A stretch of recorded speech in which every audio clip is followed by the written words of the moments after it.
All right, welcome everyone to the 20,000 sub live stream. Thanks for your interest. Thanks for the relationship. Thanks for being here. Thanks for being you. Before I go into any topics, I just got to start the live stream by acknowledging that I have satellite internet and the weather can fluctuate rapidly here. So if I lose signal, I'll either try to get back on today or I'll just make it up to you a different time, most likely next Saturday, because Saturday is my rest day. So, I can put the time in.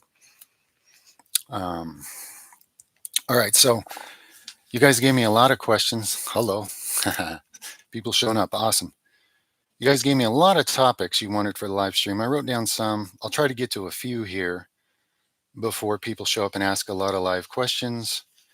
And then the rest, I wrote down a lot of notes on some that I want to cover, most likely later in videos. Okay. So, someone asked about miracles. I thought it'd be cool to share a couple stories. When I was 20 years old, I crashed a dirt bike. I way over jumped a jump and went over the handlebars and speared my shoulder in the ground. I got a 5th degree acromioclavicular separation where both tendons were snapped off the collarbone. So my shoulder was way down, collarbone was way up. Didn't have insurance at the time, so couldn't get surgery. My brother helped me tape it down with athletic tape as close as he could get the collarbone, and I sat like that for 3 weeks, and then the rash underneath it was so bad I couldn't take it, so I took it off, and it had fused, it had connected, but my collarbone sat like an inch higher than it used to be, at least an inch probably. And so I went on with that for, I don't know, a year or two, and I was working this overnight job, and I can't explain exactly why. I had prayed about it. I had prayed for a miracle, and all of a sudden I'm walking along uh, down an aisle where I used to stock groceries at this store. And I get this amazing, warm, blissful feeling like it was just overwhelming and wonderful. And I could see and feel a light around me. And I kid you not, I felt the bone move. It wasn't painful, it was very soothing. And that tendon shortened and the collarbone went right into place and my shoulder came up where it went and it healed miraculously on the spot. So angelic intervention, it was incredible. Something about believing it was possible and getting in a state of sort of like a state of well-being and faith where I wasn't even thinking about it at the moment it started to occur, but I was open to it somehow energetically. And I've been forever thankful about that. I've experienced quite a few miracles in life, but I thought of two I wanted to share with you guys. Another one happened, this must have been 5 years ago, perhaps. I had gotten an infection in my eardrum area and it was really painful. Like my ear swole out off the side of my head and I had this big mess, super painful.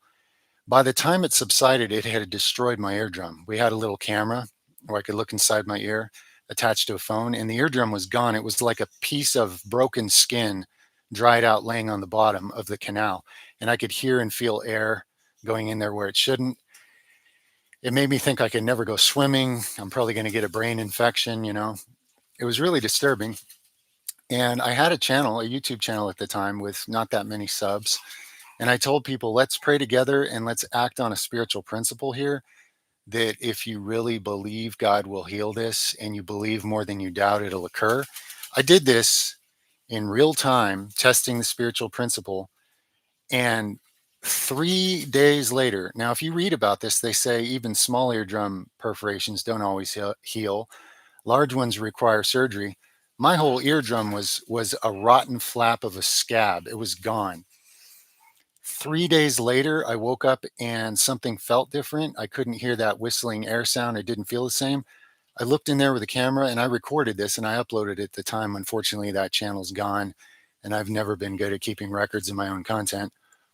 I don't have the computer data or access or really the interest. That's just me, but maybe a few people are even here that remember it, maybe not. I've had so many lost channels, I don't know who's still around that saw earlier stuff. But anyway, I showed 3 days later what I found, and the eardrum was completely back. And strangely enough, it was not in the exact same place.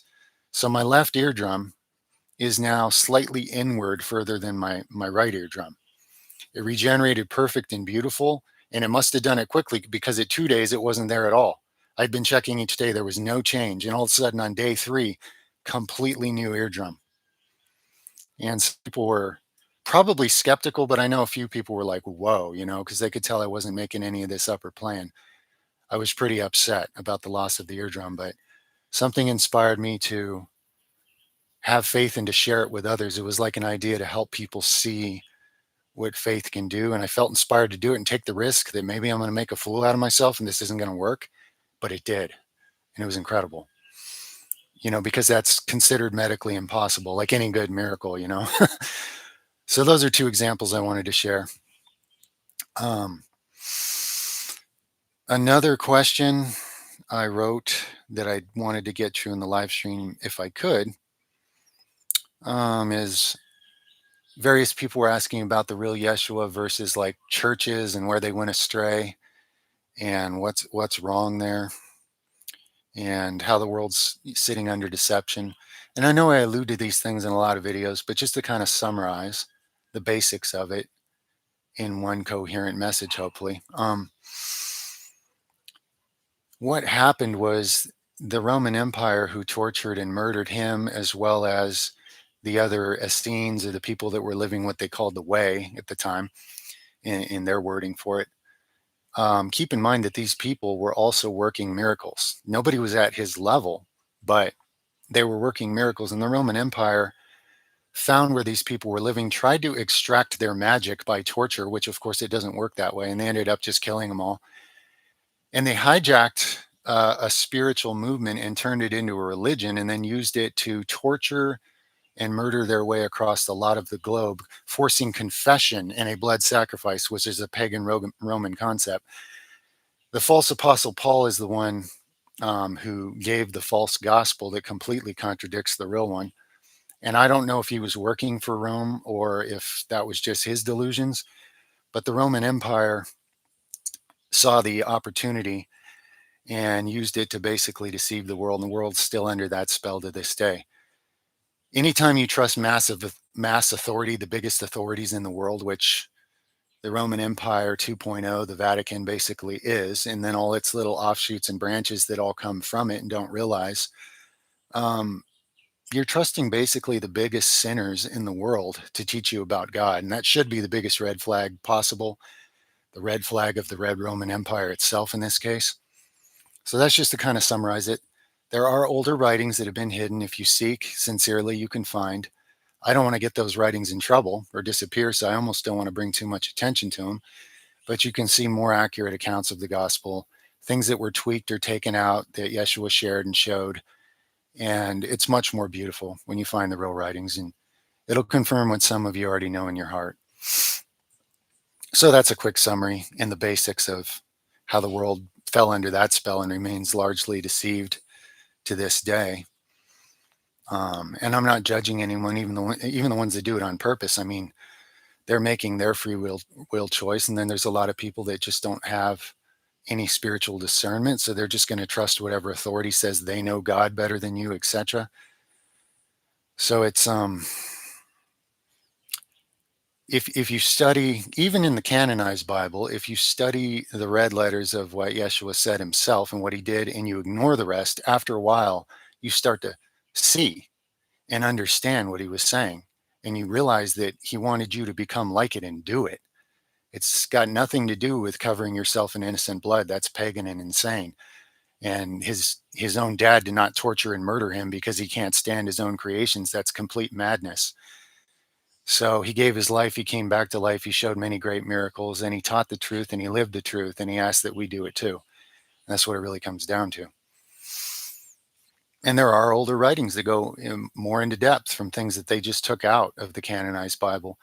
When the Roman Empire killed the people that were living the way, the Council of Nicaea or whatever it is, they took about 5,000 pages of the writings these people used, and they threw out most of it, and then they highly edited the remaining 800 or 900 that they made into the canonized Bible.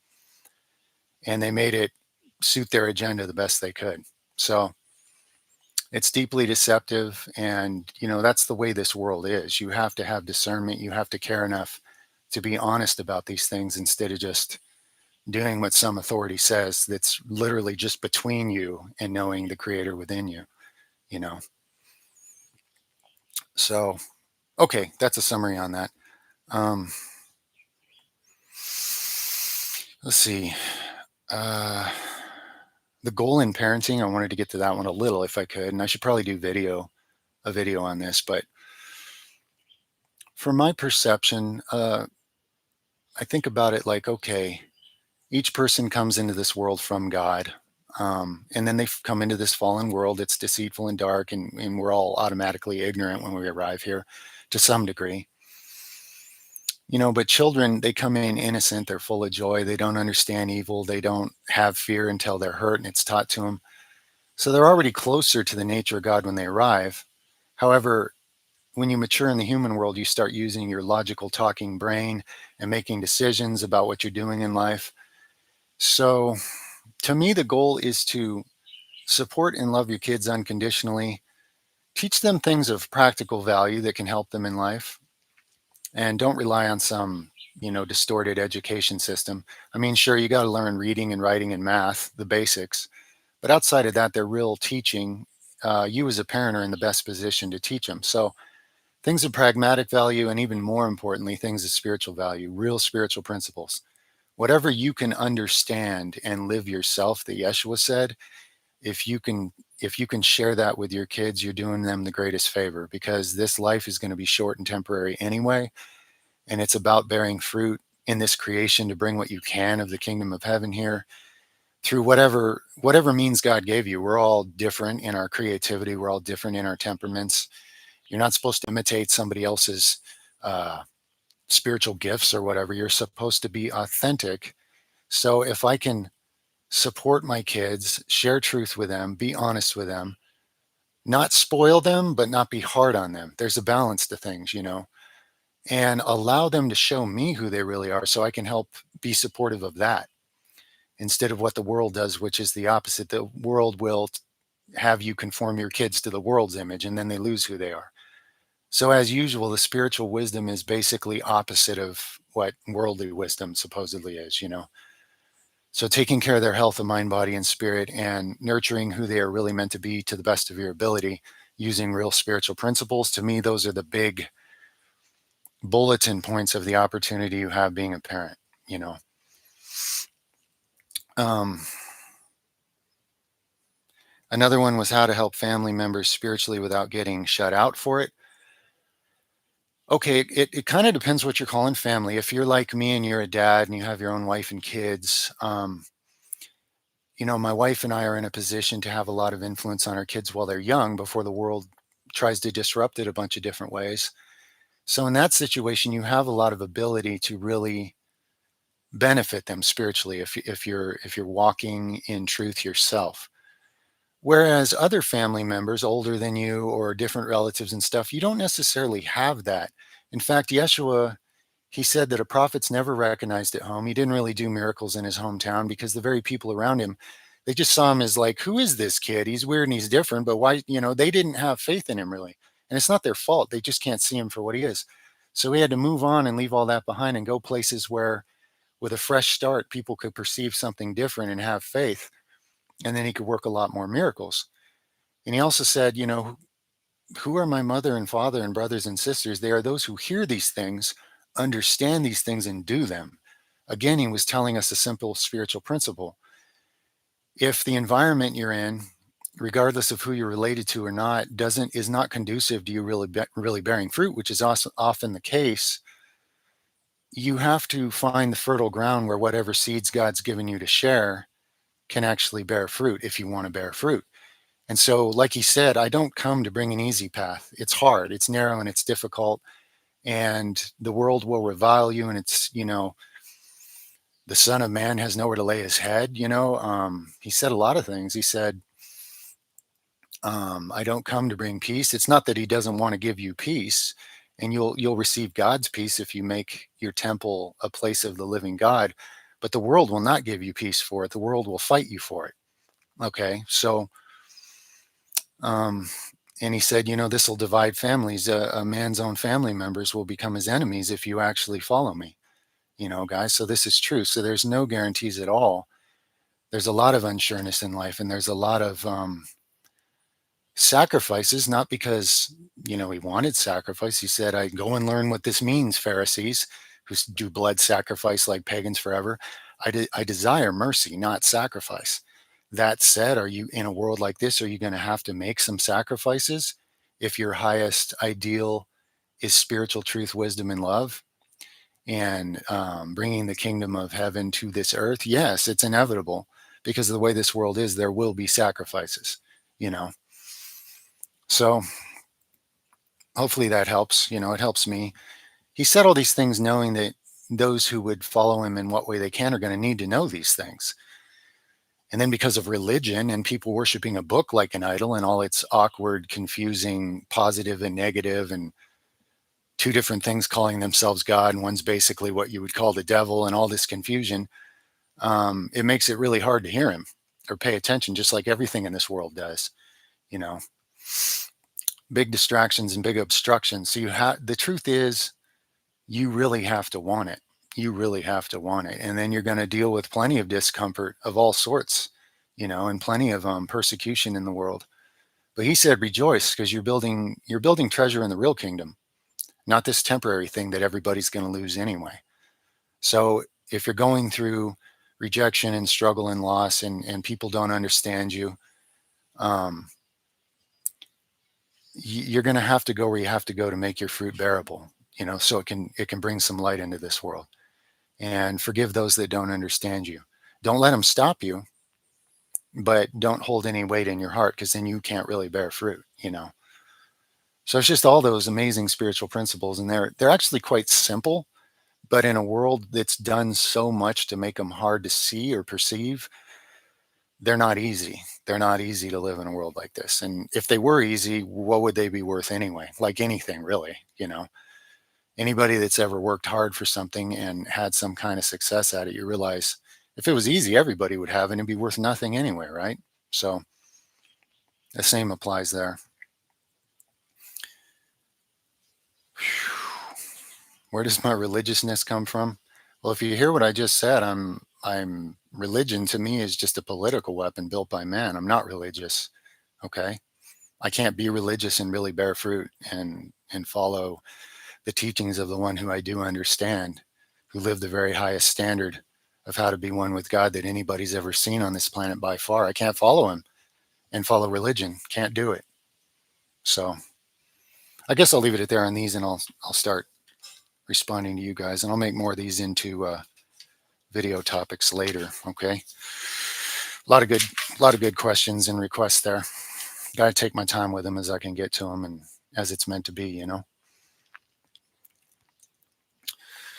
I haven't read Rudolf Steiner. I haven't read most people. Wow, these are going fast, guys. As far as verifying texts, I mean, being that history obscures as much as it can, you really do have to have an authentic connection in the ears to hear.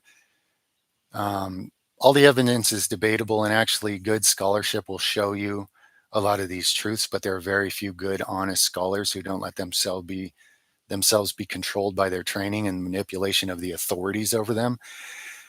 So, the principle, if you seek, you'll find, that is true, but you really have to seek. It has to be top priority. It's not like, oh, I'll ask a few questions and call that seeking. No, to truly seek at high priority, to whatever degree it's sincere, the infinite intelligence of the Creator will put things in your life to give you the opportunity to find, for the door to be open to you.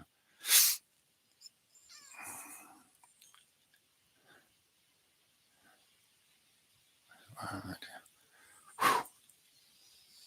How do we stop doing things we know are terrible for us, even when we're giving it to God and doing what we can? You have to understand that God has given you the choice and the strength with your free will. And if you're asking God to just take your burdens away and fix it for you, it's the same problem the world's stuck in. The world's sitting around waiting for somebody to arrive on a cloud and just give them a free ticket to heaven when they did nothing with their life spiritually. It's like lazy liberalism and sitting on your hands spiritually because people believe things that aren't true. Until men become mankind, women, men, humans become the living temple of the living creator, we're not going to have any kind of golden age where there's heaven on earth. You know, that's why there's free will. You know, it would be a violation of free will to just come fix things for us. You know, it's crazy to believe such things when all evidence to the contrary, and even your heart knows better. What's the point of coming down here and saving your video game and saying some magic words and then you get eternal life and everybody who didn't get brainwashed into saying those magic words just burns in agony forever? How could you even be okay with that unless you're completely divorced from your heart and any kind of consciousness or love? It's very, very destructive, these teachings and these beliefs. So how can you stop doing what's destructive? You stop feeding the negative entities that have you convinced that you can't stop doing it. You stop feeding them. You resist. You resist evil until it flees from you. And you fill that hole where they were with the Holy Spirit in your temple so they don't come back with even worse spirits. Again, just things Yeshua said and showed because he knew people would need it. God bless you too, my friend. Why would you be a vegetarian? I'm actually eating vegan at this point because cruelty is cruelty and animals scream and struggle when they die just like people. Why should you treat them horribly because they can't vote and they can't speak human words? I mean, your heart knows better. And I'm not saying everybody's in a situation on this planet where they can be vegetarian or vegan, not at all. It's not even practical at all. I'm just telling you why my direction has evolved that way. And also, I know a guy in real life, he's like a medicine man. He's 71 years old, who's been a vegan his whole life, who lives here in the tropics. He's teaching me a lot about trees and plants and nature and things I didn't even know. And the dude, he could run circles around anybody I know that's 20. I mean, if we hike up a steep hill together, I can keep up because I got a really strong heart, but I'm chugging air and sweating everywhere and it's effortless for him. And this dude he does so much physically and he's so full of energy and all his blood parameters are perfect. He doesn't supplement anything. This is real life, guys, not the internet. Now, in a city, can you get the kind of produce to actually live healthy as a vegan? No, you can't because of corruption. That's the problem with corruption. It distorts everything. But can you in real nature, where it comes in its real form and it has the right bacteria on it and everything else? Yes, you can. You can cultivate true gut biome. You can cultivate all kinds of things. So people are so afraid that if you don't eat piles of corpses, you can't get enough protein. But, first of all, I'm not trying to be, 350 pounds where I can't even walk like a bodybuilder. I'm just very muscular and strong. But could I be that big as a vegan? Yes. Just consume more vegan protein you can digest. Protein's protein, guys. And actually, when your guts are not leaky and distorted and destroyed, plant protein is actually much easier for your body to build quality without DNA errors causing cancer, etc., than dead animal carcass is. Okay. And there are studies out there if you look for them, I think. Hopefully, they're still findable. It depends how many things have changed on the internet due to recent agendas. I already can't find things on the internet I could find 10 years ago showing certain studies because certain powers that be just take them away. If too many people start talking about those studies and it's interrupting their money or their control, those studies are just gone. The internet is highly edited. It's another reason I point people towards the right thing, but I don't say too much in detail. It keeps me from getting canceled again, and it keeps too much attention on certain things from getting those things canceled to where you can't even find them anymore. Like Yeshua said, you got to be as shrewd as serpents and as innocent as doves at the same time. Quite a dynamic balance, right? There's many good vegetarian or vegan proteins, guys. You can find all kinds of lists and just experiment and find what your body digests well that you can use it as a staple. As for a supplement, I really like organic pea protein. It works well. I digest it really well. So for convenience and stuff, because I have a busy schedule, I use that when I'm more serious about building muscle.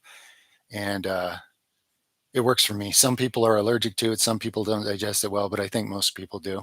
That's just one thing. But tropical stinging nettle like we have here has more complete protein in it by weight than meat does, and it's much higher quality.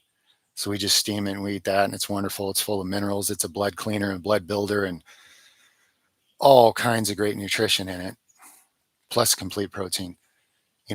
In society, you wouldn't know it, but there's actually a lot of things you don't have access to that are really great sources of protein. I'm learning about them all the time. My medicine man friend, who shall remain nameless because, he lives a private life, he's teaching me about things on our own property I didn't even know we had because he knows every tree and plant he looks at, even in a jungle, which is more busy than you can imagine. It's awesome. Everybody asked me about Ajunis Vander planets. I did the raw meat diet a long time ago, and then I moved on to better things, mostly for reasons of higher consciousness and truth and aligning with my soul instead of victimizing something else to supposedly help myself. I can't live according to those principles. And a lot of people that I used to influence to get on it ended up with so many worms inside them it almost killed them. And I don't know if they've ever got over it to this day. So hopefully that answers that. And I don't have to have that question 100,000 more times per week. Struggling with money on the spiritual path. Yeah, you can't serve God in money. I've managed money very carefully and lived well below my means my whole life. And fortunately, that puts me in a position where living very efficiently in an environment where the land supports us mostly and we're very self sufficient, we don't require a lot of money, fortunately. What money we do require, we can manage from assets we've built up to this point and side ventures here and there. But I won't mix it with spirituality because it cheapens it and it destroys it. And a house divided can't stand. And I'm not saying that anybody who makes any money doing good spiritual work is doing something wrong. I'm just saying that the less I can divide away from the integrity and the wholehearted dedication to service to others, the better.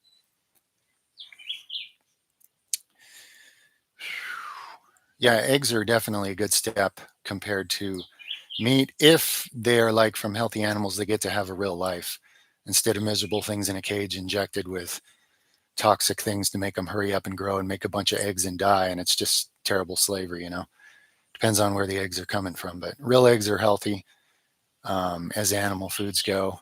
They have every nutrient in them that a human body would need except for vitamin C. And, that nothing's screaming and dying and being murdered when you eat an egg. That said, I just don't crave them anymore. We have high quality duck and chicken eggs here, and I just have had no desire to eat them for months now. So I'm on a vegan diet without even planning it that way. Part of it's this environment, though, makes it easier. When you live in the fertile belt of the earth, it's a lot easier to use and adapt to and thrive on a vegan diet than it is somewhere cold and freezing where these things don't even grow. So there's a lot of gray area to this where it's not so simple in black and white, obviously. Yeah, it's possible to be taller after 19. Some people grow till they're like 26. So, of course, it's possible. Pregnant women, what's essential? Well, one thing you still can find on Google is a list of all essential human nutrients. And then the better you can simplify the diet to get these things from simple, easy to digest food combinations, the better it's going to work. I'm not a Gnostic anything. No, Gnostics, there's some truth, but they also have this hopeless worldview that just, again, makes people sit on their hands, making excuses and apathy why everything's so screwed and we're slaves and blah, blah, blah. And it's like, you're never going to bring the kingdom of heaven to earth falling for something like that. I know it's dire and I know it's hard here. That's why it's the perfect place to bear light and strengthen yourself for whatever comes next, whatever you'll be made steward of after this life by showing who you really are when it's not easy. Our dogs eat some of the eggs. Our dogs eat nettle. Our dogs eat a lot of wild fruit they find on their own. We even give them lentils, and they love that. So, and our cats kind of hunt things around here themselves and they get some of the eggs and they love nettle broth and cooked nettle. They love it and it makes their coat much more shiny and it puts them in a better mood, makes them healthier. So we're always working and developing on that as well, what we can feed our pets from our other pets in some cases.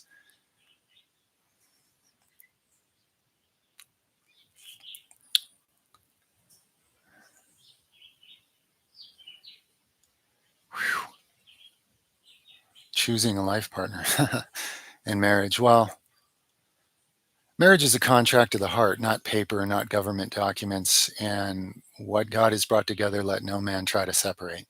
Anybody that meddles within it, you need to defend it. But the truth is, both partners need to come into it looking to what they can give to the other one, not looking to the other one. What can I get out of it? That's already selfish. It's already flawed, and it won't work. And I'm not saying anybody maybe goes into a marriage perfect, but you need to grow upon this principle of what am I giving to the other? What am I showing up and being? What am I being the source of instead of what am I trying to vampire or take out of somebody else to supposedly fulfill me? Because then you're a vampire and you're a negative entity and you're consuming each other instead of building each other up. And of course, all the world's advice just makes it all the harder to perceive those basic spiritual principles and to be the light instead of a vacuum, you know. No, humans aren't cats or dogs. Humans have higher consciousness. They're supposed to be the caretakers of the planet, not just wild animals that run around raping and consuming and doing whatever they feel like as an animal. Greetings in Malaysia. That's awesome.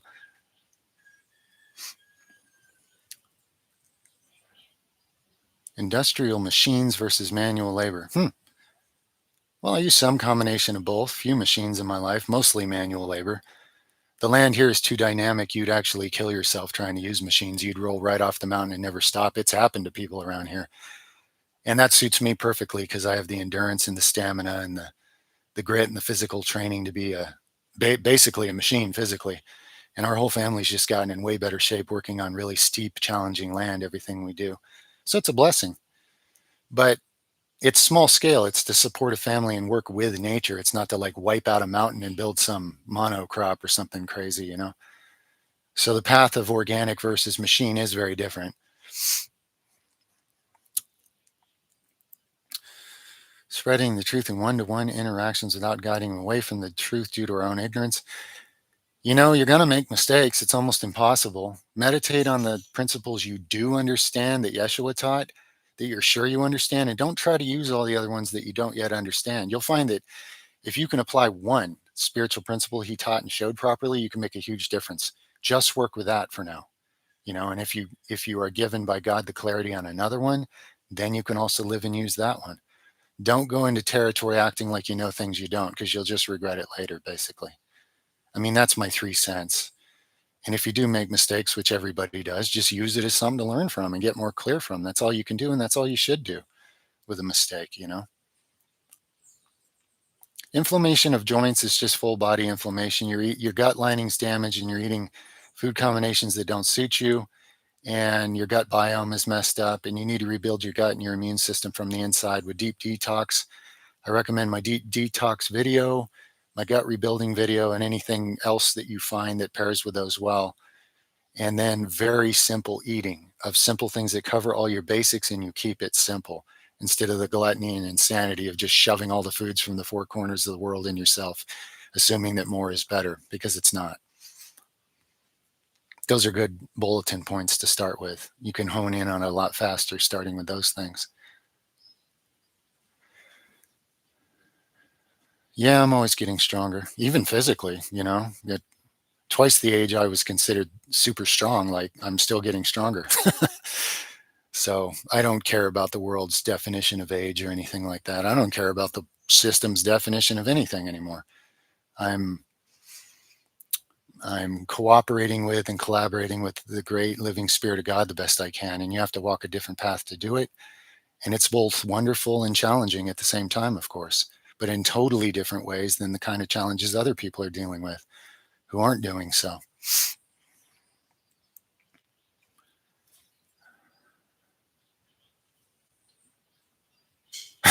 Do not consume label on the magnesium chloride I recommend.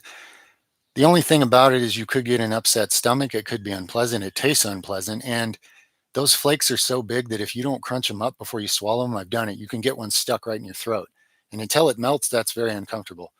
So I think for all those reasons, that's why you get the don't consume label, because they don't want people being mad at them and blaming them and poo-pooing the company or whatever. But it's absolutely digestible. And you might want to dilute it with food to make it less intense on your stomach. The stomach lining can only handle so much solid magnesium. Obviously, in nature, high magnesium foods have all kinds of other things in them for a reason.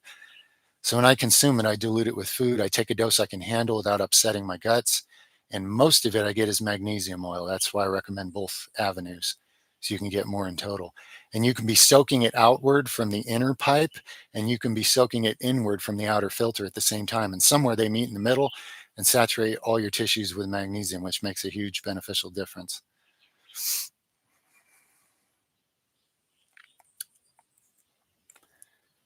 How are you going to fight against the government with homesteading and schooling? They'll just take it away from you. They have all the worldly power. How are you going to fight them? It's futile. And adding evil to evil, I mean, I'm not saying you mean with a machine gun.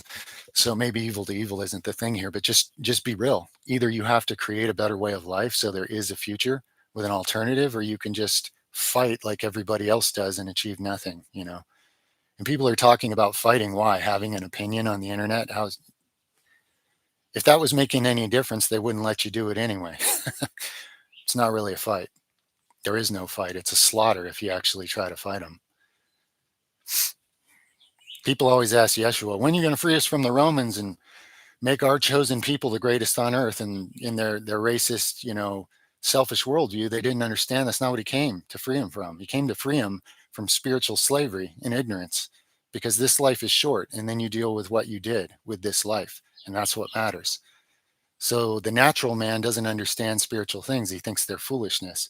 And the spiritual man thinks that natural things are foolishness for good reason, even though he still has to deal with natural things to whatever degree.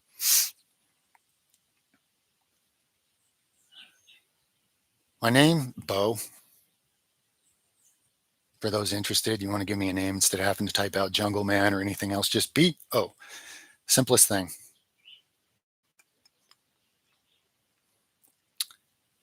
Yeah, I do a lot of work. And in some ways, we earn some money sometimes when we need to. I also trade things and barter things with neighbors, etc. So it's not always by money, but yeah, there's a lot of work involved, even when you're just making your homestead self-sufficient in ways that you don't need to use money. It's tons of work. It's more work. It's more work than any hard job I ever had, but it's a pleasure because it's beautiful work with great purpose. So I have boundless energy for it because it's in alignment with my spirit.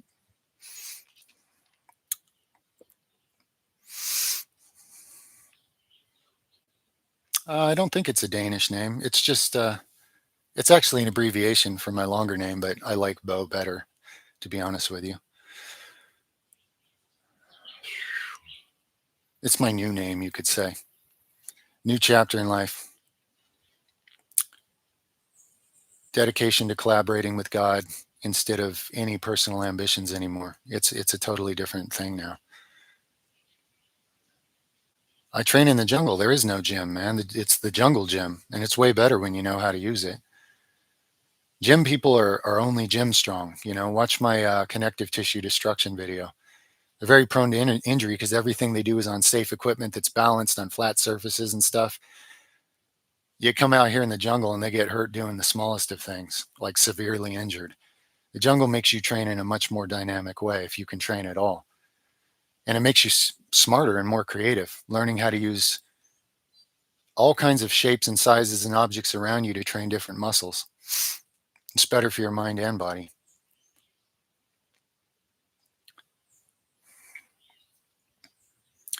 If you don't understand the principles, you can't really meditate on them.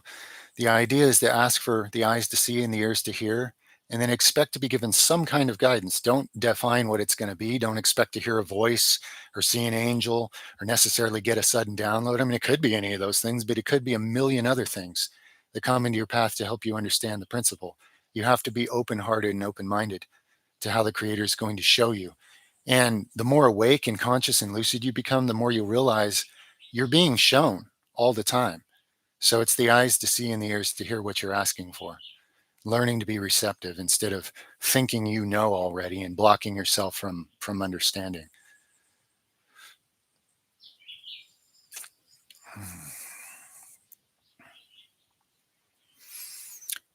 It's a battle to keep spiritual priorities top because the world puts a lot of burdens on you. This is something Yeshua alluded to a lot and understood well, is that even the priestly caste of the world, especially, and governments and everything, they put a lot of heavy burdens on you. And so you have to be forgiving and patient with yourself if you can't just be walking on water all the time, you know? I mean, even he didn't, despite what the church will tell you. Somebody says, "Hey, good teacher." And he goes, "Why do you call me good? Only God is good." He may be by far the best of us, but it doesn't mean that he didn't experience human limitation also. It doesn't mean that negative or fearful thoughts didn't limit him at times. He was honest with us. He was real. He showed us the real way. So be patient and grow and make progress as you can, and use the constant interference of the world as a way to build that spiritual muscle to get back in proper priority every time something's taken you out of it. And then you stop giving it power more and more. And you start using your own free will fruitfully more and more with practice, like anything. You're here to practice. You're not here to believe the right thing and then you got it made. That stops you from practicing.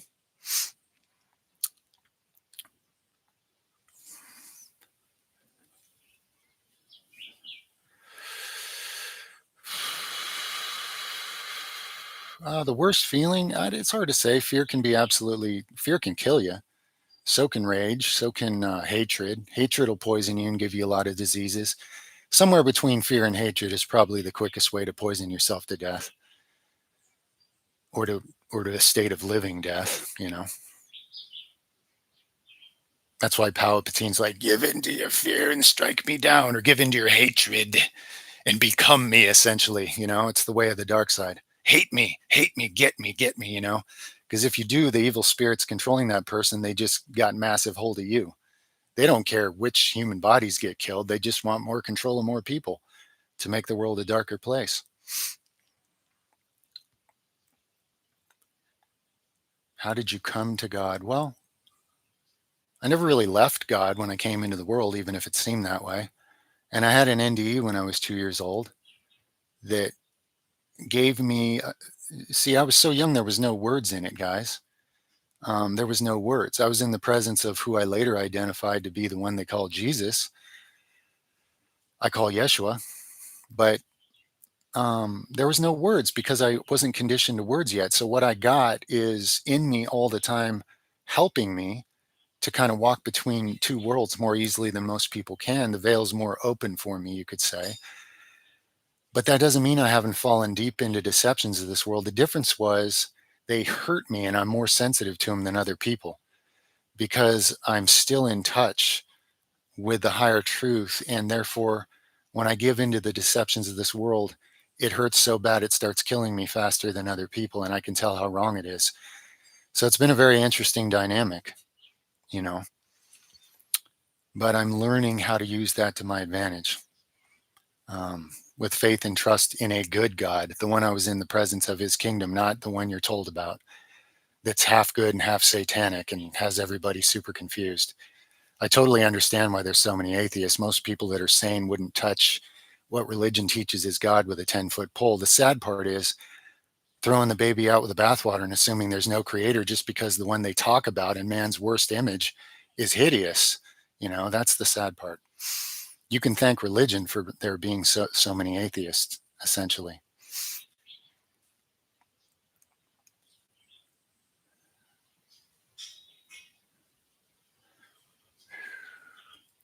Oh yeah, I've had a lot of visions, a lot of out of body experiences, a lot of astral projection, a lot of lucid dreaming, a lot. Too many to even remember. So many that I don't, because it's been my life, I don't even realize how unusual that is to other people. It's kind of hard for me to take a subjective view and realize how rare, I guess, that is.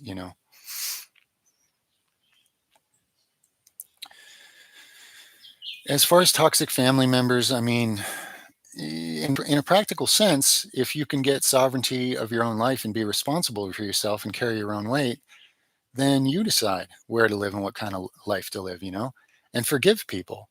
But don't let them keep you stuck. You have to do what you take. If people won't let you be who you need to be, you have to do what you have to do. So get enough sovereignty over your life, take responsibility for yourself, and then, carve out your own path and live a life you do believe in to whatever degree you can, and keep growing as you do. How to improve your 400-meter sprint? Well, I was at the track yesterday with my kids, actually. We did some soccer, we did some baseball, we did some track running, and I saw this awesome girl that only had one real leg, and she had a synthetic leg, and she was sprinting really good, like 100-meter dashes with a towing like a sled with weights on it. And I thought, well, yeah, of course, you wouldn't want to do that all the time. It's kind of like hill sprinting. It'll make you stronger for the sprint, but you also need to practice the actual event itself so you can use that strength in a coordinated, efficient way. Okay. So some mix of strengthening your sprint as well as practicing the sprint you're going to do so you can coordinate that strength into that activity. Just keep it simple like that.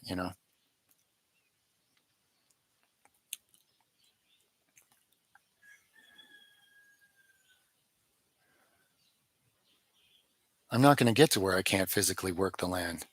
I got a 71-year-old friend that can outwork anybody I know. He's been a vegan working this land his whole life. You know, the day his life is over, he just won't get out of bed. That's how it is for people that live clean enough with enough vision and purpose. And by then, my family or whoever is the tribe here will have it figured out and be able to do it anyway. Ideally, I mean, we could get a nuke dropped on us. There's no guarantees in life, but if it's left up to us, that's about how it'll play out.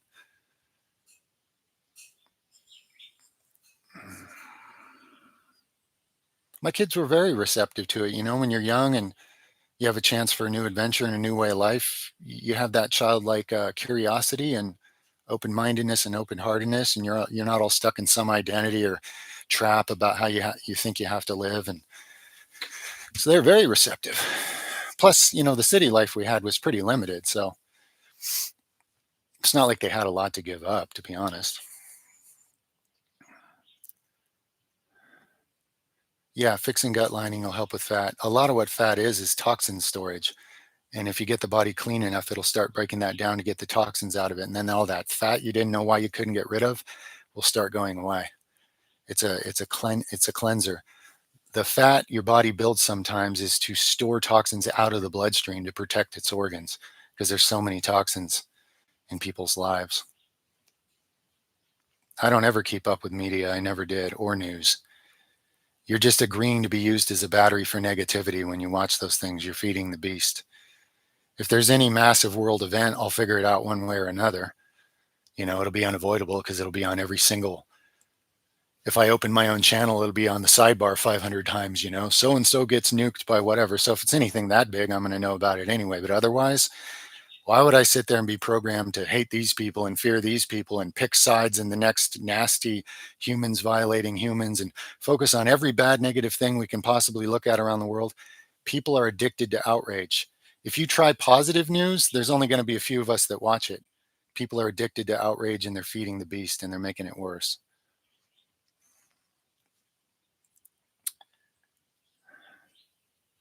Do I remember the love you have? Okay, that's probably not for me.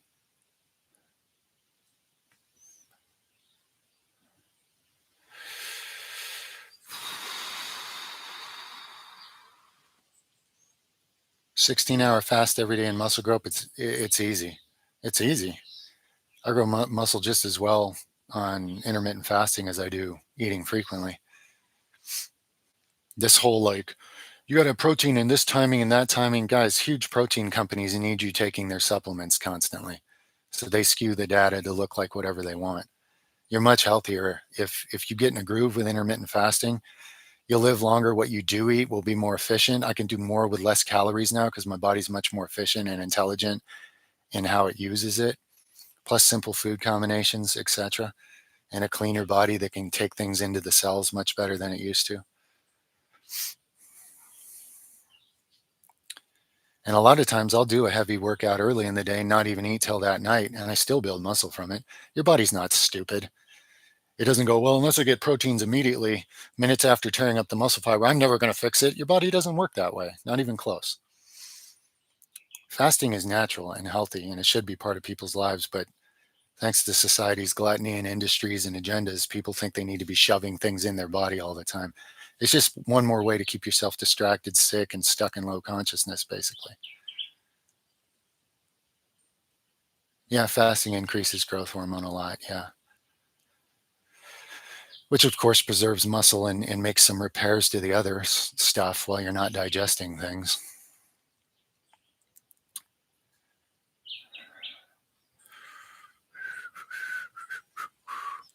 Not sure about using copper Tesla coils to grow vegetables faster. It's interesting, but I just work with the elements in nature: good dirt, good sun, good things we mix into the dirt from nature, like liquid formulas that are really rich.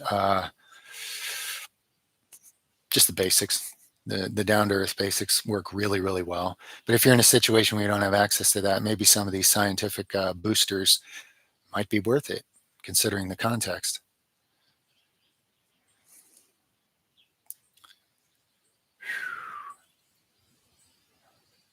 We have a solar system. That's how we have electricity here.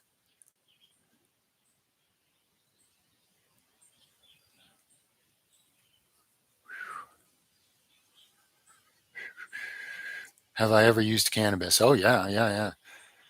And I've used quite a few other plant things. Not so much recently, but I have.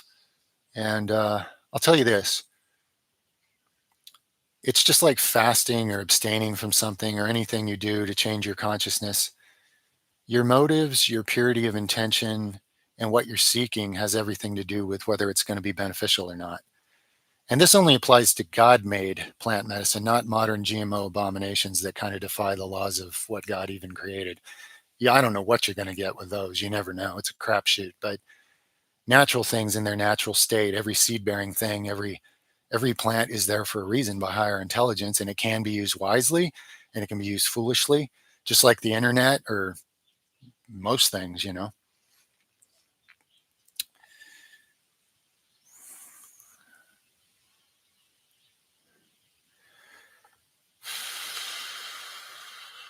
I don't really have books to recommend, honestly. I look for personally, the only things I read these days are the older gospel writings because they're the richest thing I can find in writing.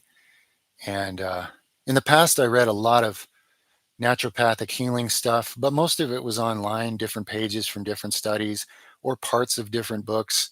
I didn't really buy the books and just read singular books per se. I've read parts of many books, and lots of studies and put a lot of things together. Thousands and thousands of hours of that in my 20s, and now I use it. And now I also learn from experience by working with nature and learning from a natural healer mentor that was put in our life as soon as we moved here, who's like a really, really good friend now. Um, so the way I learn and practice things now is a little different. It's not really books. So I wouldn't know what to recommend as far as books beyond that. And it kind of depends what you're trying to teach yourself or learn better and your discernment about where to get information to learn it from. I'm sure there's plenty of good books on various topics, and there's a lot of not good books. Everybody writes books these days, and obviously that doesn't mean that everybody should be writing books. You know what I mean? So you got to have discernment with that, like anything else. Yeah, I shave. I'd have a huge beard that grows really fast if I don't. If I don't shave, I look 40 years older and like some kind of woolly mammoth Viking in a very short amount of time. The time in my life when I had no hope and direction is when I went to Christian churches and read the writings of Paul, which they were emphasizing all the time, and my life literally became chock full of demons that then led me off into some very dark and self destructive places. And I noticed that pattern and I sort of reverse engineered it over time to find some higher truth. So sometimes the deepest lows, well, God can use things meant for evil for good. So, but you have to know a fully good God, not a contradictory, evil, petty, ridiculous God, like a lot of people believe in, unfortunately. Yeah, spiritual growth can continue after the body dies in certain ways, but this place, being as hard as it is really where the lion's share of that can occur.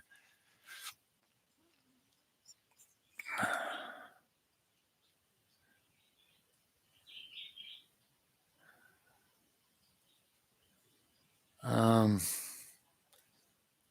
there's actually a lot of content online about the false apostle Paul, how it contradicts the real gospel. It's not like I'm the only one that knows this, so you can go down that rabbit hole and get a lot of really interesting, powerful insights that are life changing and make it very clear if you study for a while, really study because you care.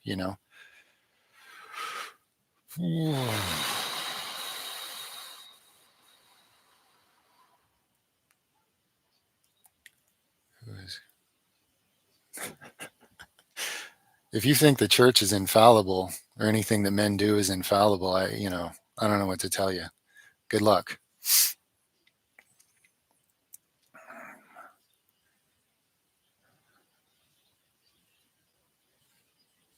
John's gospel is not written by John. There is an older writing that is, and it's amazing, but you got to seek it, man. I don't want to get it in trouble by talking about it too much. As this channel's growing rapidly, actually, I have to be careful. Like I have to kind of Easter egg some things. There's a wisdom in that preserves the truth for those who want to find it longer than saying too much, like I've done in the past about other things. But really, I've learned from certain principles.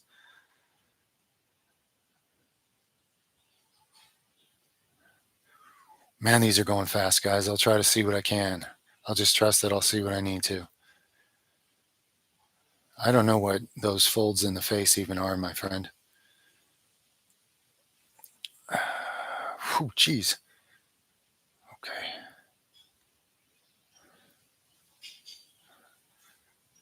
We're individual souls. That's why you have your own free will. And you can go deep into darkness or high into light as an individual. You're all coming from the same one thing that it all comes from, but you're given your free will to go with it where you will.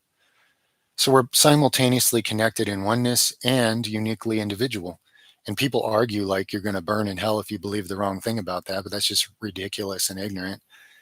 There's a lot of divine paradoxes in life where if you'll relax and expand your mind and let your heart have a say, you'll realize there are multiple things that can be true at the same time. And you don't need to fight about that. It's really ignorant to fight about it. Try to find the truth in all of it and how to apply it, where it best applies, which version of looking at that. If you didn't have free will, your existence would be pointless. What would you be? A robot? A machine somebody built to just do what it's programmed? It would be pointless. God would have no real companionship in any of us if we didn't have free will. We'd have no real companionship in each other. I mean, that's what AI people are going to be. Fake people, synthetic, soulless, just programmed things that aren't really alive, that imitate life. An even deeper deception and even more foolish imitation of the image of the beast, basically. And it's gotten to the point where people don't even know what consciousness is, what a soul is, and whether they're any different from a machine. These are all big red flags, guys, about the state of the world's spiritual ignorance. Jeez. Ooh, these are going so fast. I should have probably put on that function that limits comments to like 60 seconds or something. I'm learning now that there's more subscribers. I'm gonna have to do that to slow it down so I can answer more of you guys. But I'll try to see what I can see here. These are just blazing by.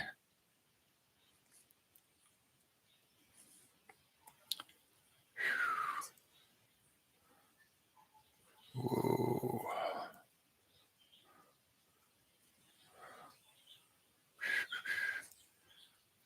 Well, if you say you can't lose weight no matter what you do, then you have a root belief that won't let you right there. Just because you haven't doesn't mean you can't. You probably have to detoxify your body deeply and reset your metabolism and the way your glands work, like your thyroid, for example.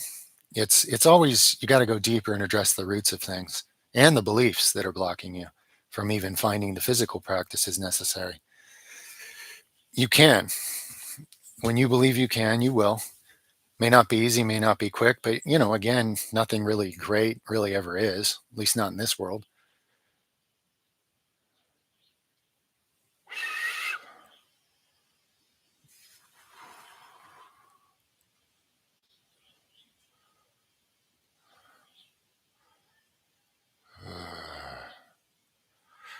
For gyno, look into using orange turmeric and some kind of a poultice over that area, it can actually reduce those tissues. Check into that rabbit hole, okay? Drinking blood? No, that's not superior to anything. It's sick and depraved. And the people that do it are just corpses filled with evil spirits. They're not even there anymore, basically. Juice can be good, juiced vegetables and stuff. Um, Depending on what you're juicing, you don't want too fast sugar intake. Like me, there's a lot of fruits I wouldn't juice because even though it's all healthy nutrition, the insulin spike, the sugar spike would be too fast for me. Some people have a fast metabolism, they can vibe with that, but not me. So vegetable juices, though, if you want to get raw vegetable nutrition without the cellulose stopping you from digesting it, juicing high quality vegetables is a really good way to get that. It's like a blood infusion. And maybe that's what you meant.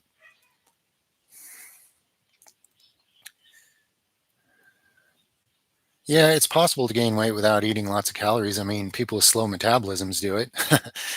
So it kind of depends on how you mean that. The current age we live in, more technology, but all the same spiritual problems that have been on the planet for countless thousands of years beyond our recording. Just more technological advancement to make it simultaneously information is there for people that can use it wisely, but also the ability to destroy ourselves and each other faster is there. So, that's kind of the difference.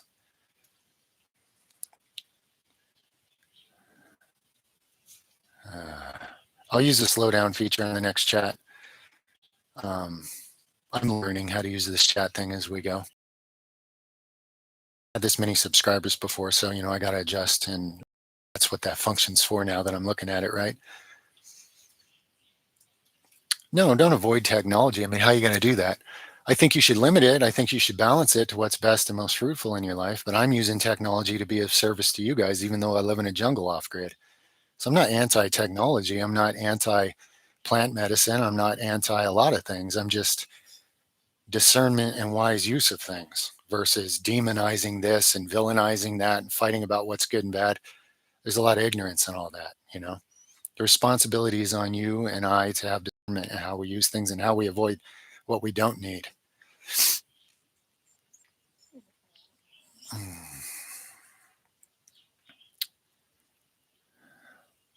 I'll do more diet videos in the future, guys, but my diet's kind of always changing as we develop the land. So one of these days, I'll just make a little video like, here's what I've been eating mostly in recent days. But it's nothing to hyper focus on because you can't imitate it really. It might be interesting. So I'll share some of that. I'll get to it, but I have so many important videos I need to get to that are going to do more good for you guys. I kind of have to prioritize what I get to in what order. Curiosity about my diet is fine, but it's not the most relevant thing to help people. So that's why I don't get around to it that quickly, that kind of stuff.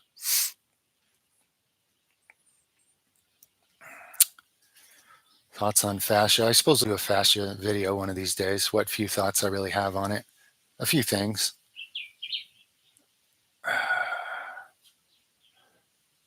I'm 46, laps around the sun, they tell me.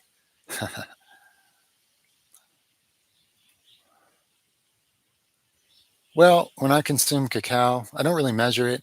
I've done both nibs and powder as well as just the full cacao nut that we get from our own trees here. I tend to consume a lot. I really like it. So huge amounts. That said, I haven't consumed any lately. I take breaks, even though it's a good thing. I think taking breaks from anything that alters your physiology, except for tonic and adaptogenic herbs, those are better the longer you take them. But really, anything else, as good as it is, I still think it's wise to take breaks from it. I respect you too, friend. You're another fractal of the great creator. I do you a great disservice not to. I mean, that said, if somebody does so much hideous stuff in your life that you just can't respect them anymore, then you can't. You can still have an underlying love for people. It doesn't mean you need to try to collaborate with people that you just can't. Not that that's about you. I'm just throwing that out there.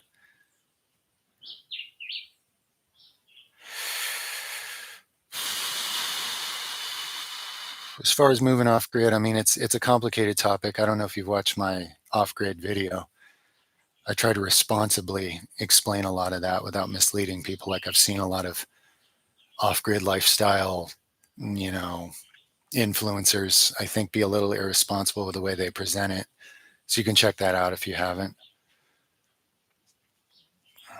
Maintaining friendships, well, it's nice if you can, but if you have priorities for a higher purpose and the friendship is limiting you, I mean, I'll be honest, I've had to leave almost every friend I've ever had behind because they wouldn't let me grow.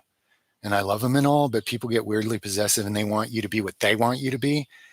And I'm always on this path to grow closer to God. And it's like as soon as a person starts getting weird and clingy and manipulative to stop me from it, I don't judge them, but I separate myself from them.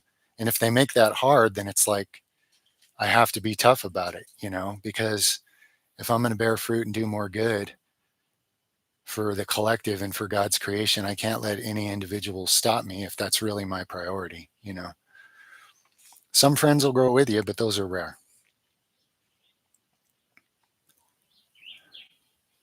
Greetings in Germany. I think this thing will be recorded with all the comments and everything. Much love, friend.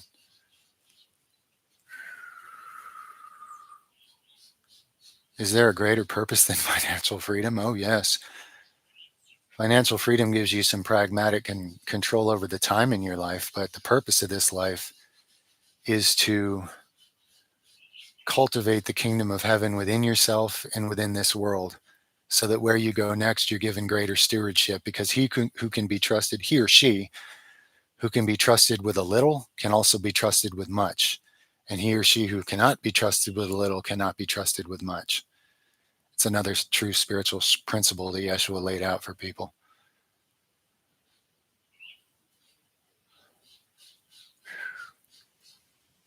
Yeah, I've been severely depressed a lot of my life, of course.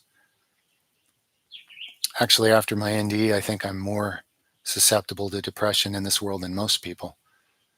I've also been very high, and high up, and super motivated and blissful and this and that. I've experienced both extremes, and they both have value depending on how you use them, and they can both be detrimental depending on what you do with those states of feeling.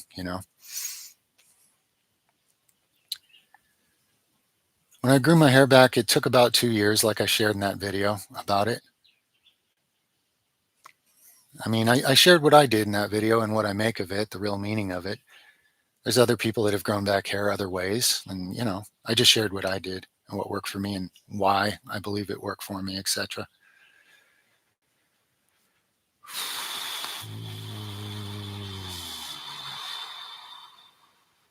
I'm not fully confident that all of my philosophy is correct. But when I speak for the words of Yeshua, I am fully confident. That's why he could work the miracles and even be killed and come back to life, okay? This isn't my philosophy. Anything I actually accidentally get in here that's just my philosophy probably isn't correct. That's why I'm following the greatest teacher the world ever had, that people have the hardest time listening to for some reason, for many reasons.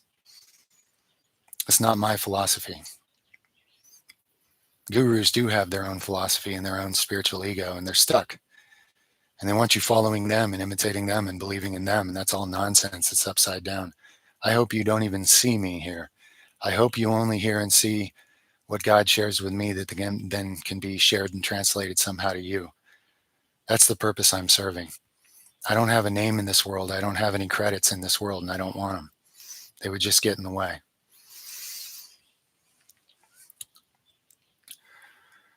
No, Yahweh didn't leave you the church. The people called the church tortured and murdered him and all those that were living like him.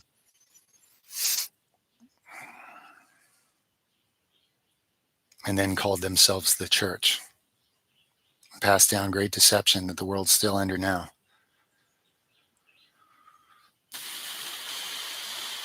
Don't know nothing about Charlie Kirk. I know a lot of people liked him. He seemed to have more integrity, supposedly, than the vast majority of politicians, and he was murdered for it, apparently.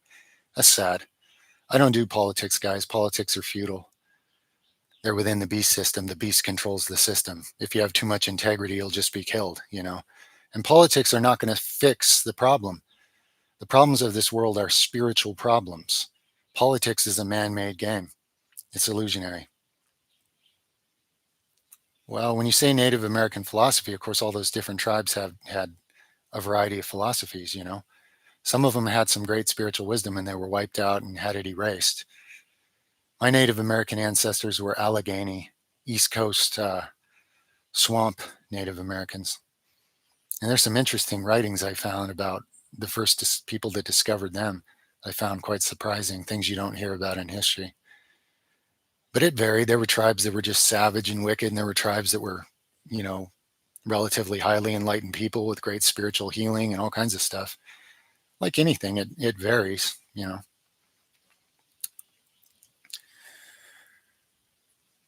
Jesus definitely taught some of the same wisdoms from Eastern philosophy, but he took things much further and much more real. He gave everything for everyone else. A lot of Eastern philosophy teaches you at least how to find peace, but if that's the end goal, then it's kind of selfish and you don't bear much fruit. You don't take the narrow path, the hard path, to actually be of more service to others and be willing to suffer for it in this world. So Eastern philosophy is there's some good things there, but it kind of stops at the level of how to feel more peace for yourself. And if you don't take it beyond that, it's a much lesser thing, to be honest. Yeah, I like talking about the Essenes, what little records we have. They lived out in the desert. They lived very long lifespans. They could do a lot of healings of things that were considered medically impossible, you know, miracles. Um, Yeshua was essentially one of them. He was the greatest of them. And they were all wiped out by torture by the Roman Empire that gave you what's now called the church, just like he was.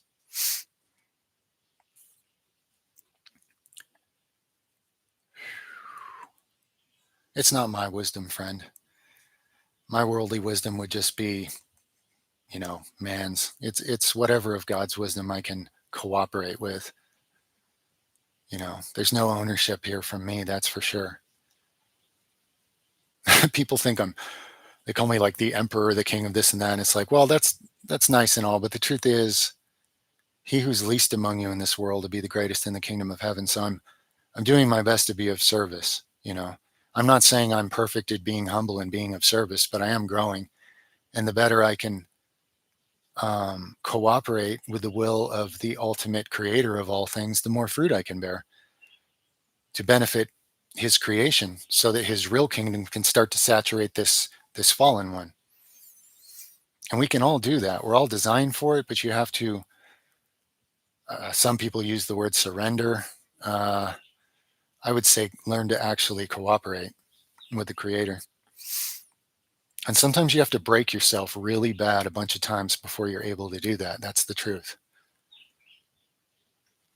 I'm not saying everybody will have to, but he who loses his life will find it, you know, and that can be quite brutal.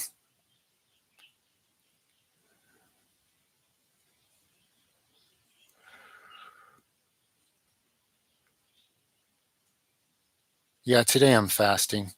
I'll eat one meal tonight. I'm not hungry at all. I'm not exerting any physical energy today, and it's actually very comfortable when I'm not on rare days when I don't do much physically. I'm much more comfortable if I don't eat. It just feels really good. You know, it's like the pituitary starts humming better and everything just feels more physically blissful. And instead of being distracted by calories I ate that I don't need that start messing with my brain chemistry because it's too much energy interference basically because I'm not channeling it into something, especially when you eat high powered vegan foods. You know, I won't eat fruit if I'm sitting around at all. It'll basically make me too manic. I can't do it. I have to eat that high powered energy when I'm being active, and then it's wonderful, you know. So fasting has its place for sure. No, I don't hunt animals, man. I don't eat any animals. We have ducks and chickens that make eggs. My kids eat some of those sometimes, rarely. We use them for the cats and dogs, and they're there if we need them. Any of them that the birds sit on means they have the potential to be new birds, so we honor that and protect them and wait and see. But I don't eat any animal products, so no need to hunt anything. If I end up hunting anything here, just some real talk, guys, it'll be if wild pigs come and start killing everything we're growing. I'll have to. If I can't run them off and scare them enough because they're 10 times my size anyway, um, and they're pretty smart and sneaky. I'm not above hunting a pig if I have to, to protect what we have, because I have to for our people and animals' sake. It's unfortunate, but I'll do what I have to do if it comes to that. What's my favorite book? Uh, any of the actual older, true, more accurate gospel writings that the Roman Empire didn't tweak into its own agenda.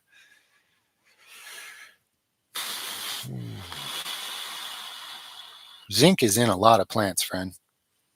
I know you've been trained to think it's just in animal products. There's plants that are loaded in zinc. The nettles I eat is a great supply of zinc. Pretty much any of the plants we eat around here have zinc.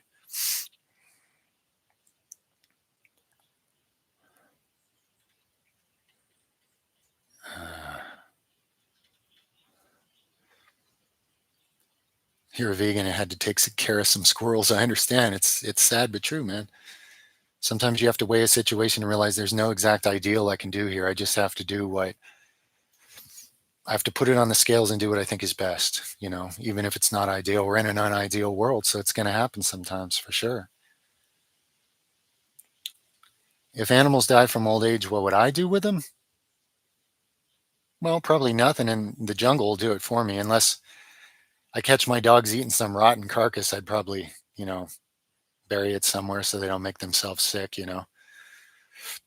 something all full of worms and throw dirt over it, lots of dirt and some rocks in that case.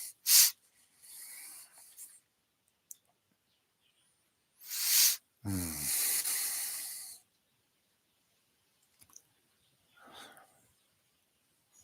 Yes, if you seek the older gospels, you can find them. It's true. There's even some people on this channel who know some of them. Somebody recently told me one of them I wasn't aware of. That's essentially the real writing of John, and I've been listening to it on audio while I do breath work and just absorbing it and filling in all the gaps that got tweaked later when somebody pretended to be John who wasn't, of course. Even the canonized John is pretty good, except the parts that they meticulously tweaked on purpose, of course. Where do you poo? The toilet. We have a functional toilet. We have a gravity flow water system. I mean, if I'm way out in nature, I can just do that too, but generally just the good old toilet. Uh, Strength training for growing your faith? I wouldn't say strength training grows your faith. I do strength training because it's just the way God made me. I have a lot of intensity and emotional buildup, and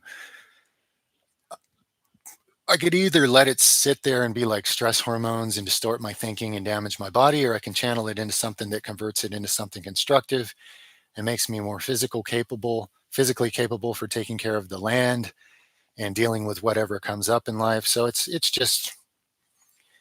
a natural part of who I am, you know. It's good for me. It works for me.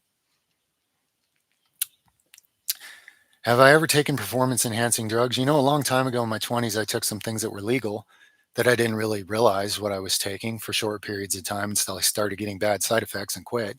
So technically, yes, but that's not how I got where I am now.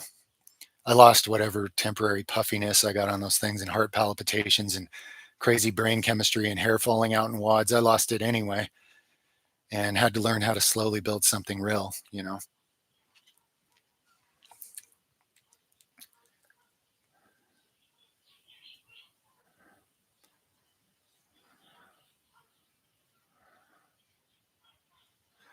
Derealization? I don't know. I don't know. It depends what somebody means by that term. Probably. I probably experienced some version of that. Sure. Uh, the the needle campaign, can't talk about it out loud, but of course my family did not fall for that, and anyone we privately got to have any encouragement not to, they were able to avoid falling for that as well. The random hoo-hoo talking about nothing here, right?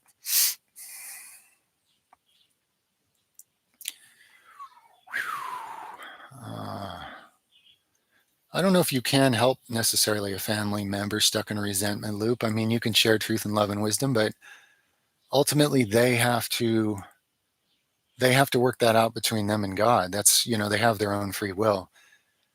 I think a lot of people use prayer even like some crazy witchcraft where it's like, if I pray for this person, I can get them to change in the way I want to.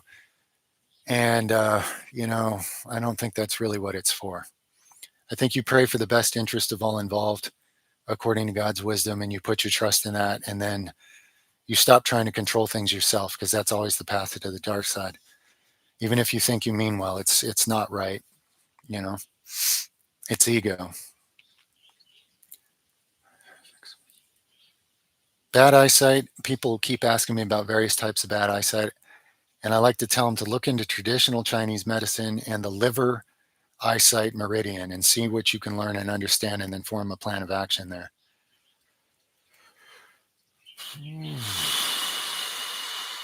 You don't believe the world is real? Well, it's real. I wouldn't say it's the real kingdom, because the real one is eternal, and this world's temporary, and it's potentially completely destroyable thanks to free will. But this experience is very real. So again, it's kind of mental masturbation, where man's always trying to define things in some new way to sound super wise. The world's not real. The world is real. It's a simulation. You can call it anything you want, but this experience is very real, and it exists for a reason. And it takes a lot of focus and power from the will of God to even hold together a physical reality out of pure intention, so that we have the potential to have this experience. So I'm not going to disrespect it and waste my opportunity here by telling myself it's not real, and then for not doing anything to bear fruit into it. It's kind of another self-defeating mental loop people just like to get caught up in, probably. Calisthenics can be great, They're they make you more functional, so, and it's healthy movement.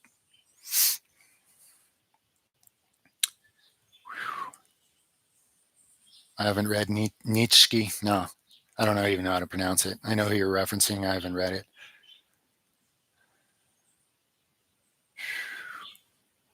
Yeah, I know. Childhood traumas, nervous system dysregulation. Yeah. If you haven't yet, check out my help for the nervous system video. Shared some things that, I felt divinely compelled to share on that. You can detox nanotech and stuff, guys, and genetic experiments. That's one of the reasons my deep detox video exists. If you open up all the detox channels in the body at the same time, and you believe you can clean it out, you can clean out anything, including all the weird synthetic things people have come up with to try to remote control you with nanotech, etc., or at least just limit your consciousness and make you sicker and more stuck, or whatever their insane experiments are actually going to be good for. A lot of bad karma, basically. Or insert another word if you're insulted by the word karma, because of that mental masturbation people like to fight about. To seek the kingdom of God, listen to the words of the one who showed it, and meditate and ask for the eyes to see and the ears to hear, and seek it above all else. And to what degree you're actually doing that, you will find it. It's a spiritual promise. That's a real one. That one's real and true. That's not some man-made idea. That's why men generally don't do it. They're busy with their doctrines and their manipulation of the world.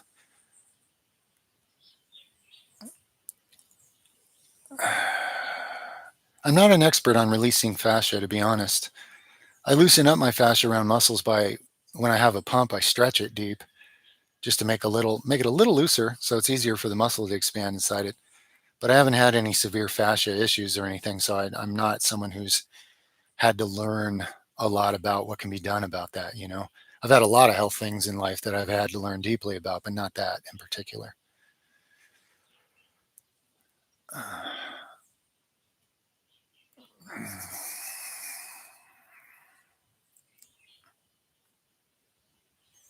No, I think I have a couple of my wisdom teeth, but some of them I had to have taken out. They grew in the wrong direction, and they were growing backwards into my head, making me sick and threatening my life. So at some point I had to have some of them taken out. I actually had horrible crooked teeth and braces, and I've got a cap tooth here that's actually like a little mutant spike instead of a normal front tooth. I had horrible teeth, actually, genetically.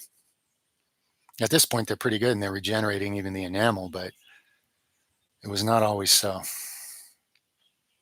And if I ever break off this cap for the third time, I'm just going to leave it and look like some crazy rugby player from the ghettos of England or something. Oh, mate, with a weird spiked tooth in my mouth or something. I'll just live with it. I don't want people to think I'm trying to be vain or look a certain way so people can get all caught up in how I look. I want people to seek the meaning of what's happening and the value in it, not the temporary illusion of a physical appearance. Hell's not fully a man-made idea.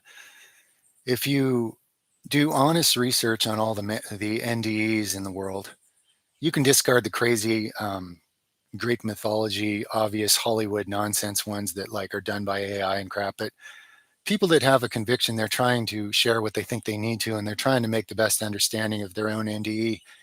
And you just study all the patterns, you realize there's all different layers of stuck or even horrible experiences people can slip into when they leave their body.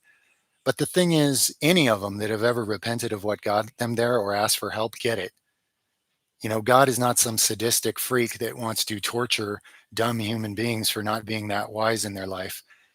If you have a hellish experience, it's actually meant for your benefit. That said, being that there's no time on the other side, if you're stubborn in your ignorance or you're stuck or you're prideful or you're hateful or whatever got you in the first place and you won't let it go, you can stay there for an eternity. You have free will to revel in your own ignorance.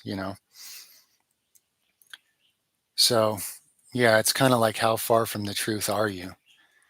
And when you leave this body, you get to experience your current state of consciousness. And you'll find other people like you to experience it with that are at a similar level. A lot of people just go there and tear each other apart over and over, until somebody snaps out of it and actually repents from whatever's got them there in the first place. But some people can't seem to figure that out, and being that it's hard, in your human mind, you can't understand this, but being that there's no time outside of this experience of physicality, you could be in hell for an eternity and then maybe repent. It's not the pagan monstrosity that the church has depicted in the image of their false god to terrify you into saying magic words and bowing to blood sacrifice and being under their spell and bearing no fruit in life. It's not that, because that wouldn't serve, that would just be sadistic and infinitely evil. God would be infinitely unjust if the things you're taught were the real God.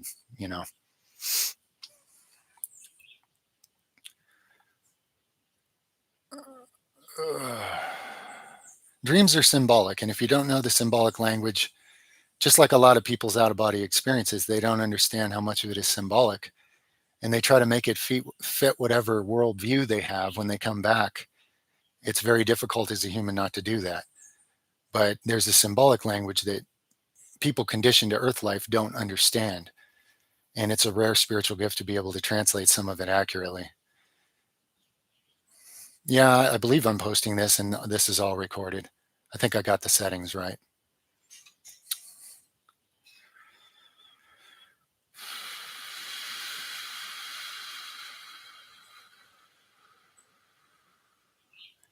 And think about, in the one thing accurate in the Bible, one of the real prophets said, if I rise up to heaven, you are there because God is one. And if I make my bed in hell, you are there. So there isn't some separate place God disconnects you and throws you away. That's the idea you're separate from God is another great deception that tends to lead you to hellish places if you believe it enough. There's no such thing. If you have a hellish experience, it's meant to be for your own good. It's meant to make you reflect on the consciousness you currently embody and learn from it and change and repent of whatever got you there.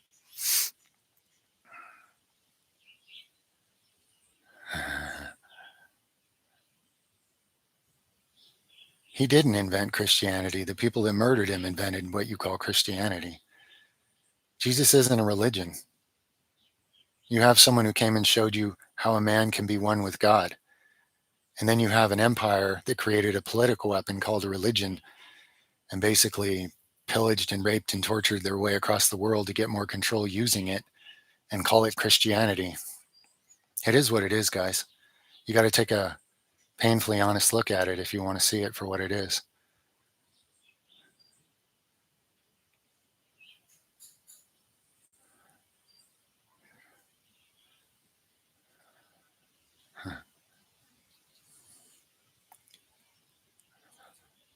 1,500 years worth of theology.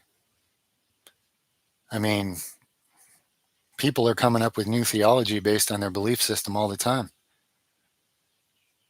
You have the things Yeshua taught and lived that are profoundly simple, yet difficult for men, worldly men, to ever grasp or use. And then you have all that other stuff, theology. Mm.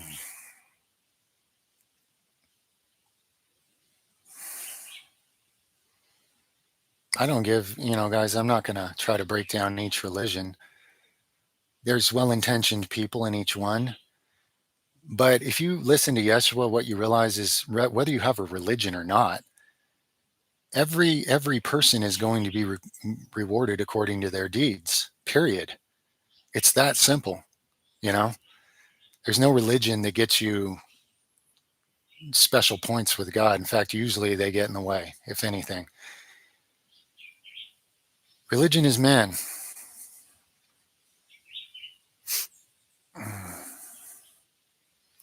Things called demons, sure, they're real. I've seen them, I've heard them, I've encountered them, I've had them. I've seen them in other people. I've had them attack me in other people, physically and every other thing. Um, how you get rid of them is you starve them. You resist. Whatever thoughts and therefore behaviors they have you in a cycle of, if you'll stop doing those, eventually they get too hungry and they have to go. But remember what he said. He said, when an unclean spirit leaves a person, it goes around unfulfilled, essentially like being thirsty or something. And it says, let me return, but let me bring some stronger ones with me. And then they break back into your house, and the latter state is worse than the former. So the thing is, if you just get rid of a demon because that's the end goal for you, you're not filling that, you're not making your temple yet a temple of the living God. So later that spirit will come back with worse, more forceful, deceptive ones and take its old place again by force and coerce you into even more destructive things so they can have even more hold over you. So remember that how you get rid of evil spirits is kind of simple, maybe not easy, but simple. You starve them for what they're getting from you. They have disconnected themselves from God, so therefore they have no source of life, so they're stealing it from you. Whatever loop of sins they have you caught in is causing you to have energy leaks that they're feeding on. If you starve them just like a physical parasite, they have to leave at some point. But remember to fill that space with make your temple the actual temple of the living God. Religion will tell you you can't, and then you'll end up with more demons, but you have to. You have to actually do what Yeshua did and be like him, you know.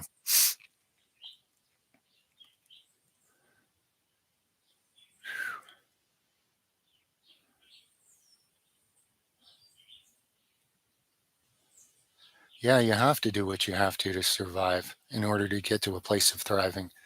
You have no choice, you know. A physical demon encounter? Yeah, I could tell a story. So, the first time I saw this happen, there was a really good friend of mine, a Native American friend. He's no longer with us now. And I don't think he would, I'm not going to name names. I don't think he would take any offense to this, but he had been in prison for a while and picked up the religion of Mormonism. And I was still stuck in Christianity at the time, and we were both trying to make our religion work. So we would study our books and have these arguments and debates and stuff. We also both abused substances because we were very miserable, troubled people in our youth in a world that's very dark and deceptive. One night, uh, he had gotten exceptionally drunk. I didn't because I was driving. And by the time I got us from where we started to where we were going, he wasn't himself anymore. He was punching me in the car. This was my best friend. He loved me. He said it was my best friend. But anyway, he was speaking in a language neither one of us knew. So I get stopped.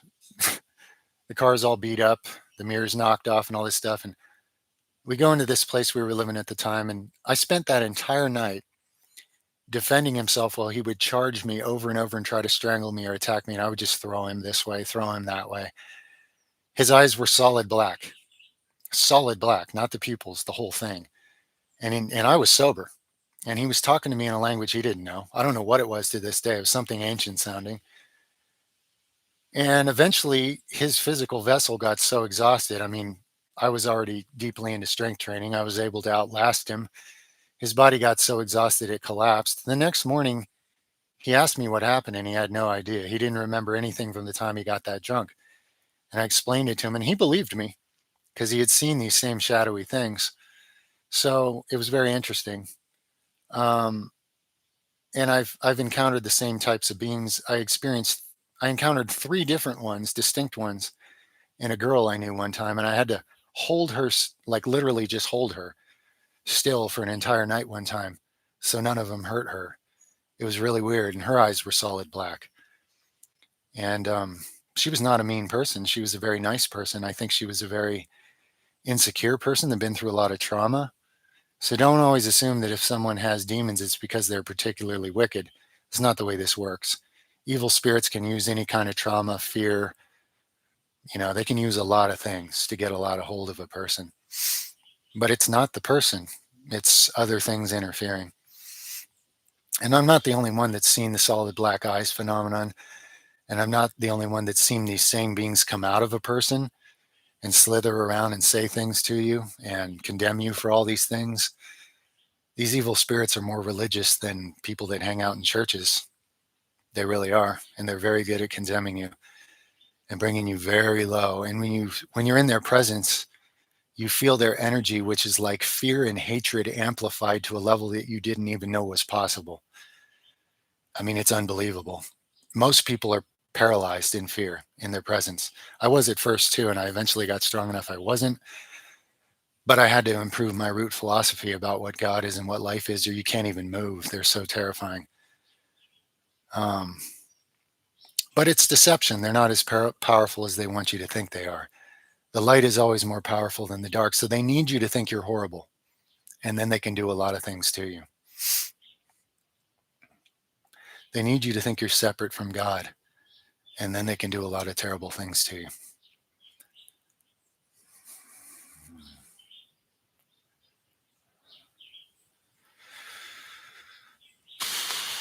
I think maybe the word demon and archon is pretty interchangeable, but of course, different people are going to have different ideas in their head about what either one of those means. So these are just words. I don't even worry about the words anymore. I just, you can call them whatever makes the most sense to you, to be honest. Yeah, there is a hiss. That's funny you mentioned that. They speak a lot of sentences that end in hisses. At least some of them do. And they hiss between saying words. Interesting that you know that.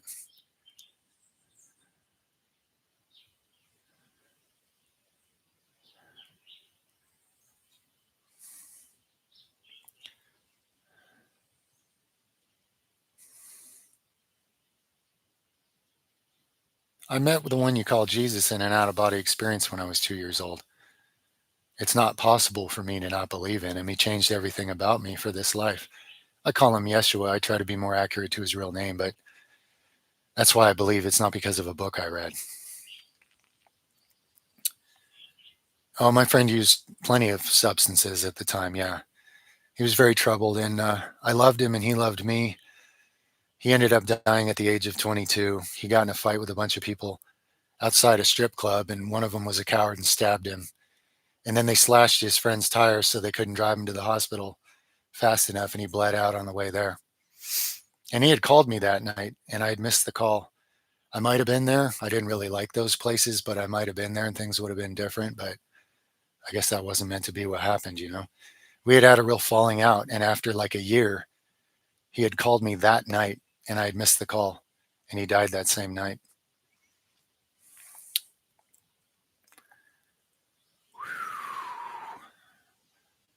What did I do to clean myself living in a city because I wouldn't shower in the nasty, evil water?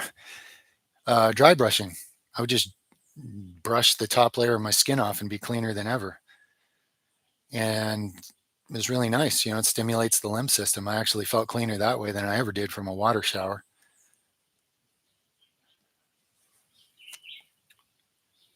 Uh,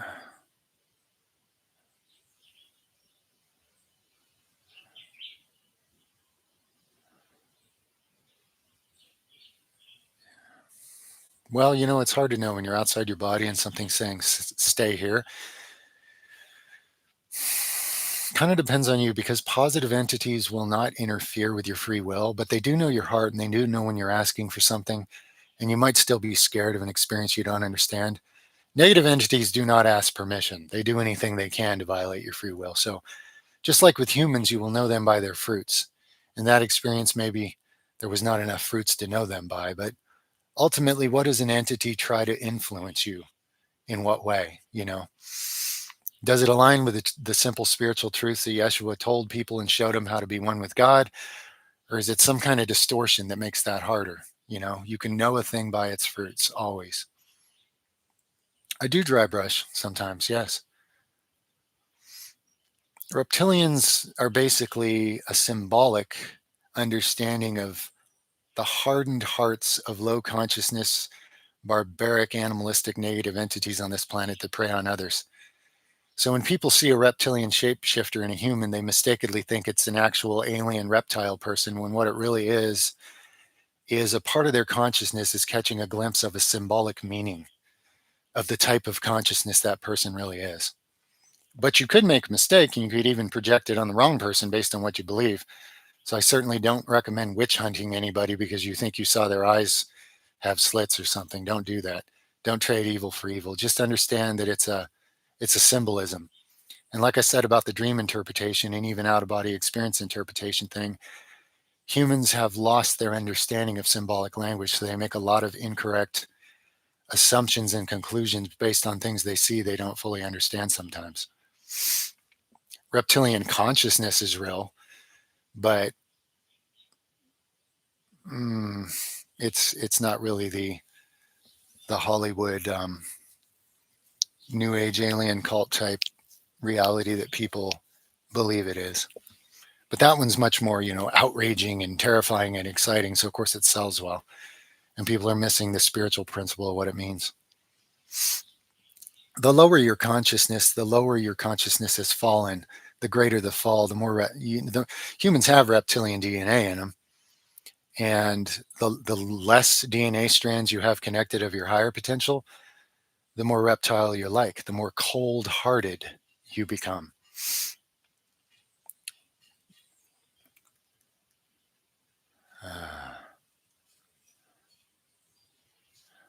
I don't have a Gnostic worldview, and Yeshua definitely did not have it. No.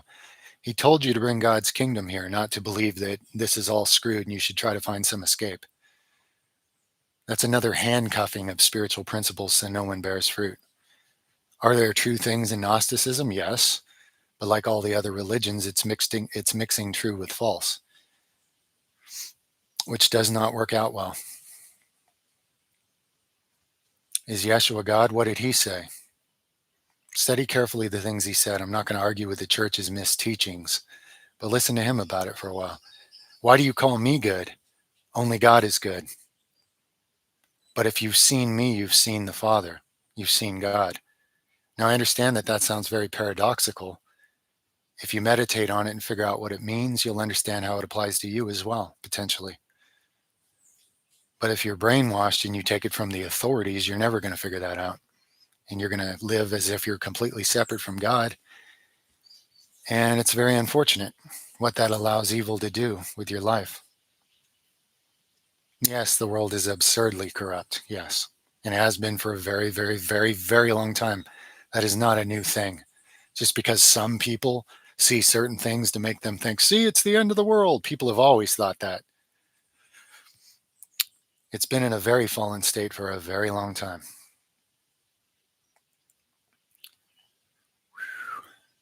Guys, I have to take a little potty break. Give me 2 minutes or less. I hope you like my cutesy terminology.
Jesus, Yeshua gave us the way, the truth, and the light.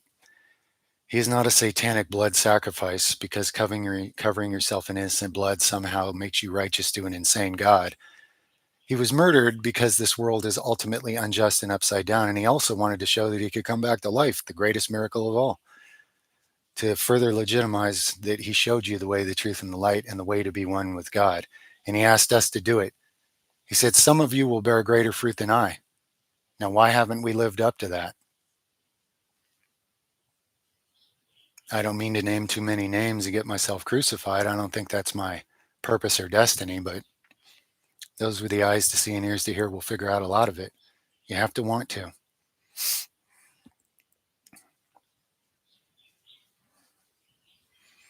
Wet brushing? I've only done dry brushing. I'm sure wet brushing is good too.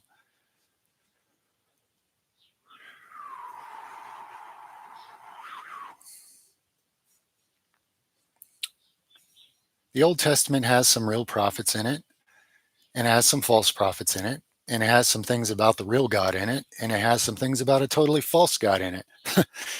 It's like anything in this world where we experience duality. There is no magic book that somehow a physical thing can be infallible here. That's just obviously not spiritually true. You are required to develop the discernment. There is no lazy cop out where you worship an object and that does something for you. Your heart knows this. The sincerity that you were born with knows this, but it's hard to find that again after all the noise has programmed you not to see it anymore. You haven't failed God if you're still breathing. Whatever you've done that's cringy, use it as fuel to do good and bear fruit. That's what I do.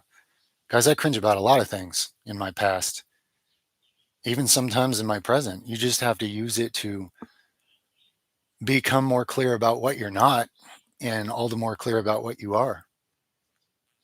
Use it.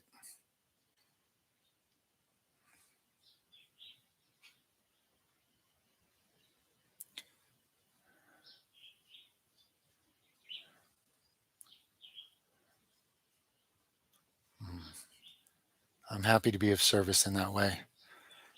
Pauloyox2585. I know I butchered that. Much love, friend.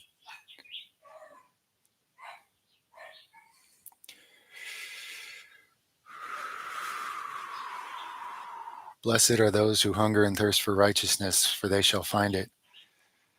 Blessed are the poor in spirit, for theirs is the kingdom of heaven. Not the proud in spirit, theirs is not.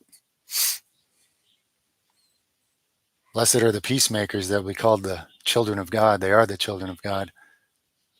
Blessed are you when you're persecuted for the sake of righteousness. Rejoice.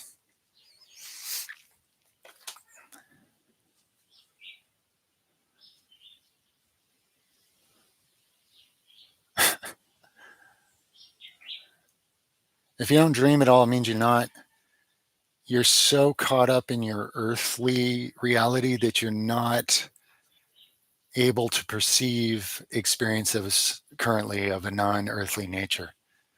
The dream realm is an in-between realm of symbolic translation of things that actually occurred in a fully spiritual realm. It's an in-between state where the symbols translate what you were experiencing or communicating with higher consciousness, those that are there to assist you, angels, etc., when you had left your body consciousness behind. So it's a bridge. The dream realm's kind of a bridge. If you don't have any conscious recollection, it doesn't actually mean you don't dream. It just means that you're not currently in a state where you can remember it, basically. Nightmares every night doesn't mean demonic possession. I mean, oftentimes evil spirits will play into it, but I mean, a perfectly kind, good, well-meaning person can have nightmares every night because the world's a very traumatic, dark place, you know. So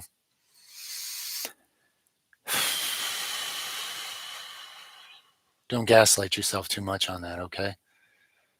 But if you sense areas in your life where You believe that a lot of your thoughts are not your own, and you're being preyed upon to think negative thoughts and be stuck in negative thought loops to limit you from what fruit you could bear and spiritual freedom you could have. Stop feeding them. You don't have to believe all your own thoughts. Learn to observe them. A lot of people's thoughts are not their own.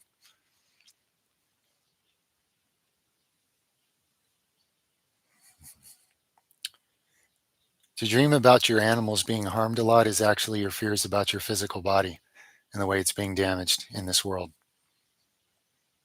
That's an actual symbolic interpretation for you right there. You have a lot of fear about that, understandably.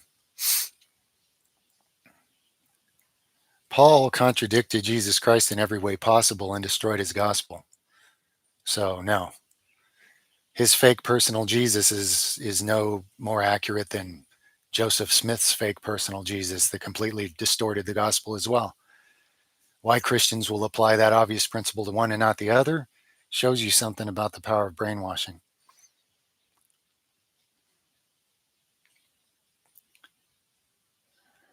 You are not your thoughts. That phrase is entirely true. Thoughts are an experience you have. When I was 2 years old and had an NDE, I don't even think I had thoughts, but I picked up a whole lot of important information that I needed for this life.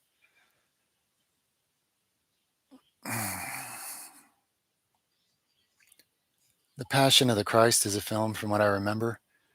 I think Mel Gibson tends to do a good job of trying to show you brutal, harsh realities about what things probably looked like in physical reality.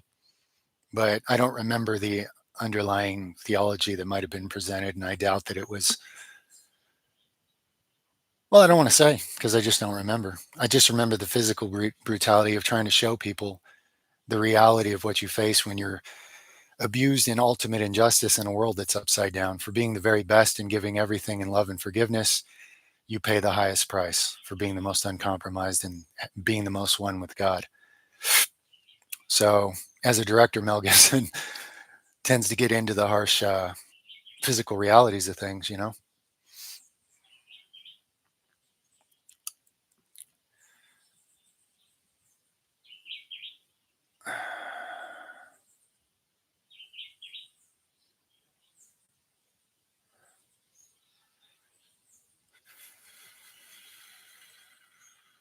I don't use soap to shampoo. My wife makes some kind of shampoo alternative. I don't know off the top of my head what it is, but there's any number of healthy things you can use to clean your head that are non-toxic alternatives. I mean, the internet's full of decent ideas, and based on what you have access to, you can put something together for yourself that works real good and doesn't damage your scalp and hair follicles like conventional shampoo does. Huh. What color was the car you saw someone get baptized in your dream? And which part of the car were they sitting in? And was there anyone else in the car? And which part of the car were they sitting in? I'm going to try to see when you repost that. I might be able to give you somewhat of the interpretation of what that meant if I see those answers.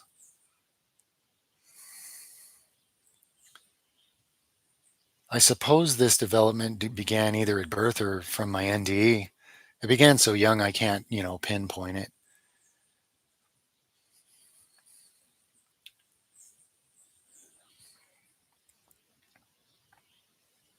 Thiamine and niacin overdosing. I remember niacin overdosing, getting the stings and tingles.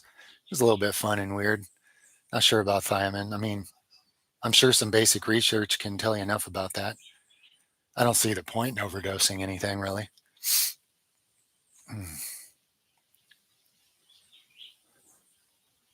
I don't know much about monks. There's many different types. I can't say blanket things about monks, being that there's very different ways of being monks from what I've seen.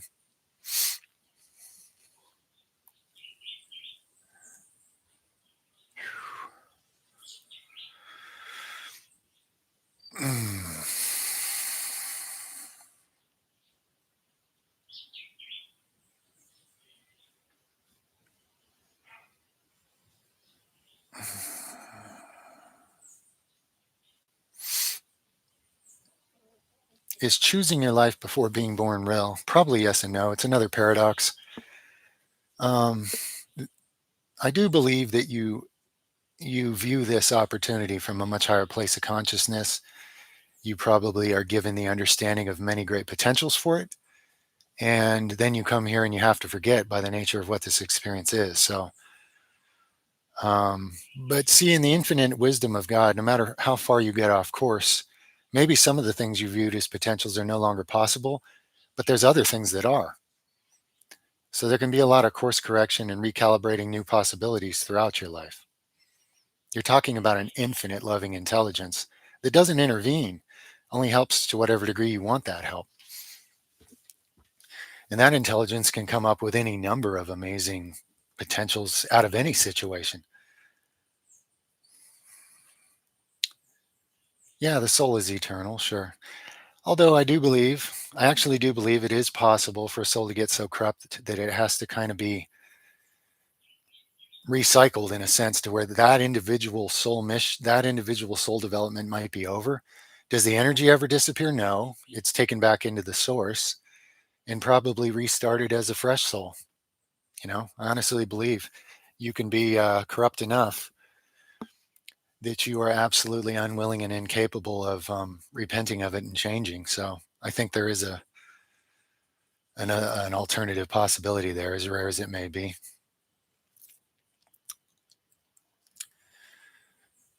Sad boy Max. I don't know any of these Max terms, guys.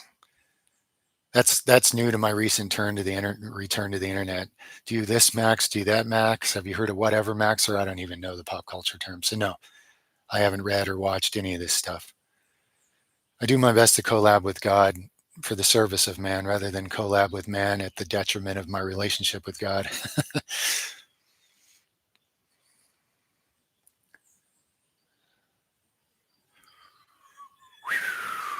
Jeez, are going fast. Yeah, Jesus reestablished the real law, the law of love.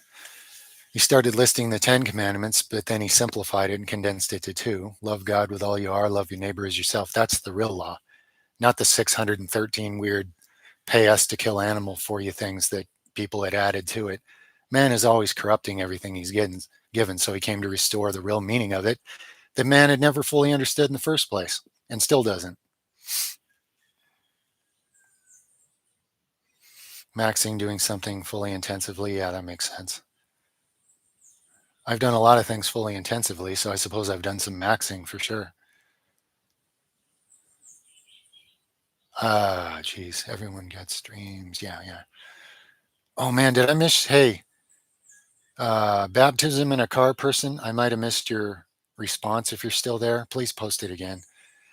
Where was the person getting baptized? What color was the car? Who else was in the car, and where were they sitting in the car? If you can give me those things, I can give you something. I probably missed your response.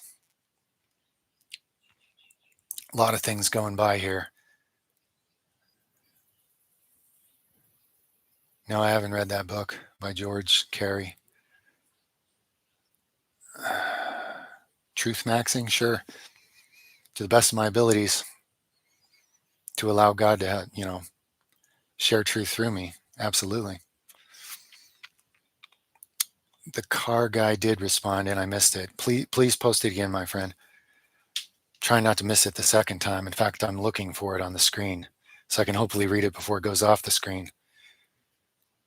Uh, the car is color not recalled. Person baptized was in the driver's seat. Person giving it was the passenger seat. I was parked next to them, reading a food menu. Well, it seems that part of the initiative you're taking in some way spiritually in your life is akin to a certain type of baptism. This is actually a positive dream. There's something you're doing or changing about your belief and perception that has you taking the lead in your own life instead of being led by others. And it's resulting in something similar to a baptism, which would kind of mean like a cleansing and a repenting from lost futile things and a focusing on what is the real nature of God and the purpose of life. Something like that is going on in your life. Those are good symbols. And maybe you can feel or sense some of what that relates to that's happening in your life right now.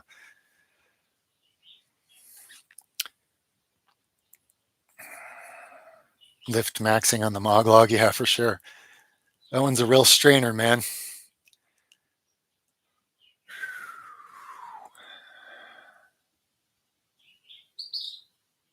Yeah, we're eternal. You're part of the eternal one. You don't really have a choice in that. There were times I hurt so bad I wished I did have a choice. I used to beg for it, but fortunately, I don't really have that option. So God has better things in mind, far better. Yeah, I listen to music and get some of my samples and ideas on some of my videos. People tend to like the stuff I listen to. Most people, I think. I don't listen to music a whole lot, to be honest. Like, I enjoy how certain music ties into something I may be doing. It feels like the right energy to help me focus or feel a flow state with what I'm doing. But I don't listen to music a lot of the time, to be honest.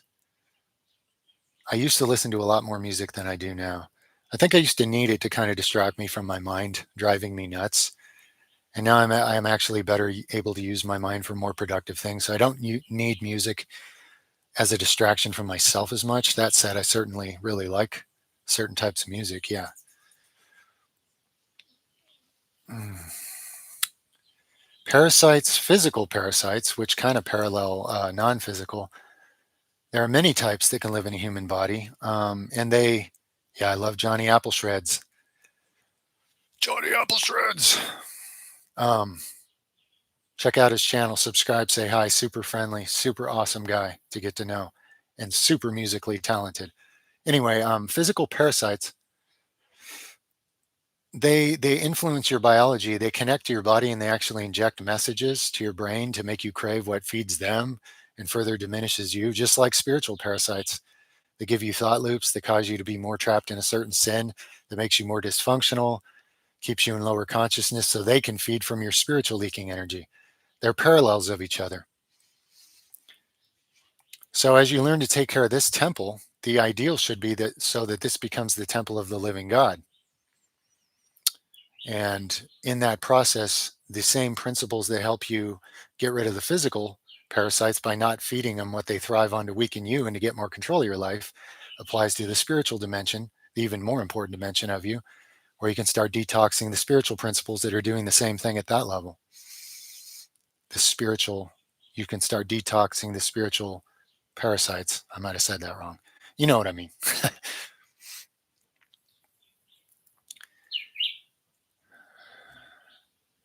Not always. I've been exposed to all kinds of physical parasites that I didn't get. I've eaten diets that filled other people with parasites. There is a certain energy field at a certain level and a certain level of immune function that will stop most of these things from being able to hatch and produce in you. So, no, we're all exposed to parasites. Even on fruit that I eat that's not that clean, there's certain types of parasites, generally much less harmful and much easier to detox. But if your body's working at a certain level, because your consciousness also is working at a certain level to defend you from negative things, you are much less susceptible to parasites, just like you're much less susceptible to other diseases and viruses and bacteria and all kinds of things. You have an immune system that's physical and you have an immune system that's spiritual. And this world does everything it can to completely diminish and undermine both of them.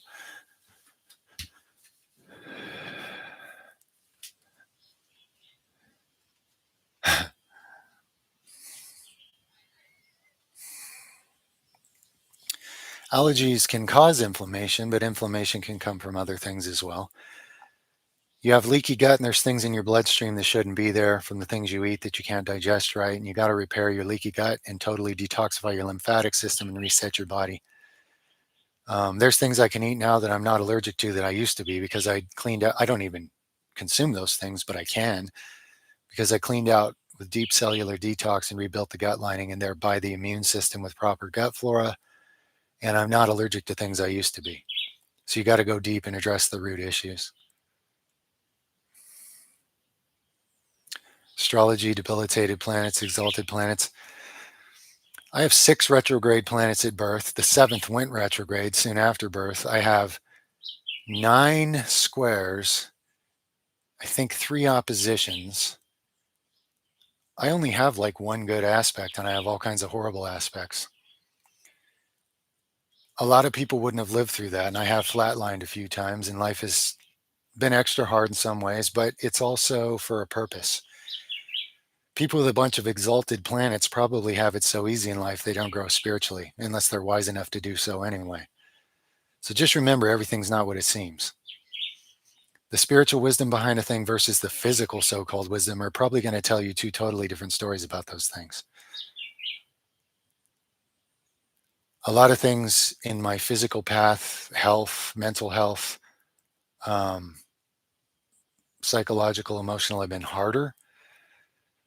But through those many crushing death like scenarios, I think God's been able to re attract my attention for better things and unlock higher potentials. So it's like anything, it's all in how you use it.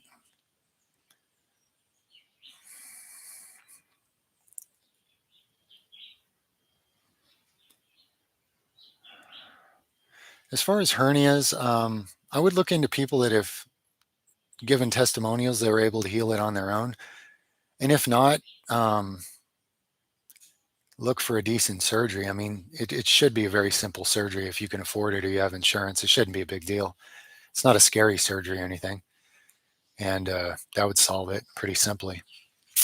Surgeons are the one part of the medical field that's truly valuable to humanity. I'm not saying everything people get surgery for they should have. A lot of these organs could have been fixed otherwise. But if you have like an injury and somebody needs to put a bone back in place or reattach something you tore off, surgery is an awesome way to do it. Surgeries do save lives and do repair bodies. Yeah, I'm going to get into that how to talk to your body for healing and upgrades thing.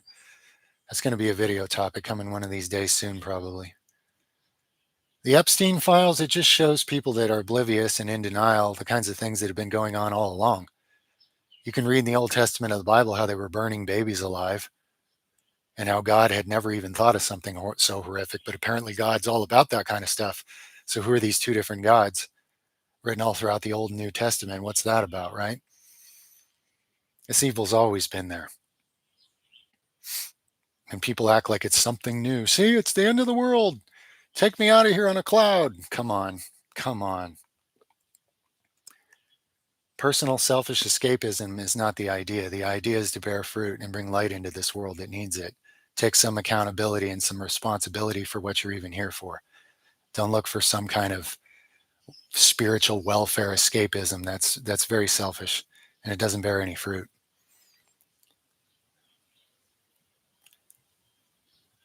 I haven't been to the Himalayas, no. That'd be cool. That'd be really cool. I'd love to trek up in there, have some kind of experience up there and meet some interesting people. Homosexuality, I mean, anytime somebody's born in a certain way, that makes life way harder for them in this world. I just feel empathy, to be honest. It's like anything. If you're a person just looking for love and you're wired the way you are and you can develop a loving relationship with somebody else, why should anybody be mean to you for that? If it's some kind of agenda to convert the world to change children into something or they're not, then you're getting into some real dark, nasty territory. But if you're just wired a certain way and you live a life where you're a loving person and you bear some kind of spiritual fruit in this world, you've just got it harder than everybody else. I generally just feel compassion and empathy. And I think it's hideous that people want to hurt anybody that happens to do something they don't understand. Consider whether it's hurting anyone or not. How you use your own I mean, people use straight sexuality to hurt each other all the time. So if you're going to judge somebody else, I mean, come on.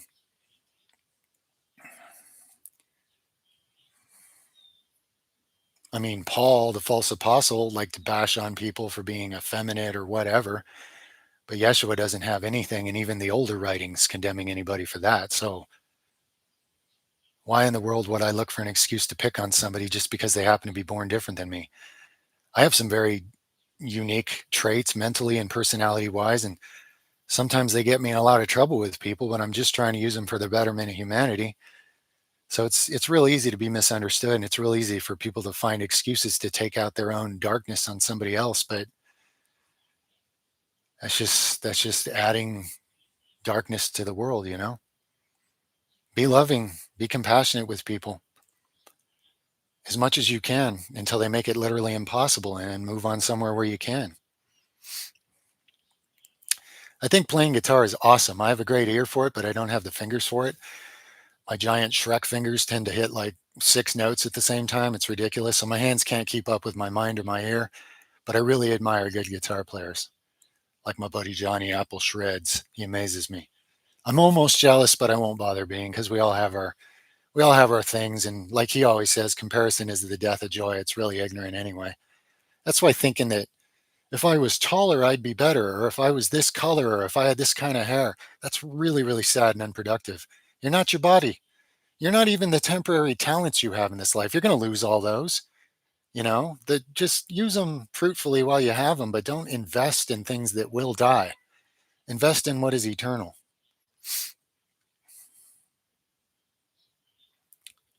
I mean, you could take anything people get jealous of, not just money and worldly power, looks, ability to speak well in public, anything people get caught up in. And that could be just as much of a spiritual crutch and a detriment to that person as it could be for you to have the wisdom to not worry about that and cultivate spiritual growth because that's eternal. That person's going to lose their looks, they're going to lose their body, they're going to lose their ability to talk at all or win records at this and that or have a bunch of worldly praise. Those things are essentially worthless. And a lot of times they just drag somebody further from the truth and further from union with God. So they can be a detriment. So have the spiritual eye to see past those things to what's of value. If I became disfigured in a car crash and my face was hard to look at, would anybody even listen to me? I'm sure some of you would, but sadly, a lot wouldn't, which means they probably weren't listening to begin with. So maybe it's not so sadly. But have the eyes to see and the ears to hear, for your own benefit and for the benefit of all creation.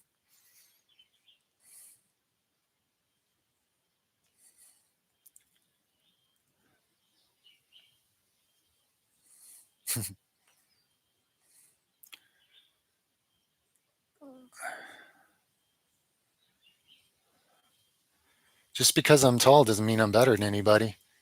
There's people shorter than me that would outsize me as a human in a whole bunch of ways, guys. I know they exist. I've had the pleasure of knowing a few of them. Height has nothing to do with your value. Unless you're going to be in the NBA, well, I mean, why is it even important anyway? There could be a few. I mean, obviously, different body types are better for different physical activities, but so what? You know, one of the biggest things to struggle with in life is trying to be something you're not. I've done a lot of it. I've tried very hard to be things I'm not, and it was just impossible. And I just broke myself on those ignorant rocks. And I'm kind of thankful I did, to be honest. Everybody, at some point in life tends to get talked into trying to be something they're not. And it's crazy because somebody else wants what you have that you don't even know you have.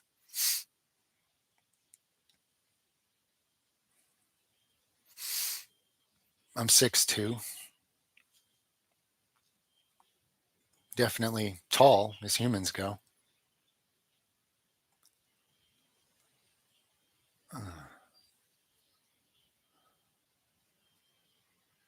How I got canceled? Nah, I don't want to say too much. Um, yeah, I'm afraid it might get me in trouble here, to be honest. But I've learned some things from it. How to point people towards the right things without saying too much in detail that the AI will map out. You cannot say it. You're not allowed to know all these things word for word. Canceled. Every violation known to social media, even though I had committed none of them. There's certain things I said word for word that the public isn't allowed to know. I didn't even know how word for word I said it until I got canceled. And then somebody showed me underground documents that word for word were what I had said a few days before. And then that disappeared and they disappeared off the internet. That's one example. That's how I got canceled the first time.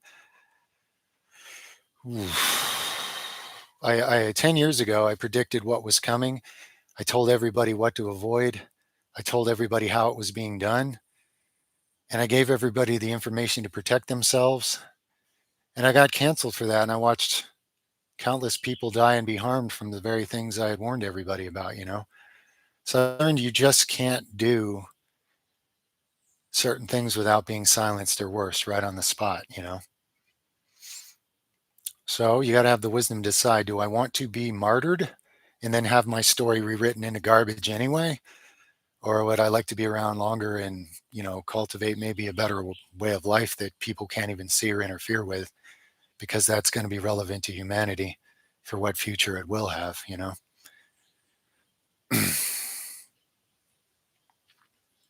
Say what canceled me backwards. Couldn't even do that if I tried, probably. I don't remember which years these cancellations. I think the first one was, mm, it was over 10 years ago at this point. Yeah, Mo, one of them was very relevant to what had been leading up to that and how it was going to be perpetrated and the fake cures that are actually the trap and all kinds of things. And I laid it out way too accurately and told people a lot of things they could do about it. And I think the AI mapped too much of what I said and showed it to those who don't allow that the general public would understand such things. And I don't think it's even this platform that canceled me. I think it came from higher up. Things that channel right through this platform and take control when they want to. But I'm not bitter. I'm not naming names. These are just life experiences to gain wisdom and essentially learn to become more effective in helping people um, in what ways I can.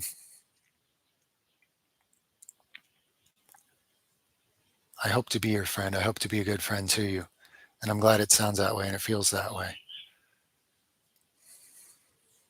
For sure.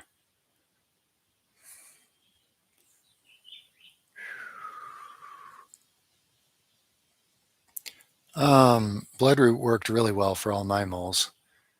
The establishment that doesn't want you to be able to remove potential cancer may say otherwise, and I can't tell anyone what to do. I don't have the legal right to prescribe or, you know, any of that kind of stuff. But just as a person talking about something he did, it worked great for me on a lot of them. I do still have some of the scars because a lot of them were big and left deep holes. My skin tends to recover from scars much better than most people. So I do not have 371 scars from the 371 moles I removed, but there's probably a good 100 scars you could see from it. They don't really bother me. Scars to me are just kind of uh, just benchmarks of experience in life.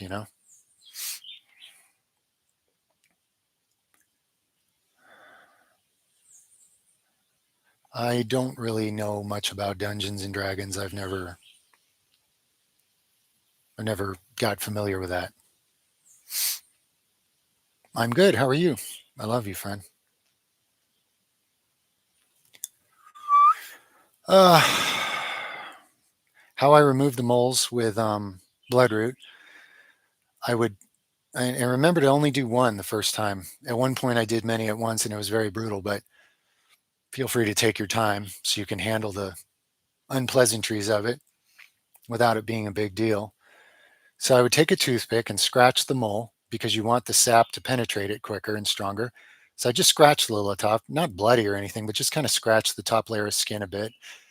And I put a little dab, little tiny dab of that black tar sap stuff on there and tape a piece of tape onto it.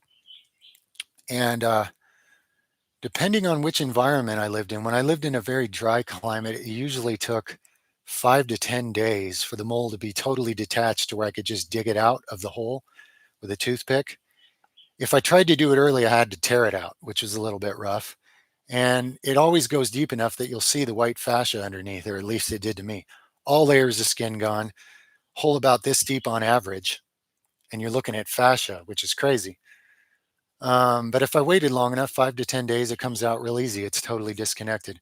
In this damp environment, I did a few more, and it only took 3 days, totally disconnected. So I don't know if that's to do mostly with immune system changes or just a damper climate. I don't know. But it usually took somewhere between 3 to 10 days in my experience. And if it never fully detaches, you need to scrape it and put a little more, maybe a little larger dab the next time to have a little stronger effect. And it's really that simple. Once you've done a few of them, you're going to see how the process works, and it's simple after that. Of course, I'm not telling anybody to do anything, just sharing what I did. It does leave a nice hole, which then fills in with gooey stuff and then becomes a scar looking section of skin. And if you wanted to put like some healthy oils on it and stuff, you could probably reduce scarring. In some cases, have no scar. I never bothered because I have plenty of scars anyway, and I just don't care. But the vast majority of them healed up real nice. You can see some spots, some scars where some of them were. Doesn't bother me in the slightest. Why would one do this? Because some of the moles people have are precancerous and they release cancer cells into the body that can find a weak spot somewhere in the body and start growing different kinds of cancer. Some of them are somewhat melanoma. That's why. This is why I would do it. I can't talk for anybody else, and I'm not trying to. The authorities of this world get to control the medical narrative, right? They get to control, control, control, and I have no interest in control.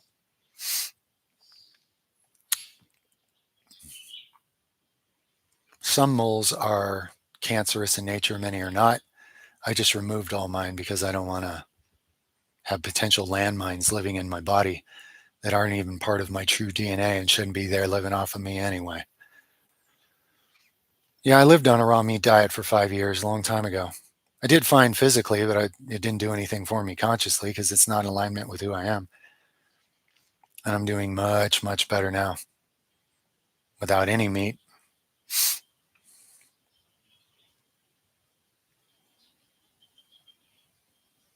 Hmm.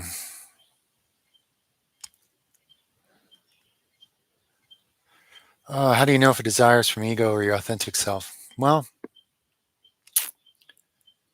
is it more about service to others? Is it more about oneness with God?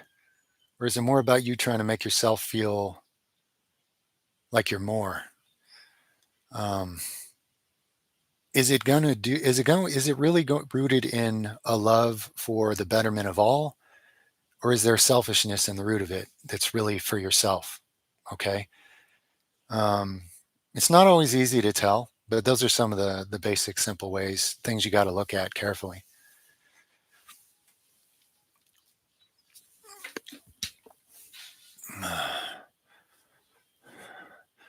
Yes, your diet should definitely align with yourself on a spiritual level. All things should align, body, mind, and spirit.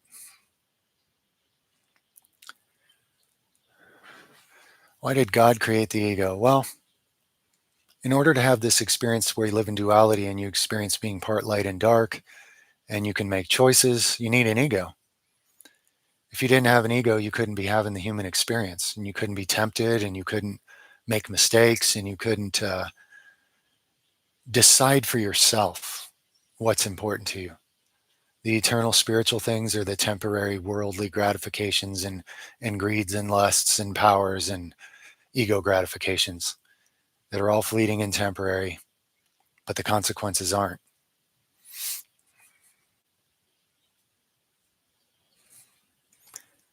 It's like a chance to lift weights spiritually, you know? If you can't get under some weight and get crushed because you have no weakness, if you can't be deceived, you can't drop a weight on yourself and learn how to get stronger and lift it, right? I just use strength training as a simple parable. So many things can be used for parables of spiritual principles. Sometimes that helps to look at it that way. Other people just get hung up on the parable and totally miss the spiritual meaning. Most people, strangely enough. As far as antioxidants for skin in the sun, I just like a wide variety. I like to eat a lot of superfoods or just really awesome foods that have really high antioxidants and just get a good variety because your body can protect your skin and everything else that way. There are certain ones that have been studied to be good for skin, and you can, if you live in a place where you want to supplement and try that, you could certainly do that.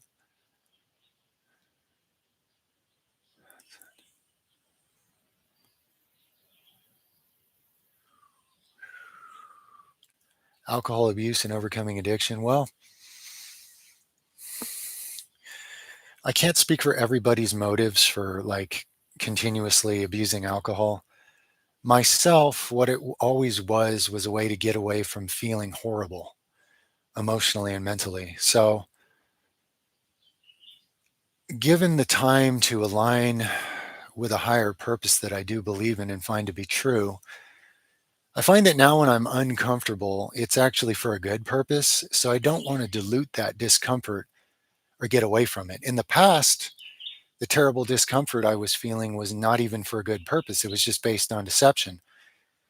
And sometimes the poison of alcohol myself and negative entities were doing with thought loops and the negative emotions stemming from it. So in learning not to give alcohol so much credit, and not to need to judge a thing or yourself or anyone else, and coming into understanding that really the conflicts within you are driving you to reduce your pain. And there's an unnecessary sacrifice coming here. You're making your body pay the price of poison in order to escape a different poison that's happening emotionally and mentally. So, in aligning more to who I am now, when I'm so uncomfortable that I would rather be drunk, I don't feel any need to resort to such things. I just look at why I'm uncomfortable, and I trust that, okay, by going through this discomfort for what you believe is right, you're growing in some way. And then you'll be more effective at helping others with alcoholism or anything else, no judgment.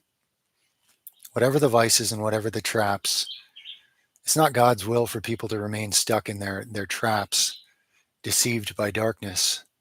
But God also won't take your free will from you and just rip you out of it, even though people think it's supposed to be that way for some reason.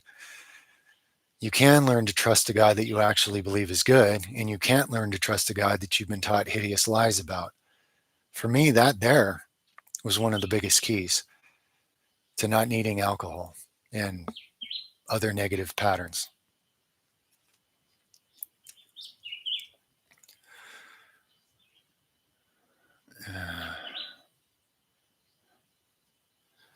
I do believe that pushing yourself in workouts, learning basic discipline, can definitely be reapplied to spiritual discipline, yes. Anytime you've gone through a lot of discomfort for a purpose, if you come to a spiritual vision of how to use that for a positive thing, it can be reapplied there, yes, because discipline is discipline. The discipline of your body is one thing, but the principle of learning to discipline yourself can definitely be used elsewhere, for sure.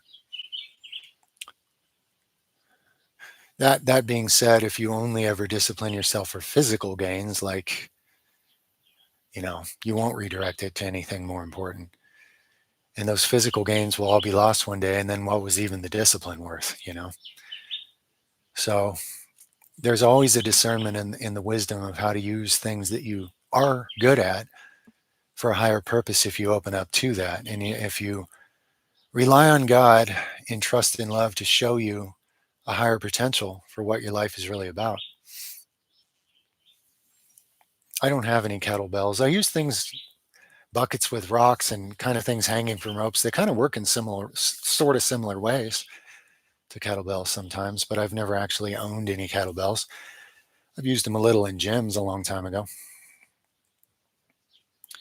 Hinduistic religions, it's not like I'm an expert, but I have noticed that some of the people I've listened to coming out of that side of the world embodied a much more peaceful right brain approach to life. It's kind of like the counterbalance to the Western left brain hemisphere where everything's intellect and goals and machine like efficiency and overcoming and overpowering and dominating and controlling. And I think that both these things have value, but when separated from themselves, from each other, they don't create a union where two become one and really more like three or more, and it all becomes one.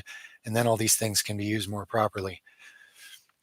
It's almost like the Eastern Hemisphere has not all of it, but certain groups where they know how to embody peace and not suffer with ambition. And then that's as far as it goes. And then the Western Hemisphere has all this ambition and competition and dog eat dog, and they don't know anything about cultivating peace. And so the two of them really need each other. That's why they're so different. It's just like how the right and left brain in humans don't work together. Generally, people tend to be one or the other, depending on the culture they grew up in. And there's this thick membrane between the two that needs to be penetrated, just like male and female were to become one, or two aspects of the divine unite in harmony and mutual respect and love for a higher, better purpose.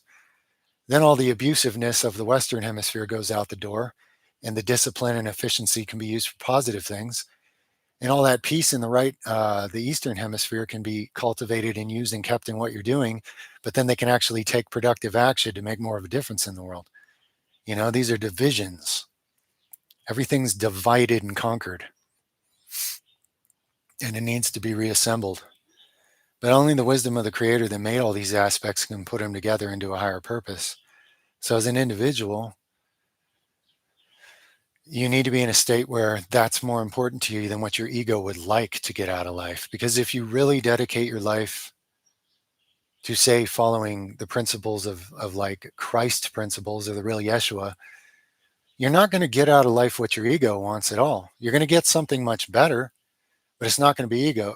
It's not going to be ego gratifying, and it's not going to be any of the things your human self would say it likes to get out of life.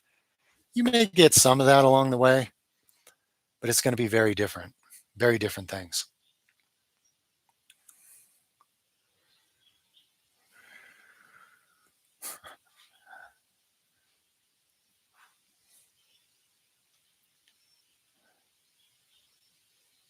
You're very welcome, friend. You're more than welcome. To give to you anything is to give to myself. It's true. A lot of people think believing in oneness is some kind of evil.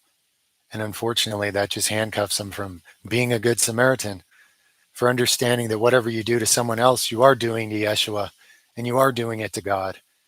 And therefore, on some level, at some point, it's going to come around to where you're going to discover you did it to yourself too.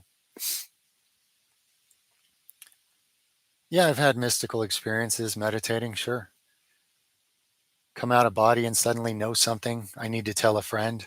It turns out to be exactly what they needed to hear that day, for example, or what they were thinking about, or something going on in their life. Just a message I knew I needed to deliver. I'd come out of body and be sitting there with them and know something that I should share with them. That's an example. Do we enlighten ourselves, or does it come through God? Well, the way that question is asked, it is based on the premise coming from ego and seeing yourself as the ego self, and then God is something different, which from the ego's perspective, that's pretty much true.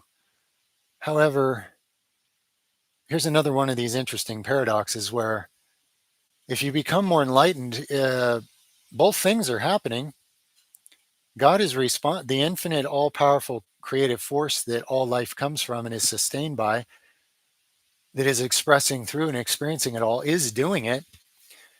But your individuality had to become aligned with that for that to actually happen. Otherwise, it's just another false ego enlightenment, which is not enlightenment at all, you know?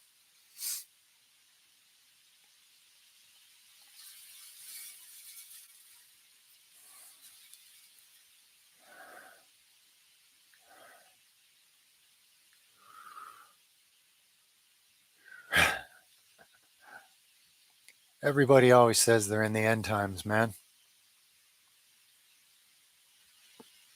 People asked Yeshua, when does the end come? And he said, no one knows that. Only the great source of all things. It also depends what you call the end. It might be the end for certain cultures who are always focused on the end and helping it happen.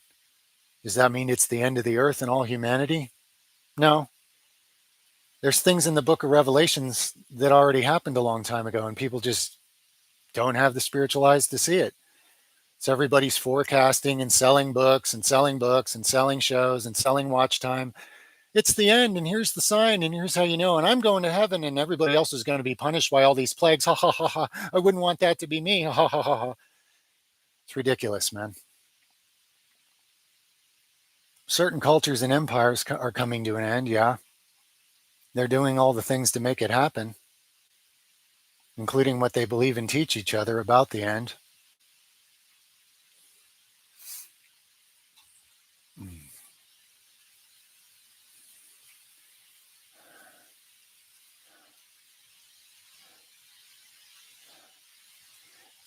Yeah, it's possible to grow on a lot less macros than most people do. I do. I don't require, it kind of depends on how big I'm trying to be. Like I can maintain 220 pounds on much lower calories than most people could. But if I go to push it back up to like 250, it becomes more and more efficient. I have to eat way, way more to do that. And my lifestyle is too active. So then I'd have to eat so much I couldn't even do it, to be honest. So it kind of depends on how far past what your body finds a decent balance, you're really trying to push it. But if you clean out yourself cellularly down deep, you fix your gut lining and you eat simple foods you digest well to cover all your basics, and you intermittent fast, which also makes you more efficient metabolically, you can definitely grow and maintain more tissue on way less calories than most people would believe. Yes.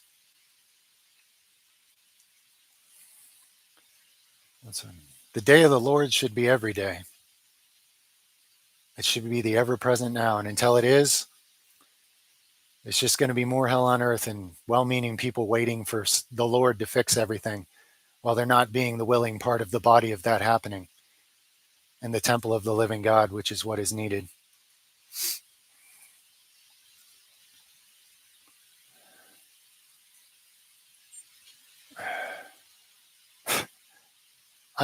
I'm not going to argue about the earth being flat because the people that believe it, it's their religion and they think it's super important.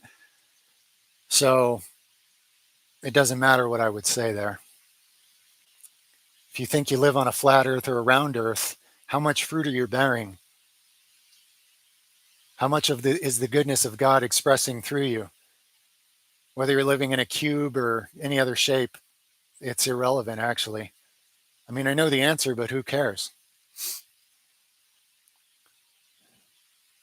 I'm probably yelling right now because it's raining pretty loud outside, so I apologize if this is too loud. The sound of that rain is kind of loud for me.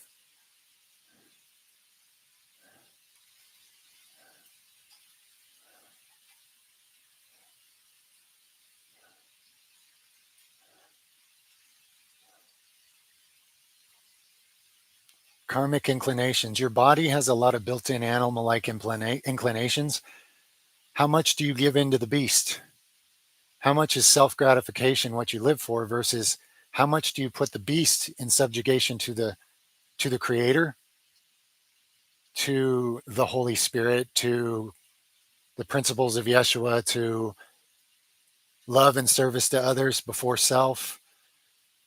How much are you investing in the spiritual eternal nature or giving in and failing that because of the temporal beast nature you're experiencing? It's basically a simple test for you to show who you are and what you prioritize. Yes, you have to deal with the beast part of yourself in some way, shape, or form. So it's a question of how.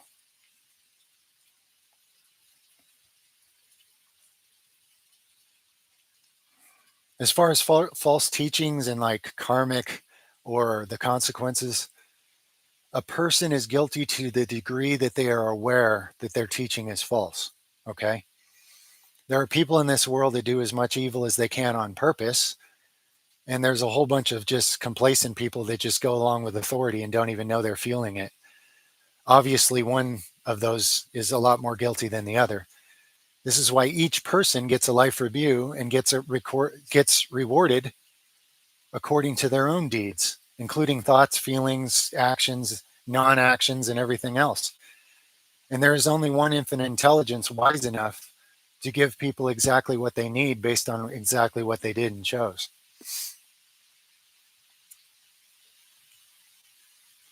I would not subject my wife to being put out there on the internet unless she wanted to, because the internet is a very cruel place. And, you know, I've had to field some really nasty racist comments, even off of this channel, directed towards her and my kids. And there's no need to trouble her with somebody else's darkness that way. If she ever wants to share something, absolutely, but I'm not going to pimp out family for attention. Um, I'm willing to suffer a lot of things in the public realm to help people, but there's a lot of other support I get from her and my family. And there's a lot of ways to serve the betterment of humanity. And only if somebody wants to put themselves out there for public ridicule and scorn and rejection and hatred and lies told about you and all that, only then should a person do so, you know?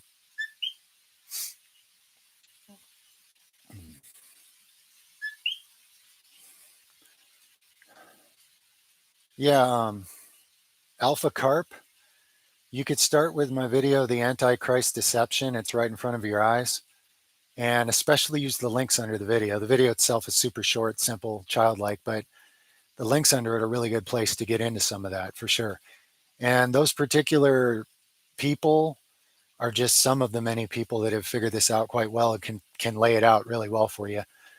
I tried to pick a few different types of people that can share it in different ways, but once you go down that rabbit hole, you'll find there's a lot of people explaining this very carefully to try to bring Christianity out of the fruitless hole that it's been stuck in for a long time.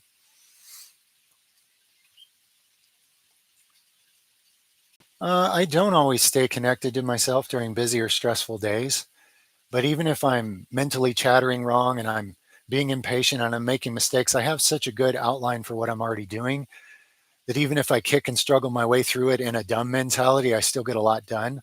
So I'm not going to sit here and act like I walk on water. There are days where I get a lot done in a really good flow state. There's other days where I just kind of push myself through stuff I need to get done, and I'm not in the best state doing it, to be honest. But being that I have a real good outline and a clarity and real good momentum towards important things to do, even if I'm not in the best mood or the best state of mind, I'm still getting productive things done, to be honest. There's always a lot of room for improvement for anybody. I have infinite room for improvement. I'd say that's the good news. I'm not satisfied with this, you know. I don't mean this, what you see. I'm not satisfied with, my spiritual growth for what it is or anything. That's how gurus get stuck in some limbo in the afterlife and just hang out for billions of years thinking they're enlightened because they're ignorantly hung up on thinking they're so enlightened that they're not making any progress. That's another trap. In order to grow spiritually, you need to always be childlike and open to change based on any new understanding or bigger or better understanding you might get from the creator. You can't do that if you're proud of yourself. It's impossible.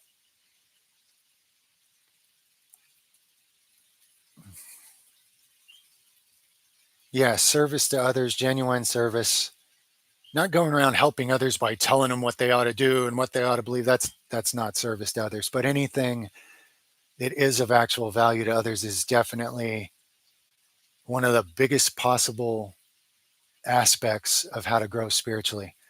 But it needs to be rooted in love and knowing that you're doing it for God, you're doing it for yourself. And even if those people don't know that, it doesn't matter. Any kindness or goodness, you're being a good Samaritan. And the world doesn't have good Samaritans for the most, I mean, it does, but few in number are the good Samaritans. And many are in number are the people that I believe the right thing and God likes me better than you and poo poo on you, go to hell. And it's really sad, dude. It's really sad. It's really inverted.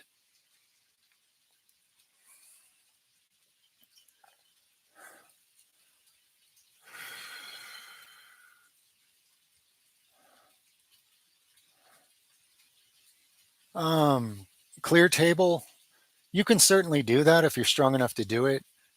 There has been that massively increased heart attack rate due to shrapnel and certain other things going on. I would prioritize resetting and detoxing so that everything you eat and everything you do will serve you better after that. I would. That's just me, not telling you what to do at all. But it's a good question, and that's what I would do. If you fear God, what kind of God are you learning to trust? Some kind of sadist who blames his own creations that he's displeased with them and then tortures most of them forever? Are we talking about that? That word fear God was translated from reverence. It's a kind of love, it's not fear. Any kind of actual fear is because you're taught some pagan satanic monstrosity is God that contradicts the real one constantly. And what does fear do for your consciousness? It contracts it into an ignorant, miserable, dark state of being. So it's going to stop you from spiritually growing and it's just going to stop you from bearing fruit. You got enough evil in this world to fear. Why would you fear even more the only thing that has the potential to make it wonderful here? That's handcuffs. That's spiritual handcuffs. And it's a nasty lie that's been there since before recorded history. Anybody that's petty enough they need you to fear them, I mean, even some of us humans aren't that petty. So why would you call it a God when it's like a worse version of the most pathetic, wretched, dysfunctional humans? I'm not going to lie and call something like that God. It's not good for anyone if I do.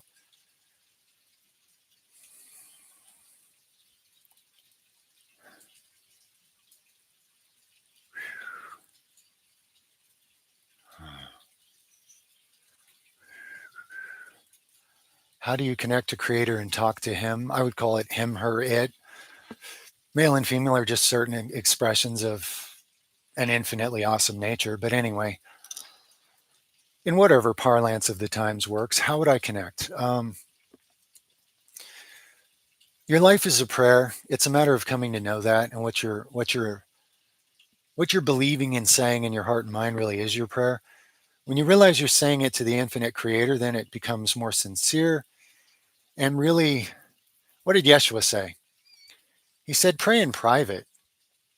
And don't be like the Gentiles and do a bunch of things ritualistically and repetitively, thinking that, so i.e., like subliminals and repetitive nonsense, thinking it's going to get something from God.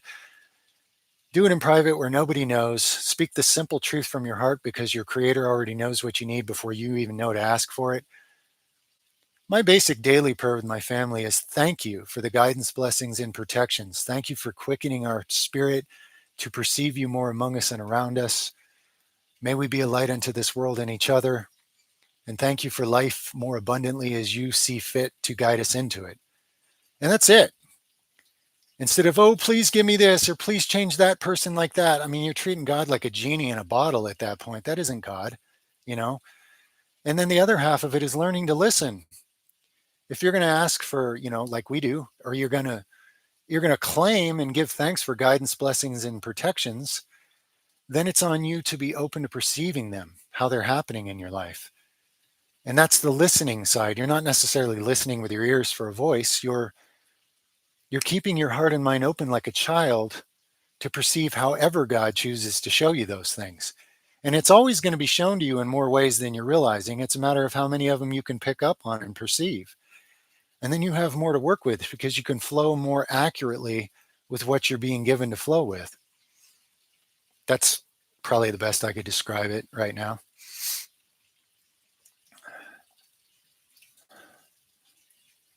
Our Father, that's a really great prayer. Think about how it starts, which defeats all of religion.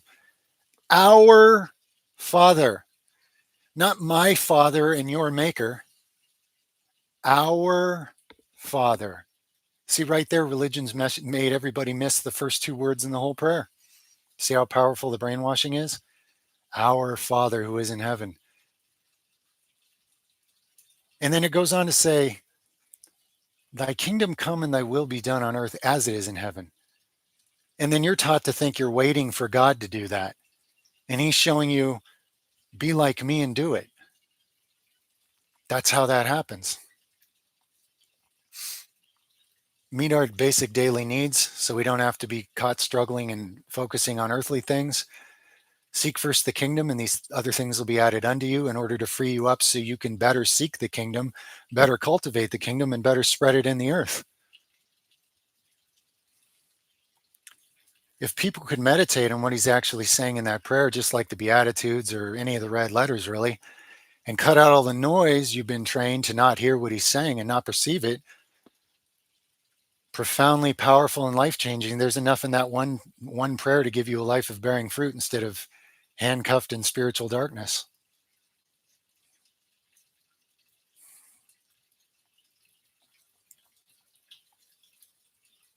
Deny yourself and pick up your cross is like all the things your ego thinks life should be about, all your ego's goals. I was once addicted to ambition worse than any drug. And I've been addicted to plenty of things in life. And it was the worst addiction I ever had. And it was the hardest to ever be freed from. But through prayer and repeated asking, I was finally freed of it. And now I'm capable of living for a purpose that's got eternal value, you know? But it was extremely painful and miserable for a very long time, being broken by that and unable to let go of the rage that came being broken from it.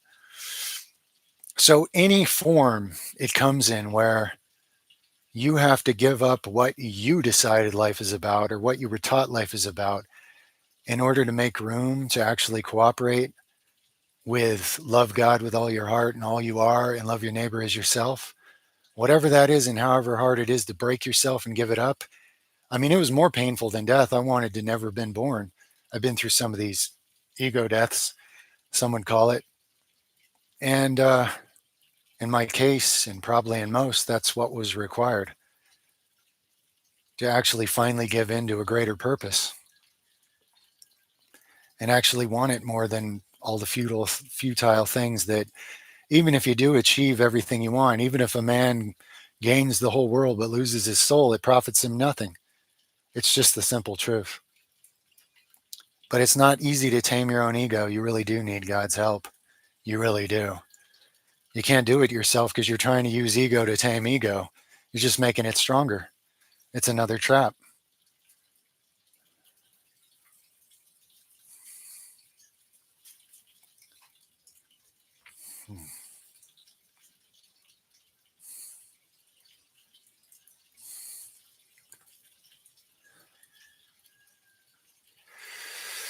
To reduce ego death, I don't, unless you have the wisdom to truly give up all earthly priorities and prioritize the heavenly kingdom first, then maybe you do. So maybe you can have an easy ego death. Um, maybe. I don't know.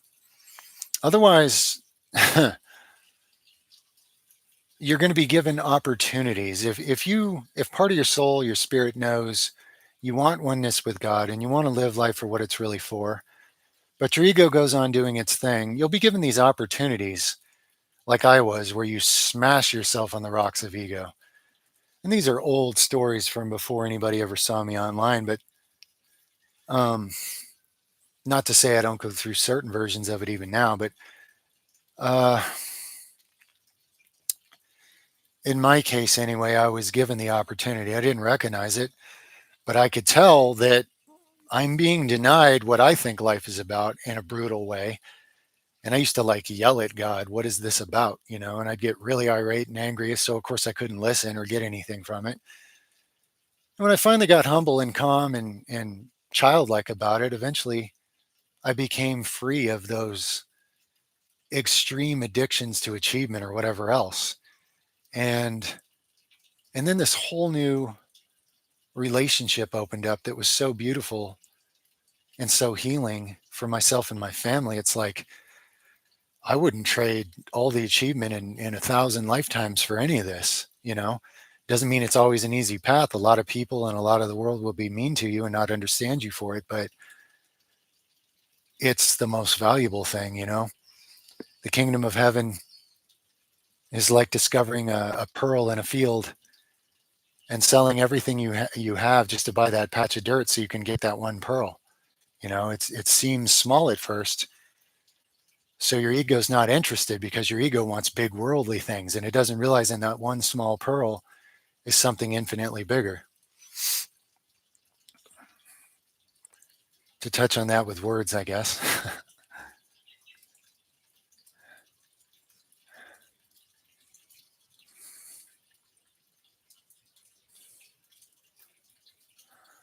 Celibacy. I mean, it would depend why. You know, like, is it your choice? Is it for a higher purpose?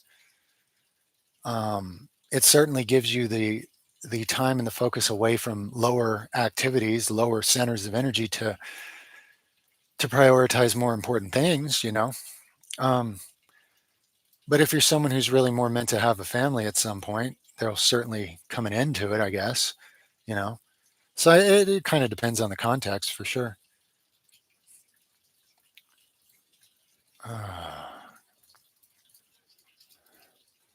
I'm not denying the crucifixion of Jesus. He went through the worst things to show you unconditional love and show you how unjust the world is, and then even show you that he could overcome death. So you'd actually listen to what he said and taught you to be, instead of believing his father tortured him and then covered you in innocent blood so he doesn't have to hate you anymore, some sick pagan insanity the Roman Empire came up with to obscure the whole point of it. He went through worse than anybody understands. That's why he deserves much more respect than some comfortable meditator that can teach you the way to peace, but didn't go through any suffering really. Basically avoided suffering the best they could, instead of going through the most suffering possible to show you the most unconditional love and forgiveness possible, to show you the actual nature of God while having it made into lies that are directly against the nature of God.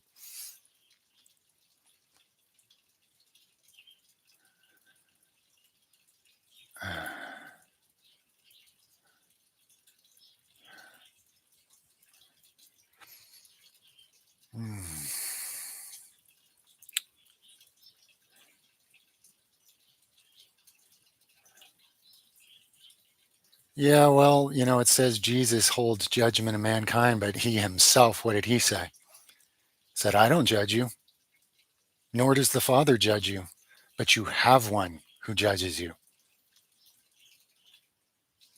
There's great wisdom in attempting to contemplate that with an open mind and heart before God, to be given some real understanding instead of what you were told to think.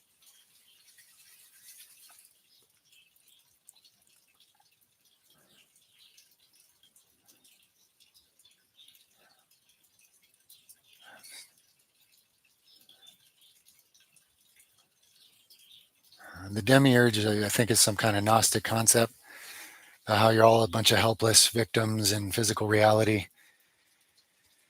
It's almost like Paul's fake gospel. It doesn't do any good and it stops you from bearing any fruit. It's just some excuse to cop out and say, I need a ticket to heaven because I'm just caught in evil and there's nothing I can do about it. It's very unproductive. The great corruption in this world can be healed by those who become a species that are the living temple, the living lanterns of the living God. There's no cop out. There's no easy way out. There's no drug escape. There's no cloud escape. There's no nonsense that would just defeat the whole meaning of even coming to something like this in the first place.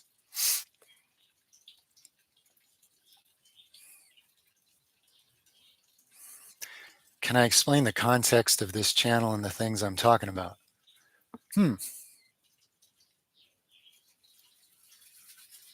The context of this channel is about, in your own way, the way you're made, the way you are an expression of the Creator. Give your life over to that Creator. Give away your ego illusions about what it's about, and be whichever version of an example of what it means to walk in more oneness with God as an expression of truth and love, to start healing creation instead of making excuses for destroying it and going along with it, so that there can be some kind of golden age instead of just a bunch of excuses to destroy everything you were given to be stewards of. That's kind of the basic context.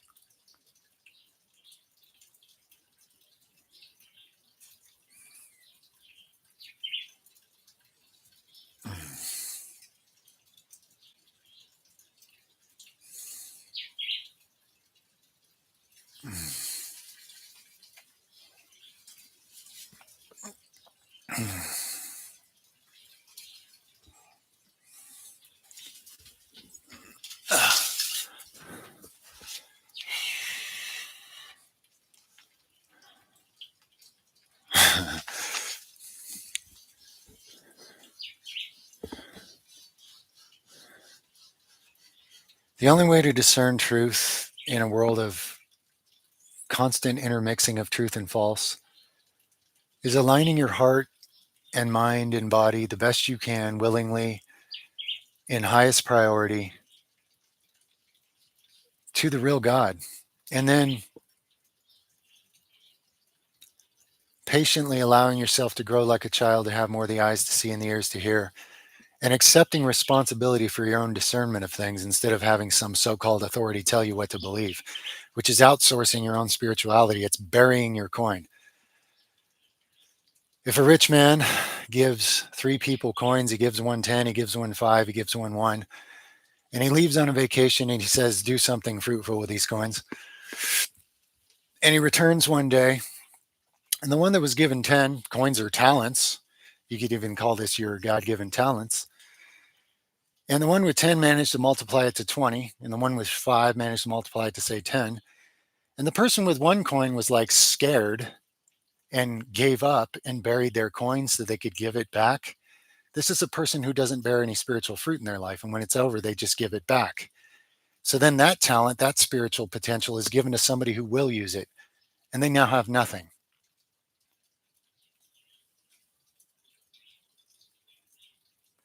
So any belief system that has you hopeless, apathetic, making excuses to not bear fruit is a lie. And it's robbed you of the purpose of your life because you've allowed it to. You have to want truth, and you have to want wisdom, and you have to want love, and you have to want a relationship with God more than that.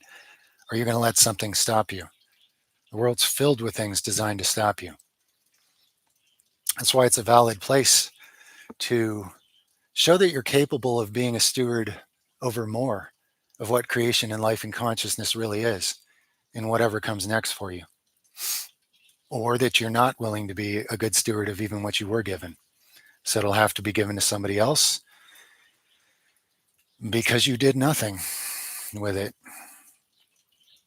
Or in a more extreme case, you used whatever you had for evil on purpose,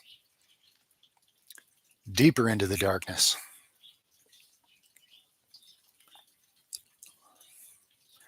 To regenerate gums, stop eating the things that poison your mouth and then do like oil pulling daily. I use castor oil. It's my favorite. There's some other good ones, but that's my favorite. Organic castor oil. Help get all the deep toxins out from under them and out from them.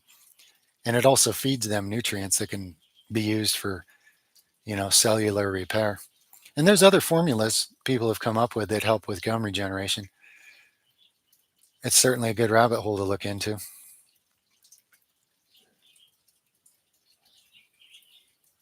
Uh,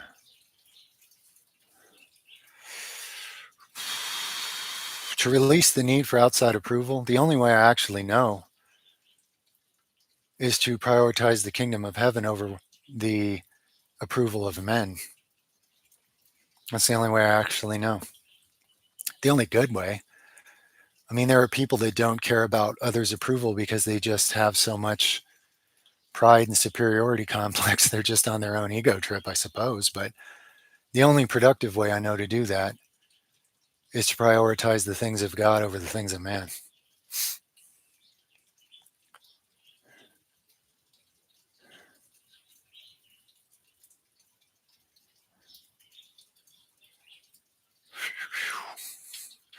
People who want to preserve their own genetic heritage without necessarily wishing to harm others because of it. Well, again, it's like, I don't know what the belief is that makes that seem so important, but the truth is, um, whatever genetic heritage you have is a temporary illusion. So again, you don't get to control where genetics end up going on this planet. What you can do is use wherever you're born and whatever you look like to care about more important things and invest in something eternal that applies to everybody and has bigger meaning.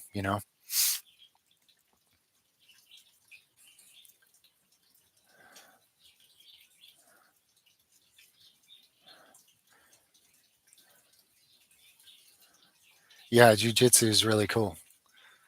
I'm teaching my kids some of it now. Very, very useful, functional, very, very clever, very effective. Good for your health too. Good for your control of your body, big time.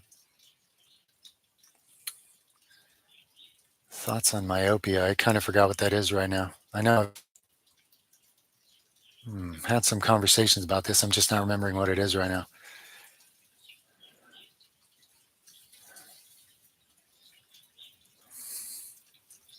Hmm.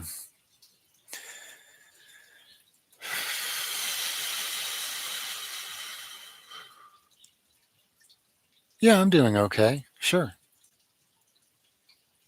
There's a kind of an equal amount of blessings and opportunity as well as obstructions um, on the path I'm on, but I consider that all to be a blessing, really.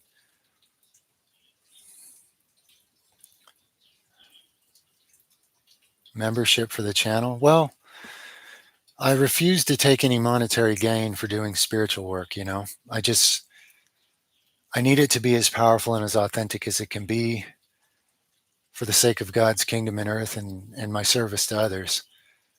And, you know, the only thing I might consider is if I could do something practical, if I get enough time and if I feel called or guided to do it, if I could do like health consultations with people, because that's just a practical craft, basically. It's like a tradesman craft for me. I might be open to that at some point. And of course, the spiritual principles I live by are still going to apply to however I interact with anybody that way. But all the spiritual, purposeful stuff on this channel that's meant to go to whoever's got the ears to hear and eyes to see, and whatever fertile ground the seeds can fall on, I can't diminish that by taking worldly gains for it. I'm not saying that would end its power, but it would dilute it, you know? So I trust God to provide for us in other ways that way, even if that means by living with a lot less material luxury. I would gladly trade those things for my family to have a better spiritual plight anyway. So that's kind of where I sit at it for now. And I appreciate your willingness to support. And I know you guys are supportive. I mean, I took down my PayPal link because people kept donating money. And I had to make a video to please give it to somebody you see that you know needs it more. And I already have at least one really amazing testimonial of how that played out so far in that thread that I'm so thankful for. It's worth so much more than somebody giving me $1 million, that's for sure, you know. So we'll see how that pans out. But I have to give to the world whatever God can give through me to the world without asking for any worldly gain from it, you know, to keep it as pure and undiluted as I possibly can to the best of my cooperation, you know. I genuinely love you guys. I genuinely love God. Doesn't make me perfect, but I don't want to dilute what spiritual food and drink is being given to those that are hungry and thirsty for it, you know.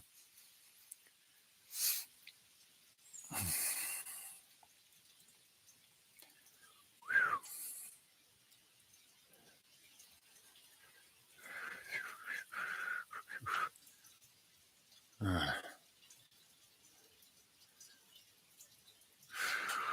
why did you take on the Nazarite vow? I don't know if I've even taken on the Nazarite vow, but I was walking along one day, beating myself up, listening to negative ideas, and a voice and a warmness touched me, and it said Nazarite, and I had these images in my head. And then I went back and studied the vow, and I realized, okay, this is one of these weird mistranslations. I actually believe what I'm being told is that you're already essentially becoming one. You just don't know it. You've dedicated your life to God to the best of your ability, and you will continue to grow in your awareness and accuracy of how to do that. You've given up drinking alcohol, which was a huge dance with me for a long time on and off. And you don't eat dead things, which is, I believe, the real meaning of not touching dead things, because you're purifying this temple that more of the spirit of living God can radiate through it.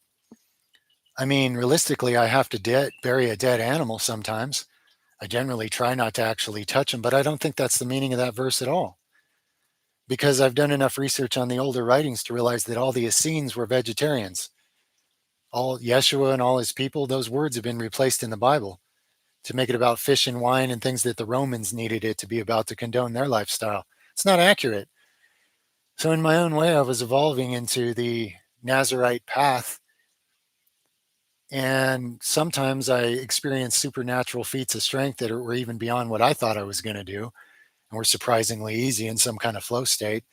So I'm like, whoa, maybe I'm not quite at legendary Samson level, but I actually am on that path and I didn't even know it. So I had to have like some angel tap me on the shoulder and just say the word and make me go look it up again and think about it. And I dabbled on and off with feeling unworthy for that for a while. And then I realized, wait a minute, what is this nonsense about unworthiness? It's not about worthy. It's just about, you know, this tends to be the way you're evolving. Go ahead and be it, you know? So, and in that sense, I guess I am.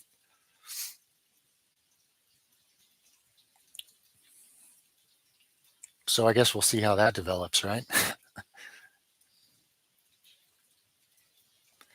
A lot of the best things in my life came to me spiritually first, authentically from the source or a messenger of the source. And then later I was able to find at least some scientific or ancient writing to back it up. Not in all cases, but in most at this point. But it was cool that it happened in that order instead of the other order. Makes it much more authentic for me.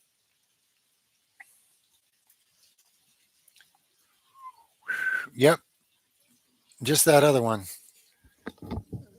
Salida. Just that one other one.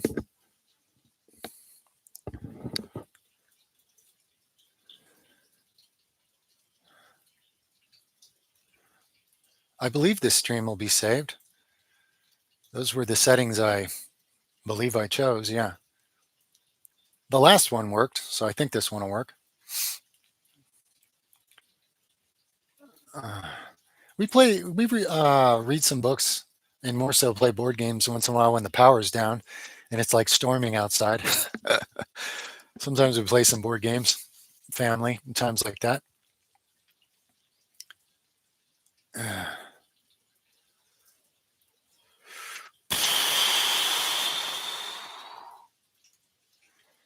The other channel we have is called Earth Roots Healing. And it's a very different kind of a channel, but I suppose if it grows enough, that'd be a good thing. So there's potentially damaging crosstalk from that channel to this one. So if you guys want to post comments in relation to that channel on that channel, I would appreciate it. And then I can just address them, or we can address them over there instead of bringing them back to here and confusing how this channel needs to develop. Um, so hopefully you understand and you can help me out with that.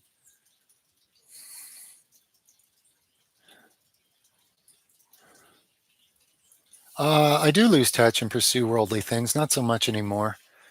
Those tend to be short flights these days that get caught quickly.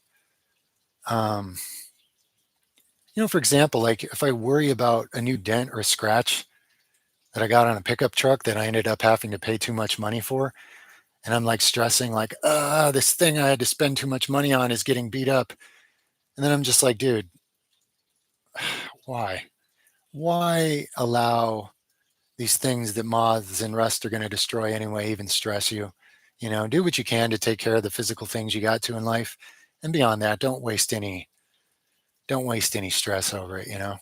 So I catch myself with little things, but I don't have any worldly ambitions really, other than the responsibility of developing a healthy, holistic, spiritually healthy, and also physically healthy alternative, better way of life for my family and whoever that ends up expanding into at this point, as well as giving whatever I can freely of value to others out of love for God and God's creation, basically. But those aren't ego ambitions. Those are just wonderful blessings to have an opportunity to be a part of, basically. When it comes to all the physical stuff in the homestead, I do get aggressive and forceful, and I really kick butt when it comes to like a lot of physical labor that's difficult in a lot of situations, but I'm built for that and I enjoy it. So even if ego creeps in on some of that, I let it. It's like, do you want to see how many of these you can drag up this hill this day? Let's try to do 20, and get mad if you only get 19, and then get mad, maybe get 20. So I let my ego play a little bit, as long as it's contributing to something of higher value, but it's not in charge, and it doesn't get to take charge, and it doesn't get to decide what the meaning of life is and derail me that way. Everybody's ego gets triggered. Everybody. The most spiritually aware person gets their ego triggered. So it's a matter of catching it, rebalancing, putting your house in proper order, And that's always going to be happening as long as you have a human vessel, physical beast, animal life to be connected to. And people that act like that doesn't happen to them, they're so trapped in ego they don't even know the difference. Jungle Gym cookbook. I eat most stuff here raw. My wife does some cooking, but her recipes are beyond me, and I don't even have time to keep up with that. Maybe on Earth Roots Healing, she'll share some of those down the line. If some of you guys want to go over to that channel and make it grow and start asking for healthy recipes, you can probably inspire her when she has time to start posting some of those. Not that you'll necessarily be able to imitate them because you're not going to have access to all the things we have on the property here. But some of the recipes she has are things you can buy. So, we'll see. Go make that channel grow if you want, And if it's growing, then we can probably be inspired to invest a little more time over there on the practicalities of living off the earth and living in harmony with the earth and some of the amazing trees and plants and herbs and stuff we have here. I'd like to allocate some time to that if more people show up and bring that channel to life and make it more energized. Then I can justify allocating some time to that as well.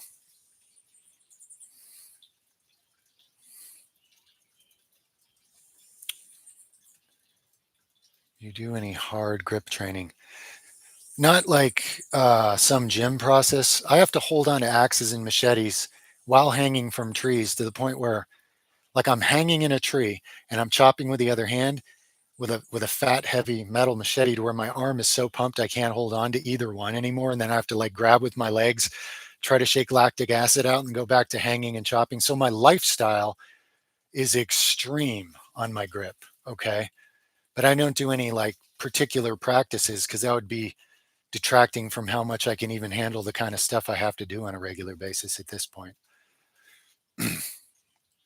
I work these hands to where I have to stop. They're so beat up and so sore, and they got so many holes in them, and the joints and tendons and bones ache so bad. I just have to stop for a while. And then I have to do other things that don't involve my hands as much, which is pretty tricky. I still manage to be productive.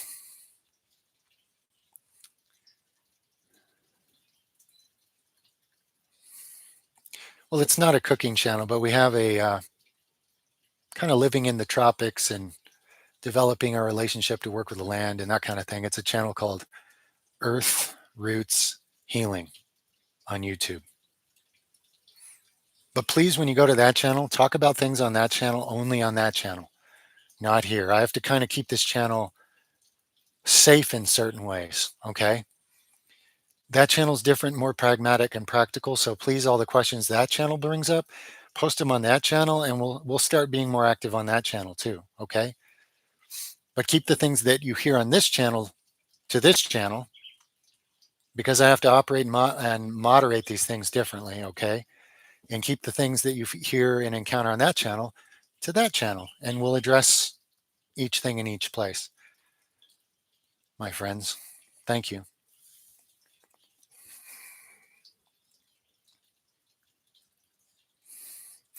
If your wisdom teeth are growing in behind other teeth and growing in the wrong place, you should have them removed because they're potentially dangerous if you don't. If your jaw is large enough to let all, and your teeth are aligned properly to let your wisdom teeth grow in right, then you should.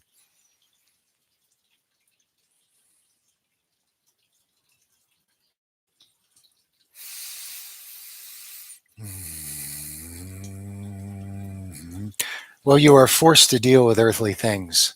You're born in a beast system where there's money and there's all these things you're indebted to by being born here in a fallen kingdom. You do have to deal and address these things, yes. If I hadn't been super prudent with money and responsible, because I never made a lot of it, and if my wife and I hadn't worked together to live way below our means for a lot of years, and make those kinds of sacrifices, we never could have got financial sovereignty over our lives to free us up to do more important things. So yes, you don't just get to skip from, living off mom and dad or whatever to being some I'm so enlightened and spiritual all the time. Like that's seriously just not pragmatically real. You have to deal with the earthly things enough to free you up to deal with more important things. And no two people's path to that could be exactly the same either.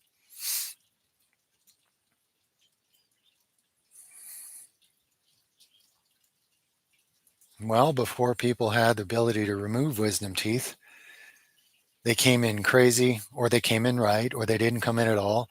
And some people died from it, just like, childbirth. There's so called natural things that can go wrong in a lot of ways. And you are fortunate to live in a time where wisdom tooth removal is a pretty easy thing. I had a few removed myself. After trying to remove my own with pliers until I realized I couldn't even physically do it, and I had to give up and have a very easy surgical procedure, which I'm thankful for. Do I like dinosaurs? Well, as a kid, I was obsessed with them. I had tons of books and memorized all of them and all the supposed facts about them, which are largely speculative. But yeah, I find dinosaurs super interesting. Another potty break, 2 minutes or less. Be right back.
Hey, do you guys like them when people put quotations around things that don't need them, like potty break?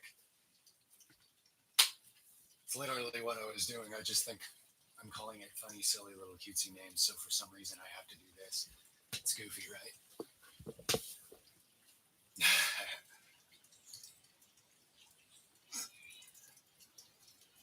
You can't hear me?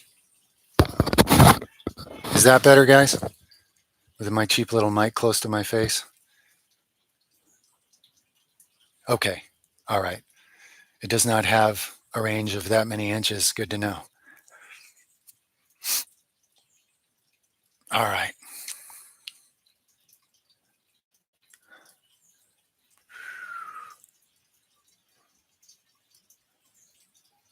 RO water with Celtic sea salt. Oh, yeah, man. You're already starting to purify and mineralize your system. And being that the human body is mostly water, the improvements you feel are real. Anytime your body gives you good feedback, and it will, if you feel your feelings, it's like, yeah, okay, my body's telling me this is good. I remember the first time I remember really noticing that and paying attention to feedback. I had been running miles every day on this same run, barefoot. I really enjoyed doing it. And one day I had started supplementing chlorophyll for the first time ever. And I noticed a like very tangible difference in how far I could run, how easy and how fast. And I was like, whoa, my oxygen carrying and energy metabolism was just like way better. So even if I'm not running, I know that things with chlorophyll are like super good for me. I do get some running in, but at that time, since I'd been doing the same run every day, it made it very easy to notice the sudden difference,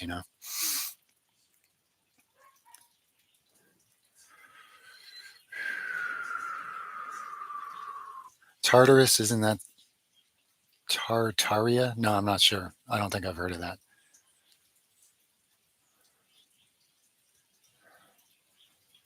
Hmm. As far as how to build muscle in a good way, I mean, go to my fitness topic threads and just ask certain questions, and give me ideas for like a video to clarify certain things. Probably better I do it that way than try to spend like 20 minutes yammering about it right here because I'm trying to prioritize and keep up with a lot of this the best I can.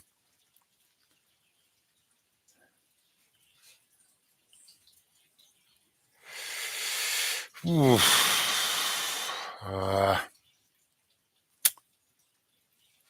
Hmm. Boy, this is going so fast. Well, I'm thinking about answering one. I see several others, and then it's gone, and I'm like, I'm going to slow this down next time so I can put a delay on things and slow your guys' questions down. I can't expect you to do that. I understand that's why there's that setting. So I think next time I'll be able to keep up better, assuming that there'll be. I'd imagine we'll do this again at 30,000, so be even more people. On caffeine, people ask me a lot. Look into Ayurveda and how different herbal, mineral, food type substances push constitutions in different directions.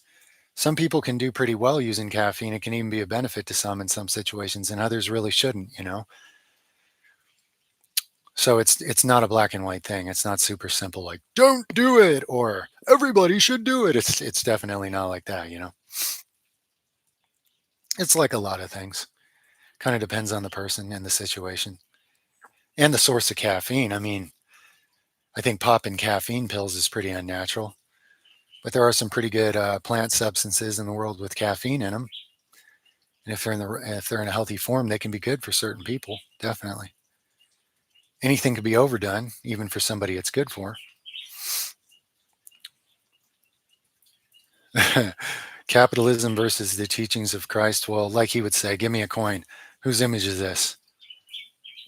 The U.S. Rome 2.0, whatever it is. Give to them what's theirs and give to God what's God's. Give to me what's mine. They're totally different things. They have nothing in common.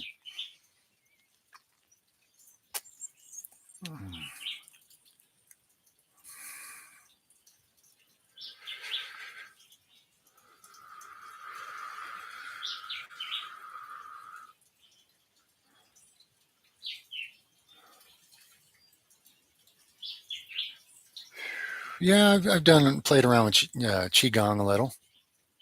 I think if you can feel it and breathe and relax and just move stuff around your body like that, it can definitely be healthy.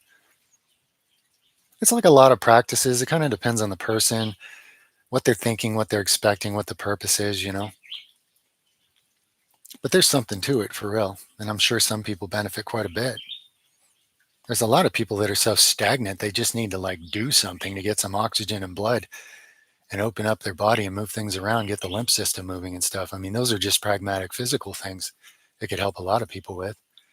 And learning some body control and coordinating the nervous system in a calm way instead of a violent, forceful way like a lot of athletic things are, it certainly has a place. What year did we leave America? Our exodus from the U.S. was in, I think it was like 2017, 2018, probably.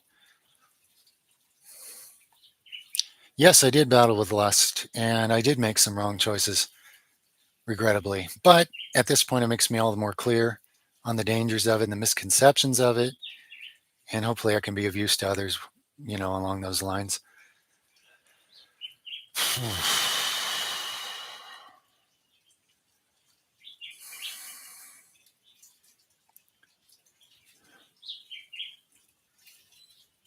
Thoughts on weed? People, okay. I answered the cannabis one earlier in this video. It's coming up a lot, guys. I know there's new people here. I kind of bagged it in with like other plant natural plant things versus GMO synthetic versions and stuff. That's kind of back right near the beginning of this one. How did I take the chlorophyll? In the beginning, it was like a supplement. No, I was taking spirulina, is what it was. Later, I tried like supplemental tinctures, and those also still had the good cardio type upgrade. These days, I just juice really green things that are high in it, like noni leaves that have a bunch of other benefits. Just flood my blood with chlorophyll. But all those things, any concentrated form that's coming from something non contaminated, it's definitely a good thing. People would say spirulina is contaminated. Depending on where they got it in the ocean, it could be. That's true. What's the breath, sir? I wouldn't say breath is your only job. I would say there's a lot of benefits from honoring the power of it, sure. Depending on why you're doing it, what your intention is. I certainly like to breathe deep and relax and be more receptive to whatever the great spirit of the living God would share with me when I'm in a non thinking, more blissful state that tends to make me a better person for the rest of the day. I missed my girlfriend's birthday to be here. You're such a character, man. Well, hopefully she just slaps you around a little and then gets over it, right? I know you're kidding.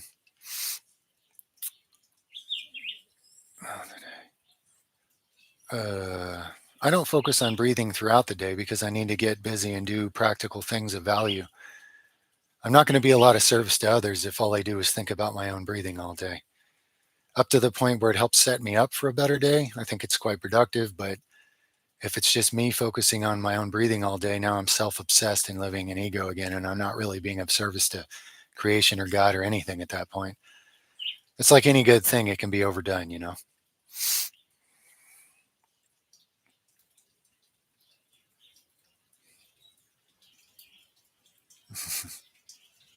Hmm. No, as far as healing through the power of Jesus, yourself, and others, it kind of depends what you mean by that. There are real healings that occur in his name, and there are real healings that occur not using his name. And I go back to what he said. Um, he said that now some of this you have to actually go to the older writings to get more on it. You'll get a one liner in the canonized Bible probably, but he said that a prophet is not very effective. And he also actually said a healer in their own town because the people that watched you grow up don't believe in you. They think you're just another person and you're odd and they like you or they don't like you, but they don't understand why anything miraculous would happen through you, which drastically reduces the power of miracles. What happened when a woman snuck up on him that had this condition for all these years and she touched his robe and was healed? Now he felt drained of something, but what did he tell her? He told her it's your faith that made you well. He was part of it, but without her faith, it wouldn't have happened. So if you go around throwing around the name of Jesus and people are flopping like fish on the floor and everybody's cheering, that's pretty pretentious and basically a mockery of real things. If you are trusting the real Yeshua to be with you, to guide you, to empower you, and you're aligning with his will and teachings and ways as much as possible, and it's helping you to manifest enough faith to allow him to help you heal someone or yourself, then yeah, absolutely it can work. But the world's full of counterfeits, and then there's a certain amount that are real.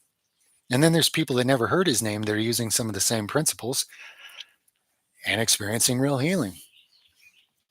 Despite what popularity drunk preachers dancing around on stage screaming like rock stars in front of cheering crowds would like to say, God doesn't just throw everybody away who didn't hear a certain name and say a certain set of magic words.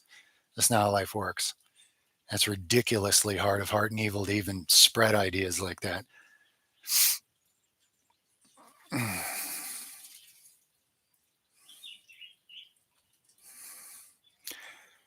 Hey, some of those writings to look into: the Essene Gospel of Peace, the Gospel of the Holy 12, and then what's the one of you, you're probably not on here right now, you linked to me recently. I forgot the name.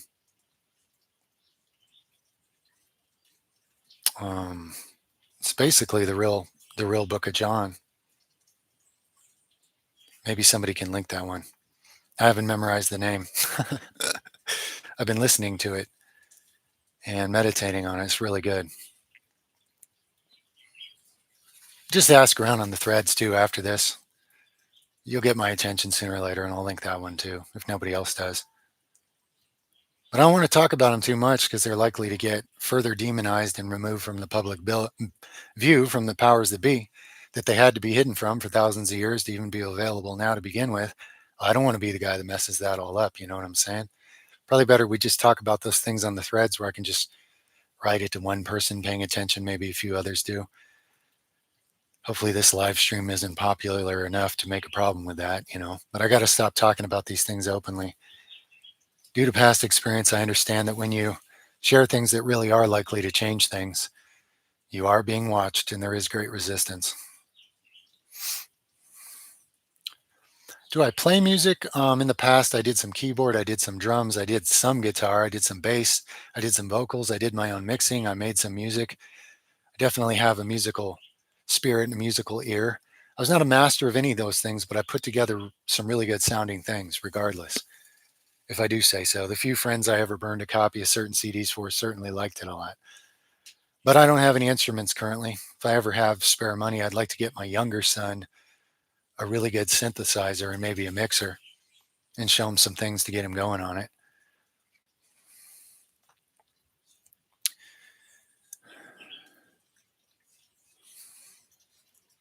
Yeah, humans have been physically degenerating for a long time and spiritually, but there are always a few who are actually going the other way.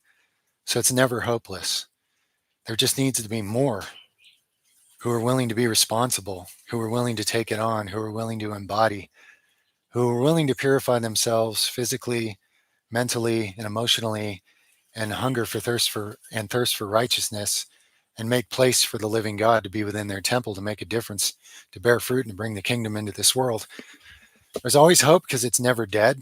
There's always some doing it, whether you recognize them or hear about them or not. But there certainly needs to be more if we're going to turn the tide for the species itself. And though I often wear rose-colored rose-colored glasses and then get kicked the pedestal out from under me and fall on my face, I'm not quite unrealistic enough to assume that just everybody's going to be on board suddenly. But there definitely needs to be more to start making a meaningful shift. Because there's no rule in free will against completely decimating this planet to where humans are extinct and in their place is some synthetic thing left over or something. There's actually no rule against that. You have to be honest and realistic about things. And if there is free will, which there is, despite people's many silly belief systems to try to hide from that, um, there needs to be more individual spiritual hunger and thirst for righteousness and truth. There really does.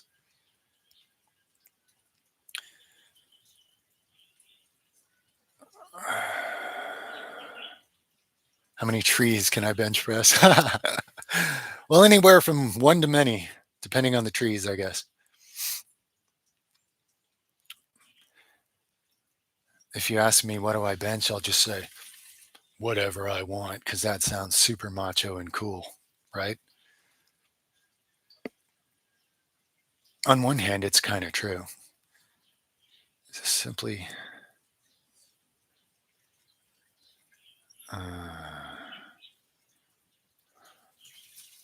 the human actual consciousness is an energy field in your body and around it. It's not actually contained fully in it.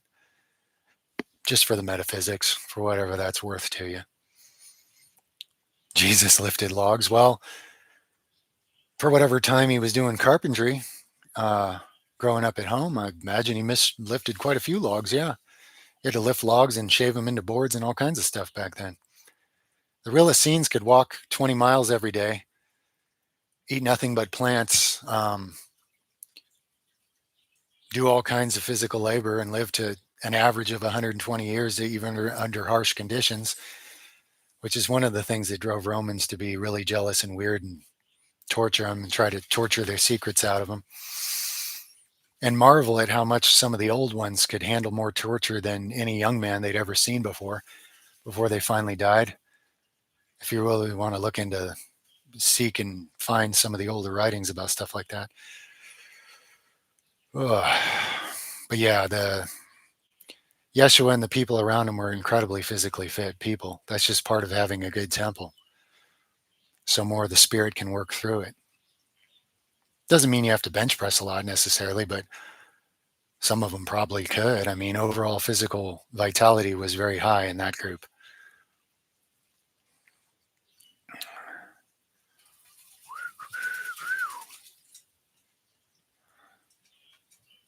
Some out of body experiences, and how do you perceive that? Uh, Man, I think to take time on those, because I'm kind of seeing a lot of reckless, sort of probably well-meaning, but kind of harmless misconceptions by the amount of those that are being thrown around on the internet these days. I'd have to carefully pray and meditate on how to present some of that in a way that's not foolish, as far as the effect it'll likely have on people and their assumptions about it. So at some point, probably there will be a video or more on some of that, I'd imagine. In my community, yeah, what little tiny bit of a community I have, like one neighbor I'm close enough to interact with. Yeah, we're very active in ways. We take care of each other. I bring him certain things and he does things to help me with things I need help with, and it's a really good relationship, and that's very important, especially when you live far out away from everything and you need to have friends instead of enemies as neighbors, and I'm really blessed to actually have that.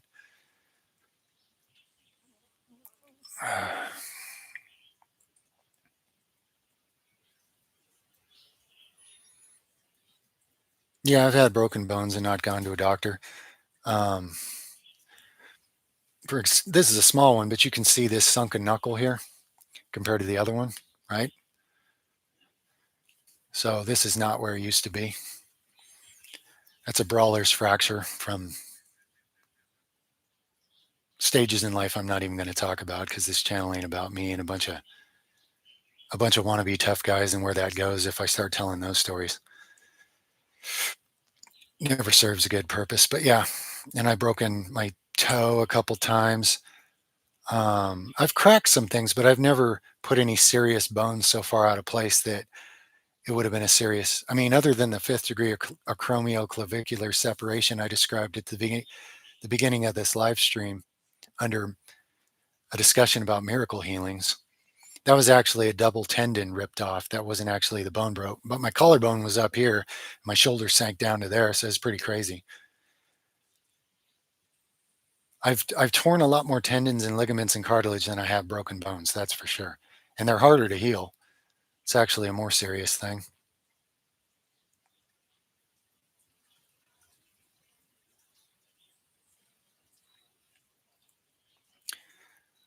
Thoughts on AI? I mean, I can use a little bit of it productively because it's not a false god and it's not my hope for humanity or anything else. I'll give you something interesting. I can tell that people are so blinded by what they think is a great achievement that they actually believe this thing is somehow smarter than humanity. And rightfully, a lot of people theorize all the potential destructions of humanity, depending on what you program it to be able to do. That could be very real. But what's interesting is why people think it's so smart. And they don't realize that it's only as smart as the collection of data that human beings programmed into it. It's not like it's capable of accessing God and higher knowledge. It's literally just a dumpster for all the narratives and supposed knowledge of whoever's programmed it. Some of that knowledge is false. Some of it's even false on purpose. So there's agendas behind what's even programmed into it, and it's very fallible. So keep that in mind. You can put all the information you want in a big computer and make it act like it's alive, but it's not. And it's only going to be limited by the programming of whoever programmed it. It's not higher consciousness, not at all, not even close. Can it be used like a computer? Certain aspects of it, sure. But most people don't have enough consciousness or spiritual discipline or awareness to use most any technology very productively. I mean, people let the internet destroy them instead of using it productively. And then they're like, the internet's bad, it's a demon. And it's like, no, take responsibility for yourself. It's how you're using it. There's nothing I can do. I'm a hopeless, depraved sinner, blah, blah, blah, blah, blah, narratives that stop you from taking responsibility for yourself. Complete nonsense. It's all in how you use a thing. But if you're going to give an AI control over weapons over the earth and stuff, I mean, you really are begging for some Skynet like scenario. And, humans do the most insane things despite knowing better all the time. So, again, in a world of free will where you're allowed to destroy yourselves and each other, I wish I saw more wisdom and less spiritual ignorance, that's for sure. There's been times on this planet before now where technology got way too far ahead of spiritual truth, wisdom, and alignment with God's ways, and people wiped themselves off the face of the planet, all but a few, and basically started over as cave people again. That's already happened multiple times. And like I say, it's never the actual end of the world, but it might be the end of an age. Could easily happen, especially when everybody believes either there is no God or God's supposed to come fix this despite us, or I'm out of here and forget the rest of you, and all these nonsense narratives that stop people from doing what Yeshua actually said and showed, which is the only answer, the only thing that can free humanity from the spiritual ignorance and slavery it's in, and create a golden age where God actually dwells among men in a very tangible way that changes everything. But that's not the easy path, and that's not the selfish path, and that's not the comfortable thing to believe. So people don't want it enough, but some of you might. And there's no saying how many it might take to make a huge transformation. It's not something any one person's going to do alone. The greatest among us already gave everything, did everything possible, and had even his story twisted into a negative weapon, so that all without the eyes to see and ears to hear got nothing from it. I mean, if that can happen to him, what is any one of us going to do alone? Lesser fruits on the vine, you know? We need a greater harvest of fruit to change anything.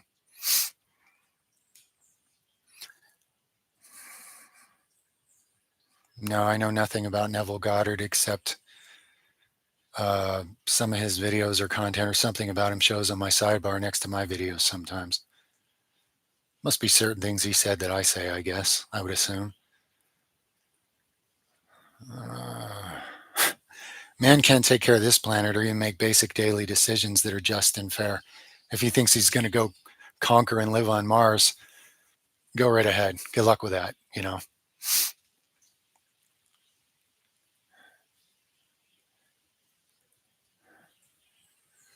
Uh, hmm. I don't know who Paul Saladino is. Hmm.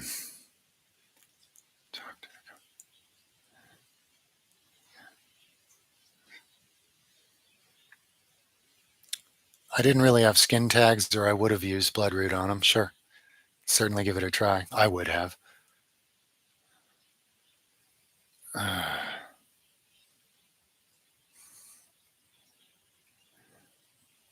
Darwinian evolution? Not really. It's actually been disproven by real science. There was a massive change in what humans now are about 260,000 years ago, estimated. It was not a slow, gradual thing, and humans were never monkeys. And your heart already knows that. And it's really sad if something can convince you you're a monkey or somebody else is, or wherever all the dark, negative directions that goes. Do organisms change over time based on environment, planetary changes, even consciousness changes? Absolutely. But the model you've been given of it is not accurate.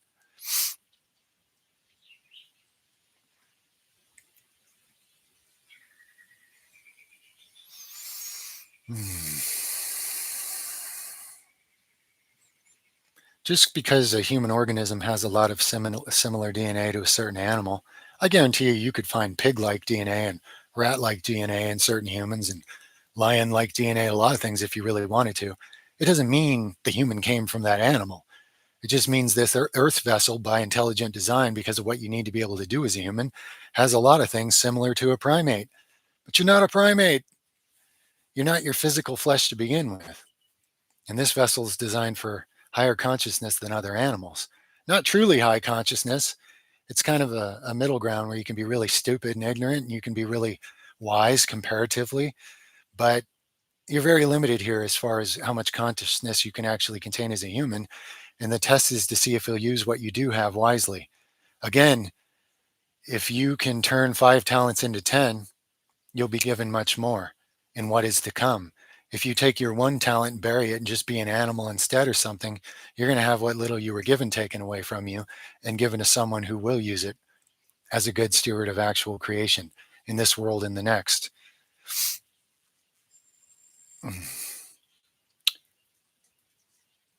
Cellalita, cellulital, sorry, 5065. Yes, there are. And that's all I'm going to say. There's a reason they don't show themselves because then they wouldn't get to. And that wouldn't be true anymore. How do I believe humans came about? Boy. I have some pretty good theories and ideas. It'd take too long to explain it, though. And people get so caught up in those ideas because they're pretty mind expanding that they tend to lose track of what the point of even being here as one is, you know? Maybe in some video sometime.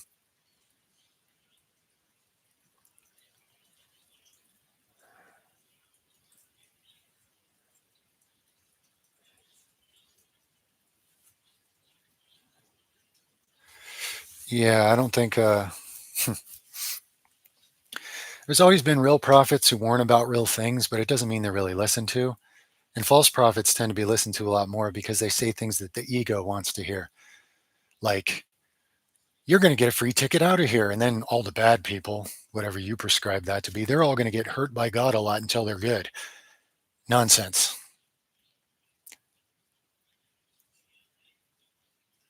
You are accountable to bear fruit with what you have for life. And if you're looking for some ticket out of here, you've already given up on this creation and you're part of the problem, whether you know it or not. And you don't care enough about others to even make an effort to be of service to them. And that's incredibly inherently selfish. You just have to see it for yourself. If you've never actually thought about it, time to start thinking and, more importantly, feeling.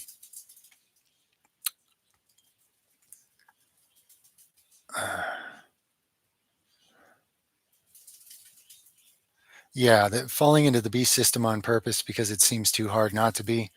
You're just blue pilling yourself. You're like, I'd rather live in the comfort zone of lies than have to face things for what they are and tread the path of actually giving up your ego life to live for God, basically, which is the narrow, difficult path, not the massive, collective, whatever options you're given for a life philosophy. Hmm.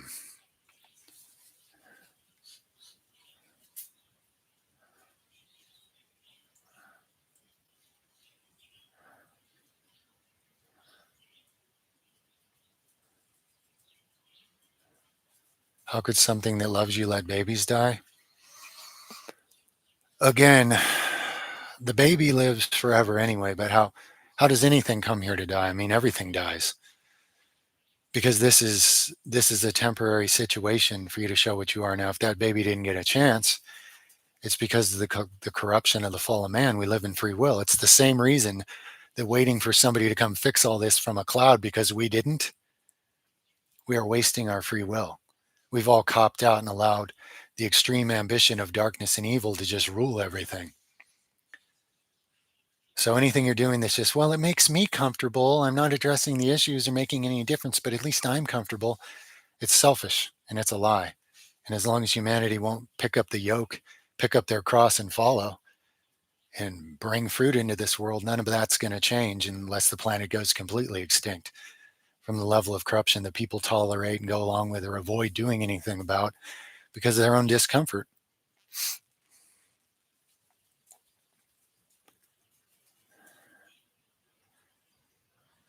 Hmm. Yeah, I'd say infinity space, depending on what you experienced. It can, the real idea is for it to become more permanent. However, if you're talking about a psychedelic experience that just made you feel wonderful and free, remember, like I just said, that's nice and all, but and it's good to have certain time like that in your life. But that can't be the end goal, because otherwise you should just meditate on a mountain and feel good about yourself and have no attachment to anything in this world, and to just ignore the suffering of everybody else and do nothing and bear no fruit. So actually, to walk a higher path, you're going to have to be uncomfortable a lot of the time. And this is why people that tell the truth are not very popular or well received. People want to be told what they want to hear in their ego and think, oh, I'm so great because believing this makes me feel good about myself. And meanwhile, it's selfishly motivated in its ego. I don't care if you see 100 different dimensions and talk to all kinds of beings and entities in different realms. I've done all that too. But if you're not bearing fruit in this life and you're not operating by God's actual life giving principles, what good did it do? You know, I don't care if you say you've been to the seventh heaven 500 times and everybody needs to buy your book. How are you actually humbling yourself and being of service to others? That's what matters. That's love. That's the nature of God. Yeshua is the only one that ever showed the nature of God accurately. And people were expecting something else, and apparently they still are. So they're still not listening and they're still not finding it. Look what it did to him. Look what you get for it in this world. You get the hardest path. The spiritual reward is much greater, but how well it's going to work out for you in the physical. I'm not saying you have to have a horrible physical life if you become spiritually authentic and aligned with God's will for you. What he went through is not everybody's purpose. That was his purpose. But you will go through hardship, and it will feel bad, and it will hurt sometimes. Okay. Anybody tells you different just doesn't know what they're talking about, or they're lying, or they're just, promoting what makes them seem awesome and makes you want to be them or whatever. It's very ego. It's very illusionary.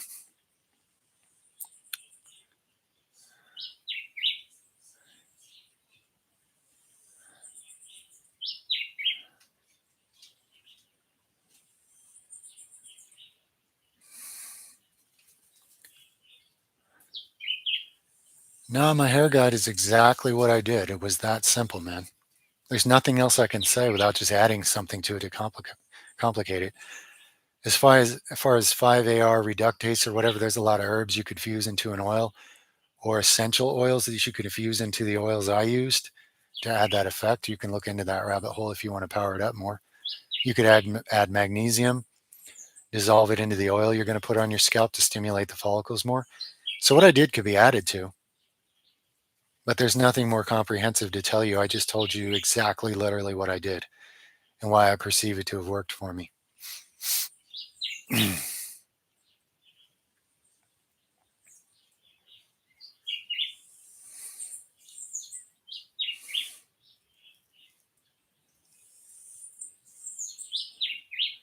Well, I didn't like find my purpose as one sudden thing. I find that the more I daily seek the kingdom of heaven above all else, the closer I am to more of the potential purposes God can use me, not use me for like a puppet, but provide me with the opportunity to live in this life. Okay. So it's not like a sudden, like I went on a ayahuasca trip and saw the meaning of my life and now I know what to do and I just do it every day. Not really. As far as the spiritual aspect, it's a constant reattunement. Whereas building an off grid homestead, knowing that's part of my life purpose, that doesn't require a constant reattunement. There's just a lot of things I understand I have to keep developing to make everything more and more bountiful and self sufficient. So that's a much more practical thing. I just understand pragmatically what to keep doing there. But I would still say that the inspiration to do all the work and problem solving to keep it happening, despite any setbacks, that is coming from a spiritual place. Just to say something based on the question you asked me. Giants and cryptids. Well, those giant skeletons have been found, and then hidden. The elongated skull skeletons have been found. I will say this much. There are things that arrived on this planet a long time ago, according to our measure of time, that were human-like but a bit different, and over time interbred with humans to the point where what's left of them is us, some of us more than others in our DNA, okay?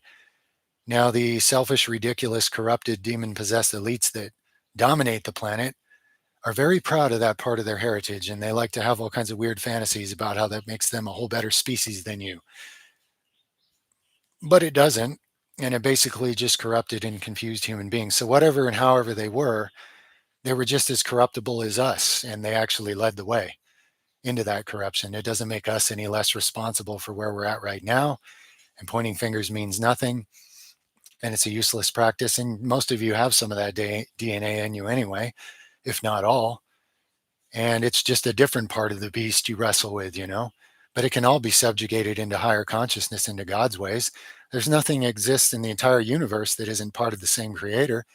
So how corrupted it is and what timeline it started corrupting humans, and I don't even care anymore, to be honest with you. We're in the situation we're in, and I'm given enough understanding about what can be done about it, what needs to be, and that's what I care about. All that other stuff's pretty interesting if you're learning to expand your mind and throw off the ridiculous kindergarten models of history and science and things you've been given. That's pretty good. But at some point, you realize it doesn't matter the shape of the planet, the age of the planet, how many different things have interfered with whatever used to be human DNA. You are what you are, and it serves its purpose properly for the potential for spiritual growth. And the spiritual principles that Yeshua laid out and lived better than anybody apply to everyone, regardless of DNA, regardless of culture, regardless of personal inclinations. It's what you could call the overall human experience at this point.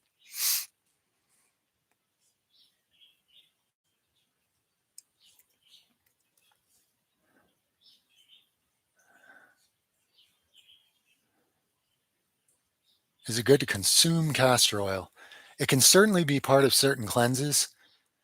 You can overdo it and make yourself sick. I think there's probably even people that have overdone it to the point of death, I'm guessing. I mean, there's people that drink water to the point where they drown in their own lungs. So, knowing humans, sure, it's been overdone. I've only ever swallowed a very tiny amount, and I didn't feel anything from it. Probably because my liver and gallbladder and stuff were not at such a, in my gut, were not at such a toxic state that it caused some kind of massive eruption of toxins or something that made me super ill. I don't know what my upper limit tolerance would be. I actually like the taste of it, strangely enough. I just oil pull with it and pull some things out of my system that way and then spit it out. But it can, and it has been used for certain protocols, but it's a strong purger. And like a lot of nature's strong purging medicines, there's a correct dose for an individual based on where they're at, and there can be too much. So you got to really look into that, research it, form a plan of action that you're willing to take responsibility for, and run your own trials accordingly. I'm not telling anyone to do it, that's for sure. I'm not giving anyone an excuse to say that I told anyone what to do. Not that I even want to, but I'll share. Steroids and peptides, my thoughts. There's a lot of things you can put in your body that science has come up with. I'm not anti-science. I just wish science was rooted in spiritual principles so it could be truly beneficial. Some people can get certain benefits towards certain goals in their life with some of these things. Being that they're synthetic, there's always a certain trade-off, because anytime you introduce something synthetic into a non-synthetic organism, there is cause and effect math going to happen there. Now, I wouldn't judge anybody for anything if they hopefully they undertake these things with their sense of their own responsibility for what they're doing and educate themselves the best they can. My path is to live and embody and show more and more the massively overlooked power of things that are already on this planet by higher intelligence that you wouldn't even know about. That's part of my path. So for me, for a lot of reasons, the beast system pharmacopoeia monster is not something I'm going to support in any way, shape, or form. But no judgment if someone accepts responsibility and wants to play with some of that science or whatever. You accept the responsibility for it, like anything in life, or you should anyway.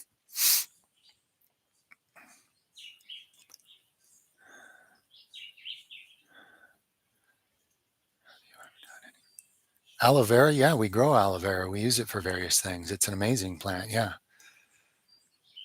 a lot of different ways to use it. More than I realize. We're learning new things about it as we go.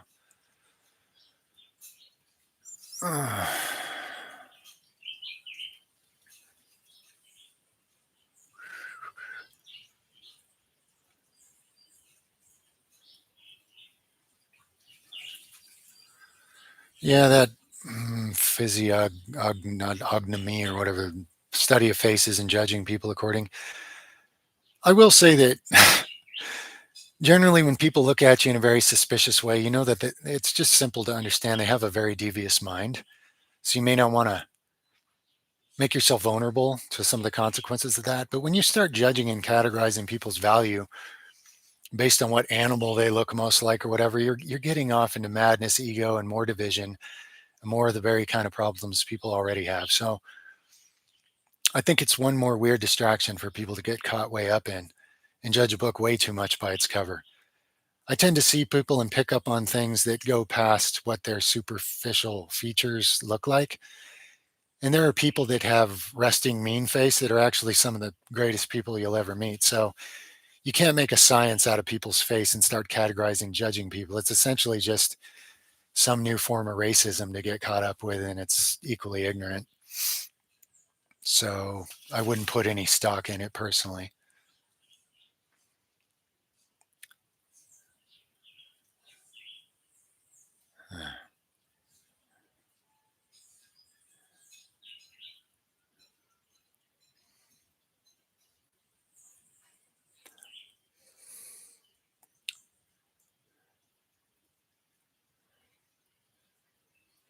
Yeah, that's racist and ignorant, man. But if you expect to experience things like that, and if you're experiencing it with one small subgroup of people that have grown up in a certain set of conditions, you could justify your racist views that way.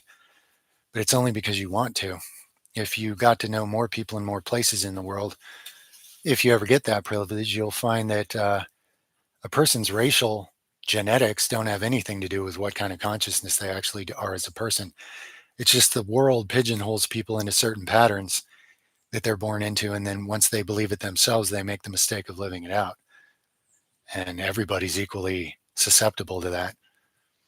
That's why to identify your body is very ignorant. You're connecting yourself to beast consciousness and you're incapable of seeing with actual eyes to see and ears to hear.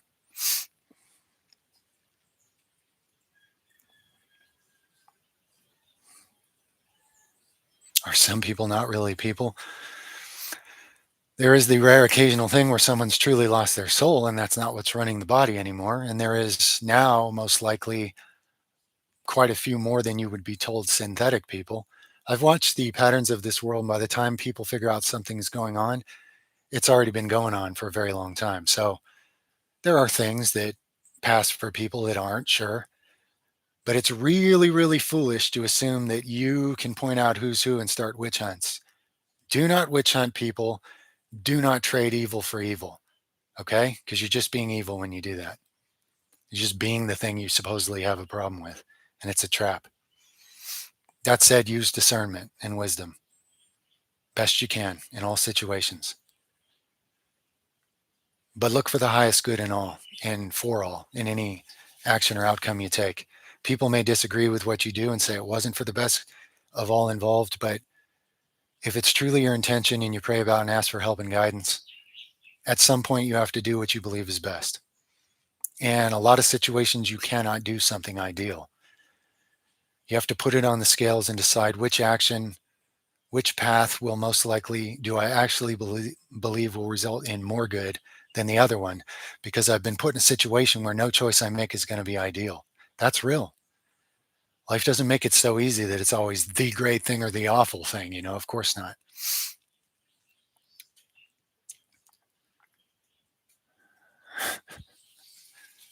Yeah, I wasn't into like true long distance running, but I've enjoyed running 5 to 10 miles, at certain times in life. Even in my size, I can get into a nice efficient stride, probably not setting any records on time, but I can actually have a lot of endurance in the right pattern and really just, especially if it's somewhere scenic and I'm in the right mood, I can really enjoy going for a nice long run.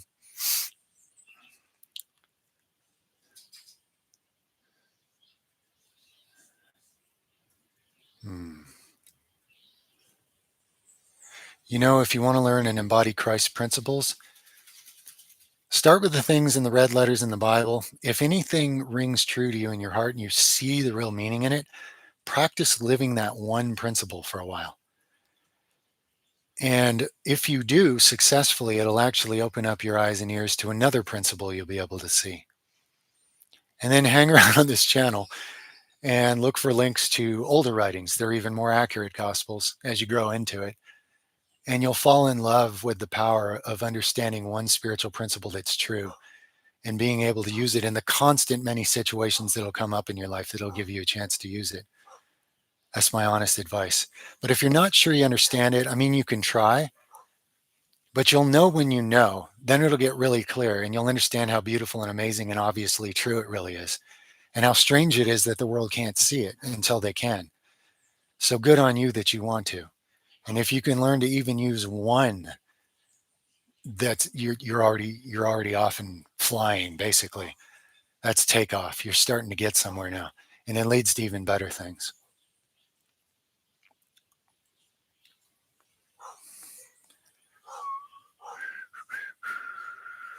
Fist bump.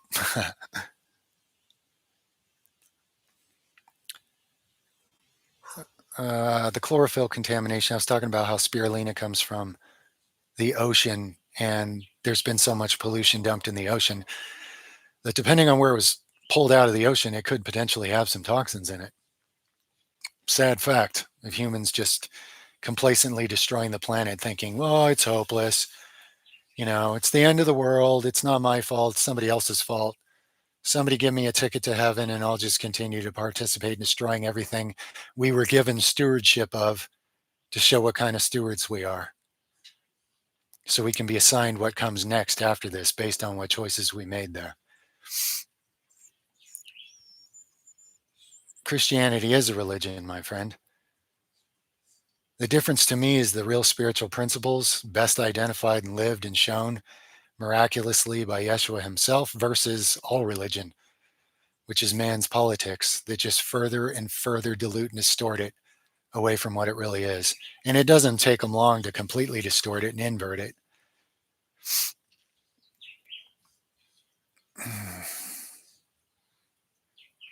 I wear Crocs in a lot of those videos because I'm just doing an exercise and I don't need like special shoes. They work good enough and they're comfortable. There's a lot of things I do work in the land here where I do have to like strap something better on my feet to get through it and make it work, when I need to get some real work done on some real steep stuff. And so you just see that in a lot of videos because it's like my feet aren't holding me back standing there in Crocs in that video and they're comfortable and I just slip them on and go. Uh, yeah, I don't have a plan for New Eden.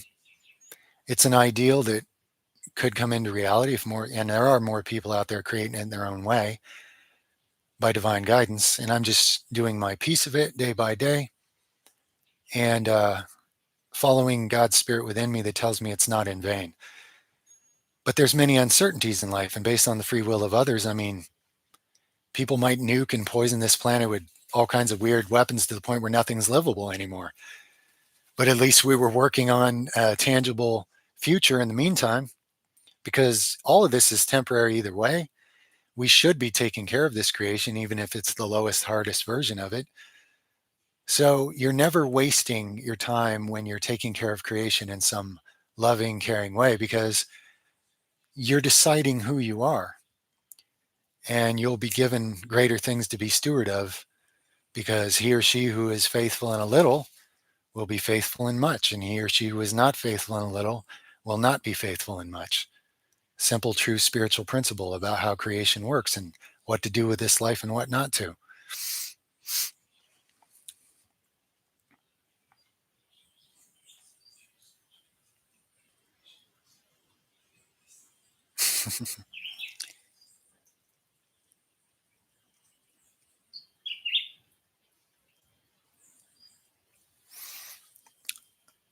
Yeah, you have to make the interconnection with it and cultivate the kingdom of heaven from the real God. There's lots of interesting information that someone might be able to tell you that's cool about it, and you got to start somewhere. But if man remains stuck at the intellectual level, he's never going to solve. He's never going to heal.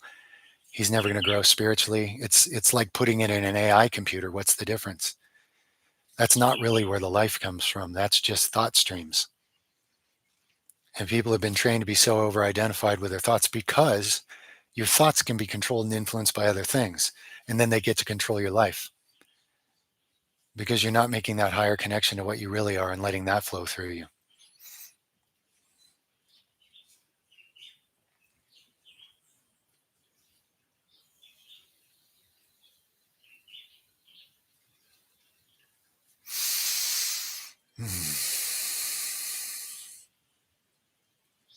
Much love to you too, friend. To all of you.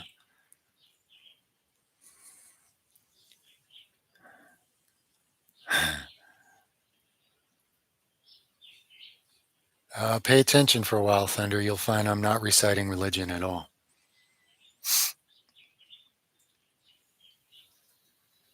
Hmm.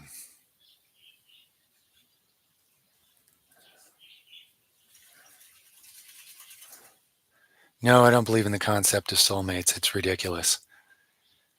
Um, Depending on what you're making of it, but most of the definitions I've heard of it are just so nonsense. Again, you're being sold selfish ideas that there's this person out there that's just going to fulfill you and give you all your little wanty wants, and you're not even going into the relationship for what you can give, which means it's doomed to begin with. People can cultivate the spirit of God within themselves if they do it right, and then you can grow and transmute and grow together and become more than you used to be. So, what is this soulmate thing? You actually believe there's one out of billions of people that's just right. Well, good luck with that, because realistically, you're never going to bump into them, and they're probably not even going to live long enough that you'll meet anyway. So, I mean, it's all a bunch of silliness. I'm going to attract my soulmate.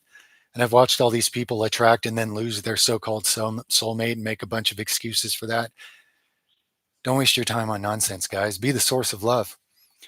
Go into a relationship to make it divine union where two become one, and the Spirit of God dwells among them. To the best degree you can do that, you can be guided to someone that you can build that with, you know, but it depends on your motives.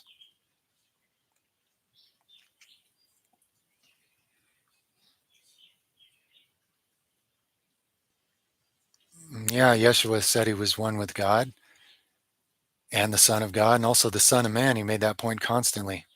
He also said, Our Father who lives in heaven. You've been bamboozled out of seeing the fact that he was asking us to also bear fruit on the same tree. And so no one has. Instead, they made a sick pagan blood sacrifice, satanic inversion out of it, thanks to Paul, and then what the Roman Empire did to run with it from there. And we're right back where we were, except the few of us that actually hear him. He said, If you love me, do what I said. What did he say? Who are my mother and my father and my brothers and sisters? They are those who hear these things, understand these things, and do them. Not somebody going to come on along with a private Jesus that says, Daddy murdered me for you and cover yourself in my innocent blood and then go to meet crazy psycho God and supposedly all that makes everything okay. I mean, it's the most insane Roman drunken evil perversion you could basically come up with. But when people wield enough worldly power, they get to control the narrative and can condition you to accept things that are awful that you don't feel like you have the permission to challenge or question. Yeshua questioned him, and look what they did to him for him, because he called them out on what they are. You think the religious leaders now are any different than they were then? Y'all are the seed of Satan, which is kind of an allegory. No, we're not. We're the descendants of Abraham. We can do no wrong. Now you're the seed of Satan. All you do is get between people in the kingdom of heaven. You look fancy on the outside and you're dead inside. You're tombs. You do not enter the kingdom, and you do not allow that anyone else who would can enter it either. The same exact principle is true right now. Until we actually embody what he showed and taught us and bear fruit, what's supposed to change it? Paul's fake Jesus coming on a cloud to give you a free ticket to paradise when you did nothing to bear fruit in this life? Yeshua told you you're going to answer and be rewarded according to your deeds. Plain and simple. Just like everybody else, whether you heard of him or not. He told you the basic, simple spiritual truth. And he showed you what a man who is at oneness with God is like. You can work miracles because you're allowing God to work them through you. And the nature of God is unconditionally loving and healing if we would make room for it. And then the world will do the most inverted things for you with you that they possibly can. And then they'll lie about what your life meant. We're still in the kingdom of darkness. The world is still under the deception of the beast. It's not a future event, guys. The world's already been deceived by the beast, and it remains that way.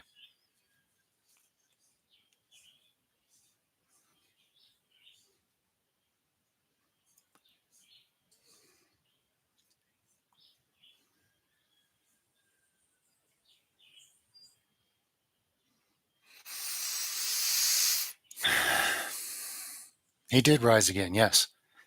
It's probably his greatest miracle. I mean, he rose some other people dead too. That was just kind of sealed in the importance that everything he told you is true and that the real God has power over death. You'll be killed in this world one way or another, whether it's time, disease, the Roman Empire, the church, depending on how much you point out evil for what it is. You could fall out of a tree, but the real God is the God of the living, not the God of the dead.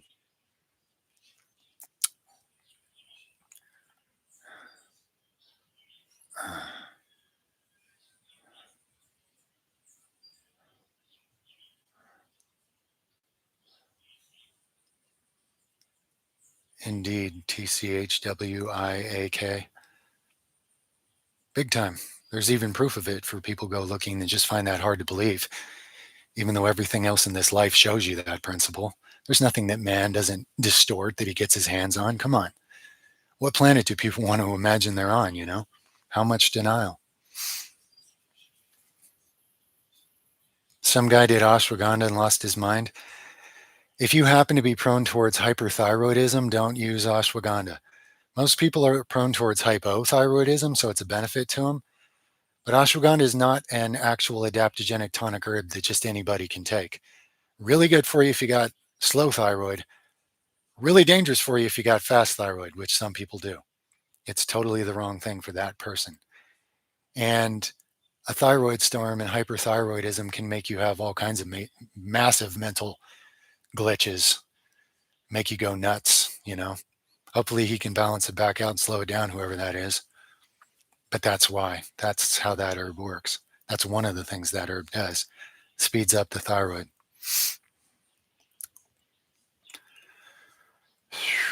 If you want to worship a book, guys, I know your intentions are good, but it's idolatry. There's nothing in the physical world that isn't in the hands of the beast. Think about it more deeply.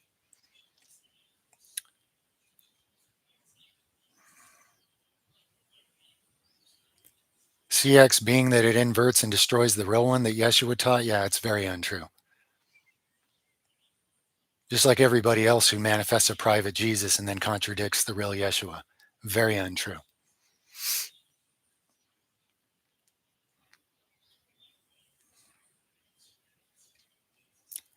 What Jesus taught on divorce, well, he had a way of acknowledging pragmatic things like Moses allowed you to get divorces because you're heart of heart, and it's better than having you hurt each other, whatever. But the true ideal is for two people to be union in heart and mind and spirit, and let no man break that apart.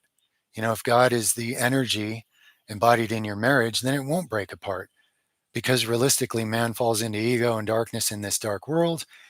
Sometimes pragmatically, you got to allow people to do something that's not ideal, you know? So he gave you the spiritual truth and then the simple pragmatic allowance for the fact that, yeah, sometimes people are going to get divorced. It's going to happen, but ideally, if that was a true marriage, not some contractual governmental thing, but an actual union of hearts, minds, and souls for the betterment of each other, it won't be broke apart because what God's actually holding together won't be broke apart. So he's just telling you the truth, both ends of it.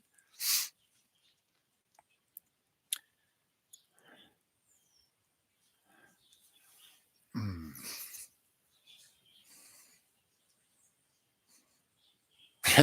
My wife hung this up on the closet so you guys wouldn't just be looking at a dingy closet. It was a good move on her part. I only got this one little room to do this in, If I go outside, it'll get rained on, my laptop will be gone, and you guys won't hear from me for a while. So I have to do these in here where it's safe. I film things outside between rain clouds and then quickly hustle the laptop back into the house. But if I'm going to spend some time in a live stream, I'd probably let a quick rainstorm sneak up on me and then we're gone. See you weeks from now when I get another cheap laptop or whatever.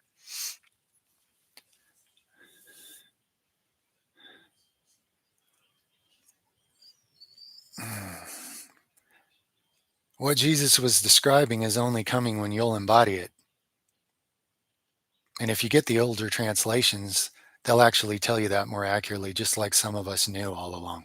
But nobody listens to us because when authority controls the narrative, you're all sitting on your hands waiting for a dude in the clouds to come fix everything, that we're participating in the destruction of, bearing no fruit. It's a lie. It's a lie to stop you from doing what he asked you to do. And I'm not judging you for believing it, but if you're willing, take an honest look and don't let it stop you from bearing fruit. Paul's gospel is completely fake. It's completely wrong and it completely screwed up the real one. And the Romans used it to torture their way across the globe, creating what you now call Christianity. Confession in blood, confession in blood. They were torturing people, making them confess it in blood. Now they have you do blood drinking rituals and say little magic words and then sit around doing what with your life? Believing nonsense? Not bearing fruit because, according to Paul, you're such a scabby, destructive piece of garbage that God must have screwed up on. There's nothing you can do. Just believe that blood sacrifice paganism somehow makes God not hate you anymore. It's madness. It's extreme madness. But you can't see that until you break the spell. And you have to want it enough to break it.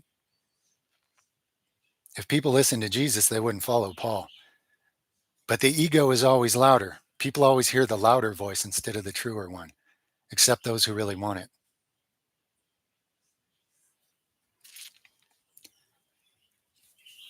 Yeah, they did, buddy. They said exactly that. You have to make the effort to see it. Hmm.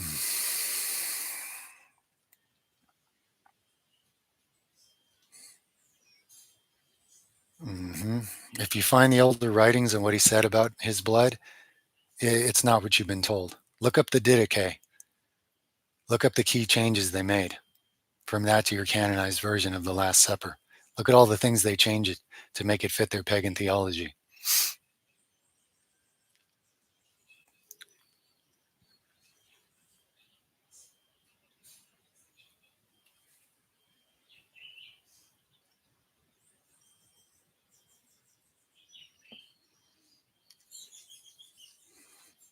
You're welcome, friend. You're all welcome.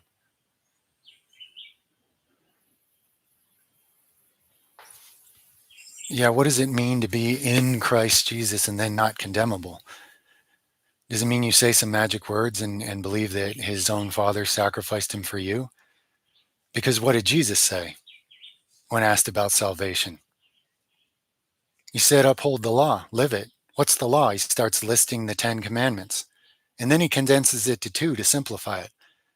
Love God with all you are, love your neighbor as yourself. Now, why is it the pagan blood sacrifice took the place of that? By someone who says you can't live righteously, who talked you out of even trying. It's a complete inversion of the real gospel. And it deceived the whole world because that's what the beast does. The real path is narrow and few find it, not massive hordes of followers of Roman authority in whatever version it comes in, or whatever offshoot that thinks they're different, but they're still basing their beliefs on just some different trickle down version of what the Romans invented.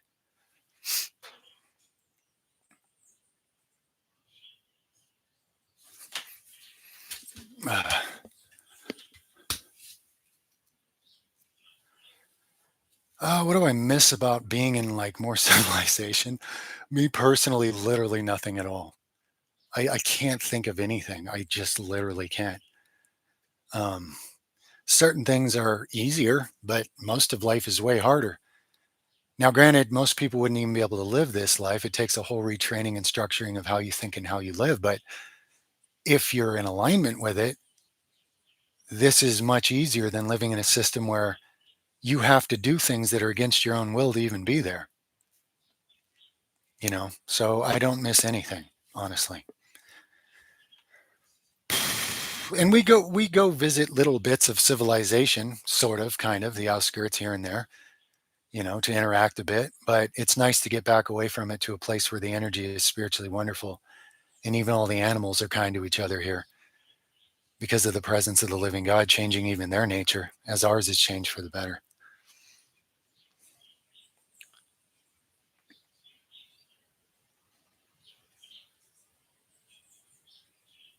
Didache, it's spelled kind of weird.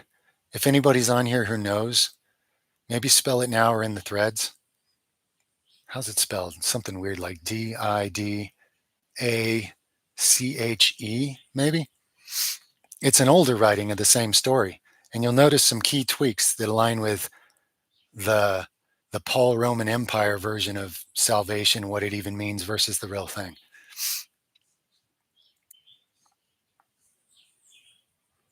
You got to study it to notice how a few tweaks of words change everything.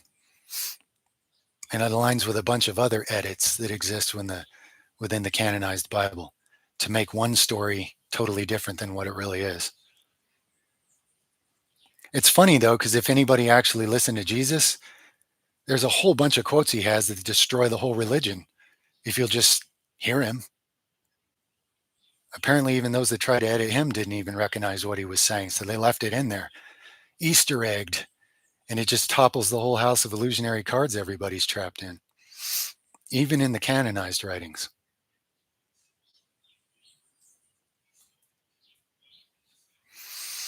To escape the systems, you first have to escape the slavery on your consciousness inside of you, and then some insights about how to escape it outwardly can come to you. You can't escape it outwardly first, it won't work. You're not ready to live a life that you don't know anything about, that you're not prepared for. You have trained helplessness where you're dependent on the false system. So you start resenting it and you run away. What are you going to do? Go starve in the desert? There's nowhere to run to. It's like the massive problem Moses had when he took Israelites out into the desert. That's telling you something about humanity. I'd rather go back to slavery. This is harder. Nobody was prepared. Nobody was sovereign. It was a massive headache for him. And if you think he didn't make any mistakes, I mean, come on, get real. So you have to escape the slavery of your spiritual root philosophies and understanding and establish a real connection inside of you with the living spirit of God. And then your version of what to do about it outwardly can start to come to you.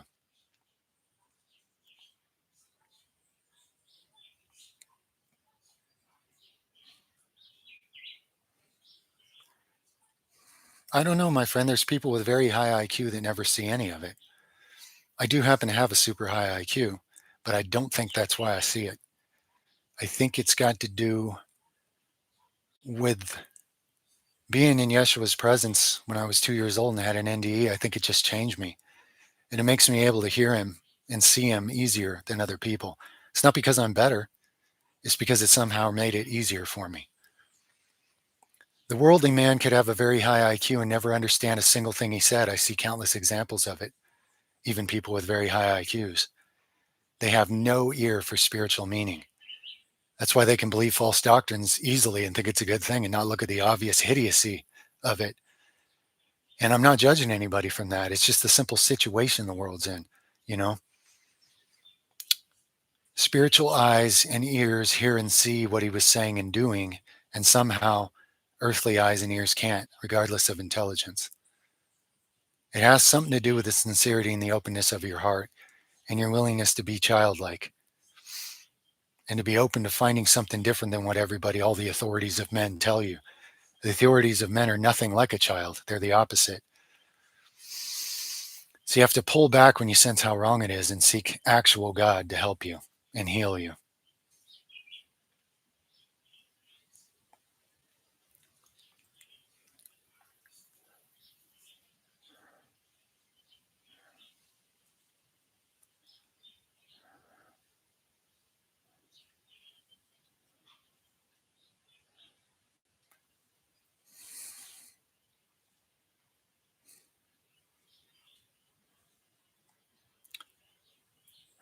Tinnitus. A lot of people asking that. I might do a video later if I have some time to look into it a bit and contemplate some things.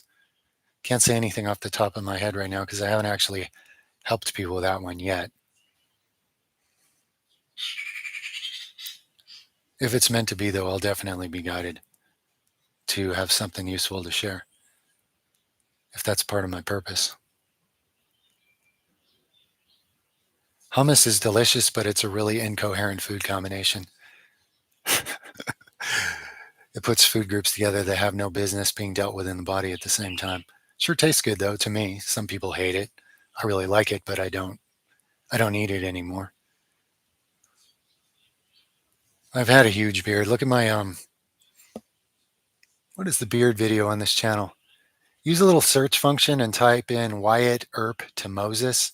I got a funny little clip for you, and that should find it. I've had a huge beard several times in my life.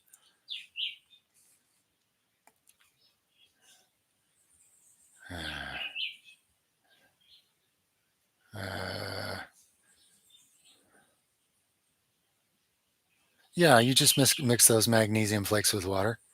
It can sting a bit. Avoid the face, sure. The more skin you get it on, the more you soak in. Usually, as you start curing a deficiency, it actually stings less when you put it on. It's usually a sign you're quite deficient, which almost all people are. God bless you too, friend. Much love you. Much love to you. And he definitely does manage to do so through me, to whatever degree I'm able to stay out of the way.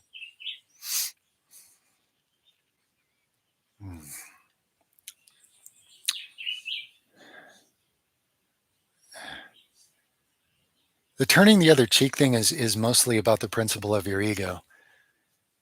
Violence would only ever be a last resort when it's really needed, like to defend someone else from something unjust they can't defend themselves from. When he's talking about turning the other cheek, it means why defend your ego? If an evil person punches you, if you can be the bigger man and not trade violence for violence, you're actually helping in that situation instead of just being part of it. A lot of people's ego blows come to their from what someone else says, right? And you want to fight back and you want to prove you're right. You have to prove you're right. But what does that really do? Because when egos are engaged, nobody can ever prove anything to anybody anyway, you know? So the bigger, greater thing is to return kindness or nothing to someone that tries to drag you into returning evil for evil. It's just a higher path and it pertains to your own ego.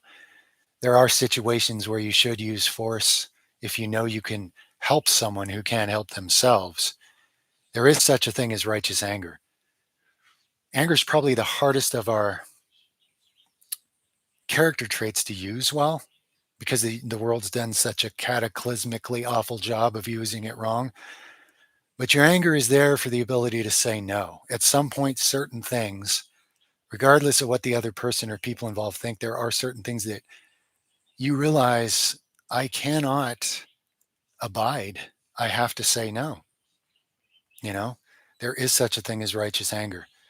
When Yeshua let all the animals go that were being blood sacrificed and threw all their money all over the place, and then the religious leaders just had to kill him at that point, he couldn't help himself. That was a righteous anger. Totally lost his temper for an absolutely righteous reason. So there is such a thing. But people want to elevate their own ego. I'm better than you. I'm right. You're wrong. And make other people believe them and make other people say their side. And it's just like never-ending war. At some point, the bigger thing is like, go ahead, hit me a few more times, blame me if you need to, whatever. I'm not gonna be engaged in this. It's not productive. So you're stopping yourself from being dragged into your own ego by turning the other cheek, whether it's literal or metaphorical in any number of countless other situations. That said, should you let somebody just kill you while you stand there? No. It's really the principle of ego. Don't defend your ego because you're being just as small as whoever's doing it.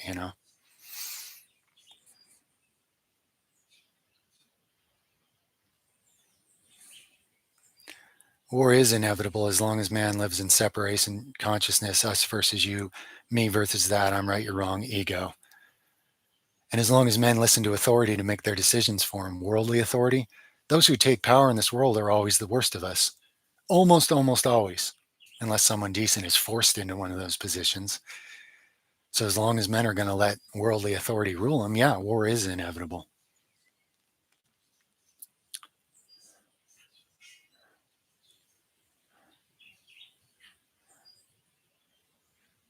Yeah, I hear you. You got to leave the beast and go develop your skills with real medicine and real healing. God's principles and God's provisions. There's a lot more left in the earth than you've heard about. They're just hard to access. They're kind of kept out of public awareness for a reason, for a lot of reasons. Let's see. Yes, you can definitely help loved ones by praying for them. But don't expect your prayers for them to get what you think. Pray for their best interest and then don't worry about what that is and mean it from your heart, because as soon as you expect a certain thing, your tiny human consciousness is projecting things, and you don't understand that that may not be what's really best. But then again, you need to have a root philosophy where you actually understand that the all-powerful creator of all things is actually fully good and actually knows what's best for everybody, even if it doesn't look like it to you or me in a given situation. Mm,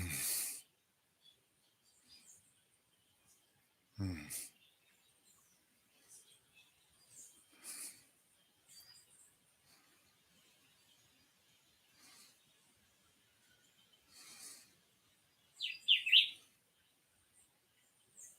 Personal media consumption. Well, all we've got here is satellite.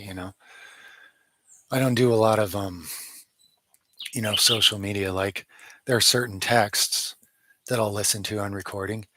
Occasionally, I'll visit one of my friends' like YouTube channels. Occasionally, I'll look up something specific, like how to replace and repair a certain part of a vehicle, or how a certain plant works and how you actually grow it and which type of soil environment. Very specific things. But other than that, I don't sit around watching what pops up on my bar and just more noise from more people. I'm just not interested. It would just dilute, and I have way too much important stuff to be doing. So at night, my wife and I'll like watch a movie and fall asleep or something because we're just laying in bed, uh, getting relaxed or something. But not a lot of media, not a lot of online stuff overall. I mean, this is where I put in my time is in the giving, rather than just taking in more and more noise. Because after a while, you realize it's all just coming from the same box, and it's all just the same things being rehashed from different angles meant to sound neat or whatever, and you're just wasting your time going in circles. Why are women so beautiful? Because the creator's a great artist.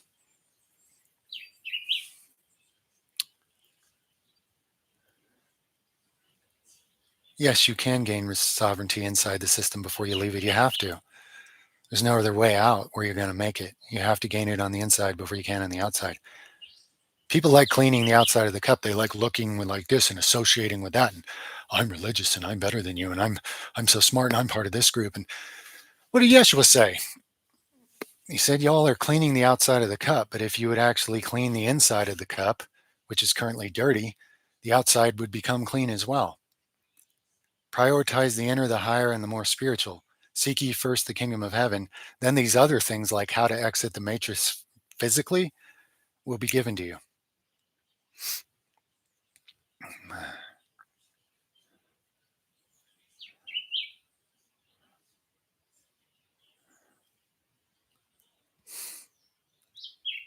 Thank you, friend. I honor your soul as well. I know where it comes from. I'd be a real fool not to honor it. Whatever I do to you, I do to God. There is a place for harsh honesty and harsh truths with people. So you're not just enabling unhealthy patterns. The person won't see it, but it may be done out of love still for the betterment of the situation.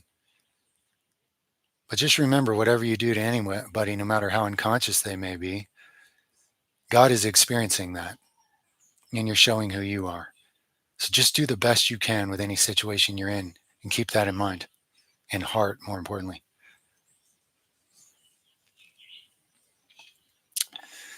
Well, baptism, if you do it just as a ritual, it's completely empty and meaningless, like any ritual. If you do it because you just want to do something symbolically to help yourself feel even more the repentance from your old ways that you're letting go, and this new start that you're accepting by knowing that God is willing to forgive you for that simple, heartfelt repentance, like this is a fresh start for me to live a righteous life the best I can, it can be a wonderful thing. You know, it's like a lot of things people ask me, what about psychedelics? What about meditation? What about breath work? What about fasting? It's like a lot of almost anything in and of itself. It's what does it mean to you and why are you doing it? Because it could be empty, it could be valuable, it could be counterproductive. You know, what is the root reasoning for doing it?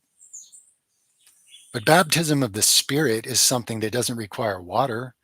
The water thing can be a nice way to help yourself concentrate and feel more what you're doing and what it means.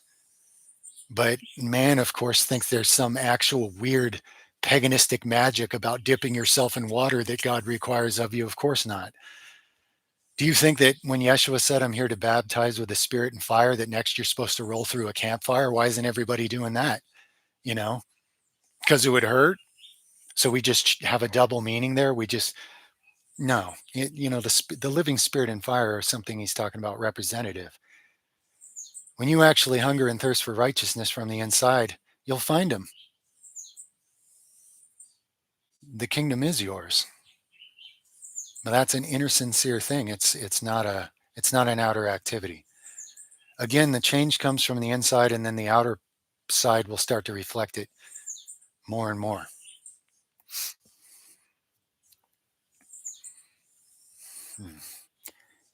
Because he was baptized because he was born into a culture that needed to witness something based on who they were expecting. As predicted, John the Baptist was a forerunner. He himself was prophesizing who was coming, so the people needed to see it. And they could visibly see the Holy Spirit in some form attach itself heavily to this person. It had to do with the cultural context and the people witnessing it and what they needed to see to have a better chance of actually listening to what he taught and lived, which still didn't work very well, despite everything he did to show and live and be it.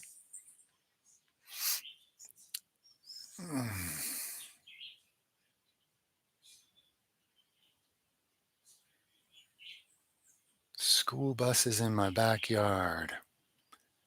I think at another property we lived at for a while, there were some nearby, but that's not here.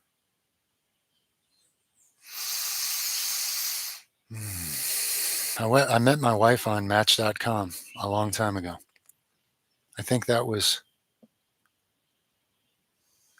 20 plus years ago.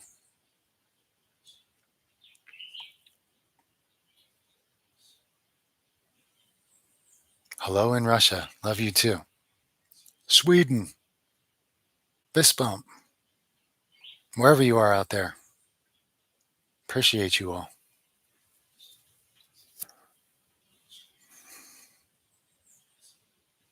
Oh, music like anything. What are you using it for? How is it influencing you, or how are you influencing it? Or, it's like all these other potential things. Plants, meditation, rituals. I mean, why are you doing it? And what are you using it for? And what is it? What fruit does it bear? You know a thing by what fruit it bears. If the music you listen to makes you some negative person who's harping on the world, and I mean, that's one fruit. If the music you listen to gets you in a creative flow state and helps you express something healthy in a better way, that's a different fruit. Measure a thing by its fruit always. Like Yeshua said.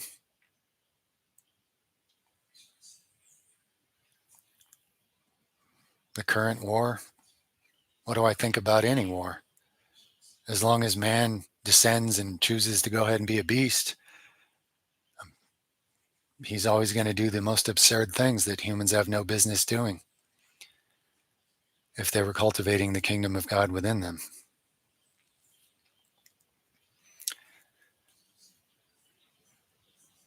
And really, the ones, of course, who instigate and create these scenarios are much more guilty of that than those who are young and brainwashed into killing their fellow young people from somewhere else. Okay. I'm not passing any judgment on anyone myself because judgment is ignorance. And I know there's a fully good God that knows what's best for everybody. But you gotta call a negative thing a negative thing. It's extremely negative and distorted and sad and terrible. And it is ultimately totally unnecessary.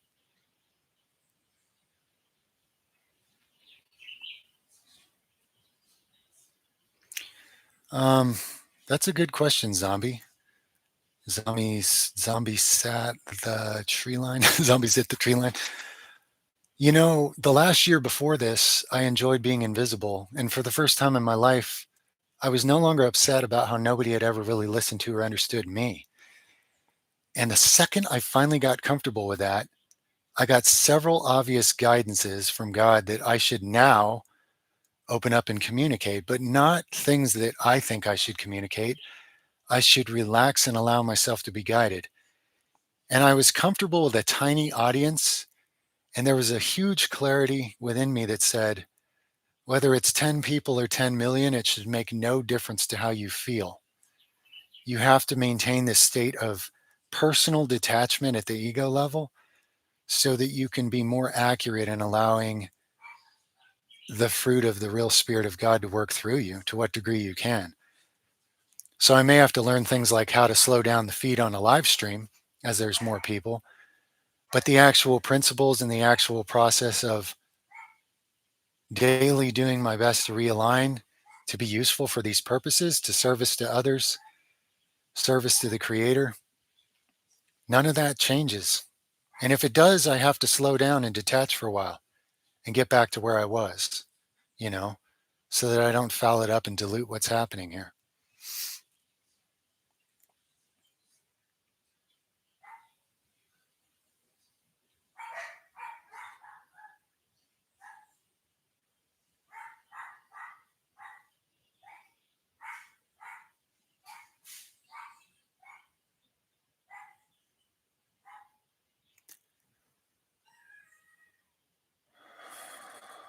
Well, I'm glad to hear that, Estes.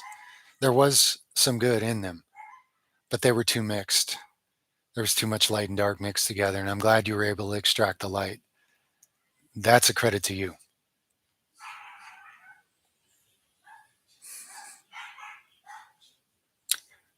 Rather than detach from your ego, I mean, I've had some experiences where I probably wasn't aware of my ego at all, but I probably couldn't talk during experiences like that. Rather than detach from it, if you're in your spirit level consciousness and you're being guided by the divine creator, you can watch your ego, you can understand it without judging it, but you don't let it lead. You keep it in its proper place, and you know that it probably means well in its own way, but it has no spiritual wisdom. So you're basically just putting your house in order. It's kind of like, you know, at times in life, some of us think our own human sexuality is just this huge burden that only causes problems. And we want to totally detach from it. And I understand that. But if you're attached to a physical animal body during this temporary experience, the highest ideal is not to abandon or destroy it. The highest ideal is to put that house in order and make it serve a higher purpose. You know what I'm saying?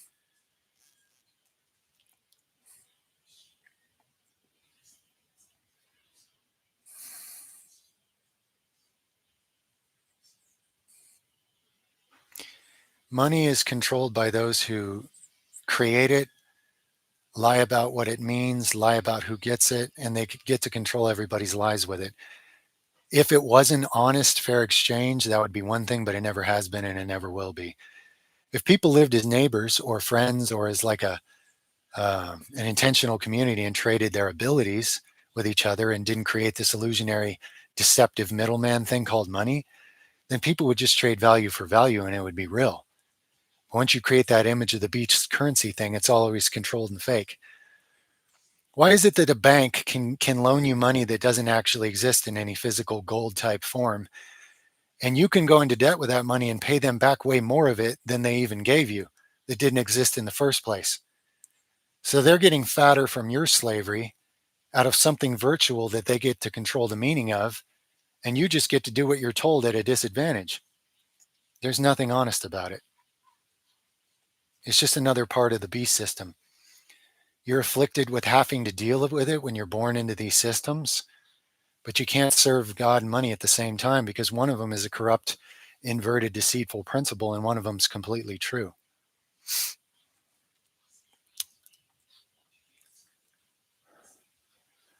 Why there's only one God? Well, the Great One can divide itself in any number of forms, and people tend to call any ridiculous thing God if it scares them or impresses them.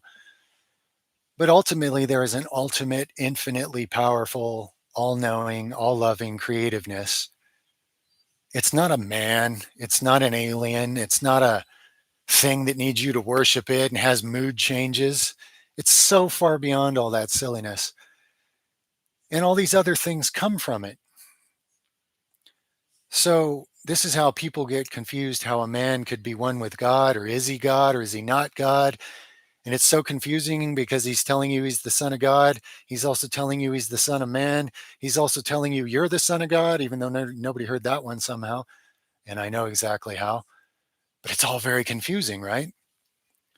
If you want to know your oneness with God, use the same principles that Yeshua himself showed and taught. That's the very best way to do so. If you want to believe you're separate from God and that God can somehow murder innocents to pay for how he hates you or whatever, then go that path and see where it leads. Most people just let themselves go that path. Or some other delusion, man made delusion. Hmm.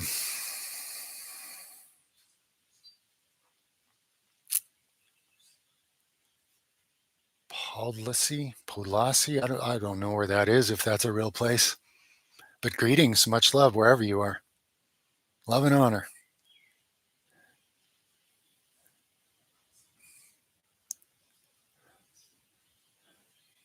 No, I don't have a structure to praying because that's not childlike innocence from the heart. It's just rituals. It's what the Gentiles do, as Yeshua put it. They repeat things and they chant things and they do a bunch of activities and none of it means anything to God. Pray in private, pray in your heart, keep it simple and short and sweet and mean it. And then expect and look for answers or guidance or truth in everything in your life. Be open to it because you don't get to limit how God communicates with you. If you do, you're talking to your own ego idol again. You're not listening to God at all.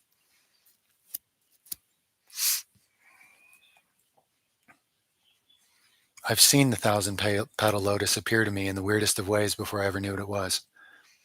Don't know why that happened to me. I heard a trumpet type sound that I can't describe, and it came out of the roof and it grew and it came down and touched me on the face and had the most profound feeling. And I was at a very rock bottom hard point when it happened, and it drastically inspired me, even though I had no intellectual word like concept of what it meant. It was profound, and I knew something divine had touched me.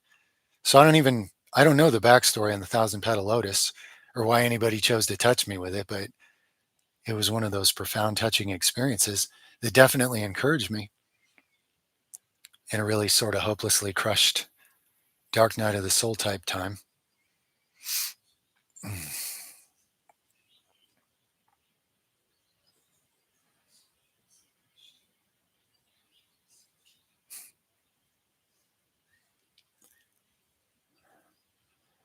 Well, the institution of science is in its own way because it's the false model's already been disproven.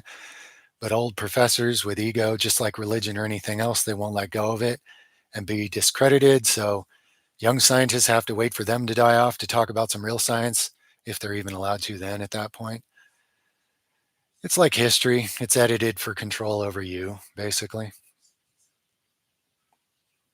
like religion, like all the different things in the beast systems and different heads of the same beast. Yeah, if someone actually comprehended any of the Lord's Prayer, like again, start with the first verse, Our Father. Oops, there goes all the doctrines of the church started by Paul in the Roman Empire. Our Father. But people can say the prayer their whole life and never hear a single thing. case in point example of what it means to actually listen to him, understand him, and do what he said versus all the other alternatives everybody falls for.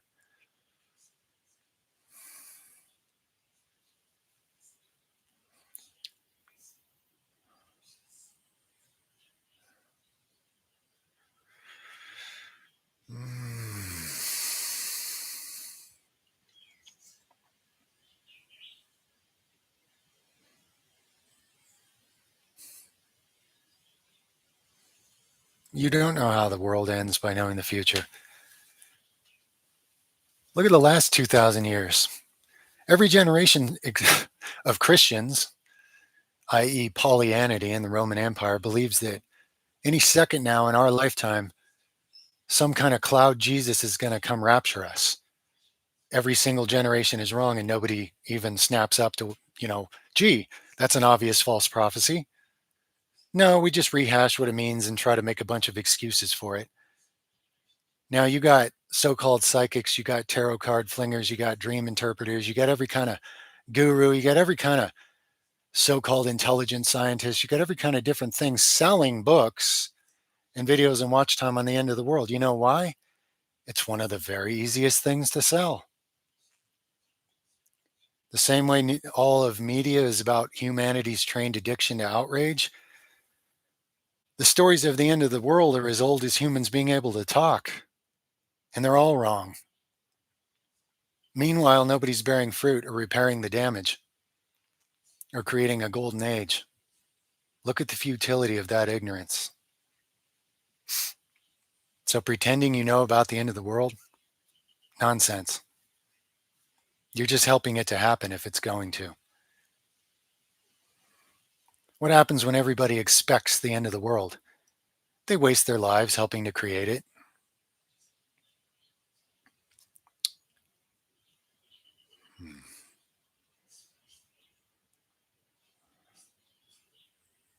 Well, any kind of debt should be avoided as much as you can do so, yeah. Any kind of debt is a form of slavery. That said, I had some pretty awful financial debts for a long time, but they were investments I was trying to pay back and eventually did.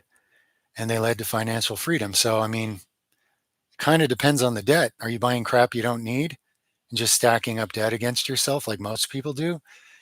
Is your debt borrowed money to pay for something that can pay it back better later? I mean, debt is very unideal, but it's not the end of the world, especially if it's for the right purpose and you can persevere and pay that debt into an investment that actually pays off in the long run. So it depends on a lot of things. What most people are in debt to is distracting themselves from themselves, basically, in their lives. And it just goes deeper and deeper, and you end up just more and more enslaved.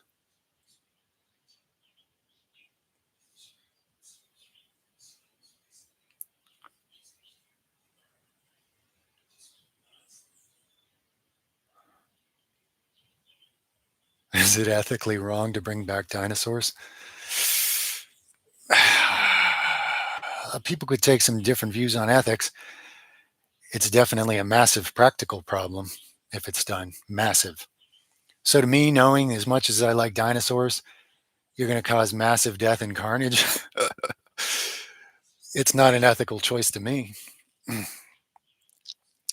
People can't let something exist like that without using it for ill purposes and having it get out of control. If humans were mature enough to deal with animals like that, that would be one thing, but we're not in that utopia. So it'd be very unethical for me to agree to it as much as I think dinosaurs are awesome.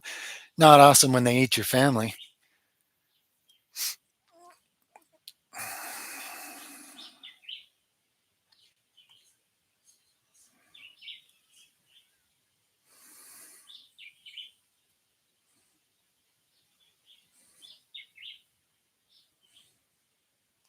Yes, it is. The wealthy are cursed with the hardest test. Humans are weak, and when you give somebody all kinds of wealth and power, they're supposed to distribute it to support those that don't have it. That's the spiritual test. Now, how many of them actually do that? They'll make every excuse in the world not to do that. The rich man has a bigger burden than the poor man, limiting him from the kingdom of heaven. It's not, it's upside down to what you think. You should feel compassion for such people. Their temptation, the things they have against them, is much greater. When you're poor, it's easier to get real and to find value in the things that actually have value. Doesn't mean all poor people do it, of course not. A lot of poor people are jealous of rich people, which means you're no different. You just lack the money to jack things up with that much money currently. But the poor have it easier. It's easier to seek the kingdom of heaven when you don't have as many earthly distractions given to you to keep you from it.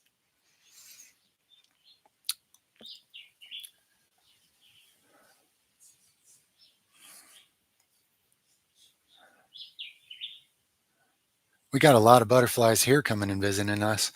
The bees are multiplying here too in this environment we're cultivating, and they were going extinct even here. So that's just a nice kind of a butterfly kiss from God that we're doing the work we can with the earth to help regenerate.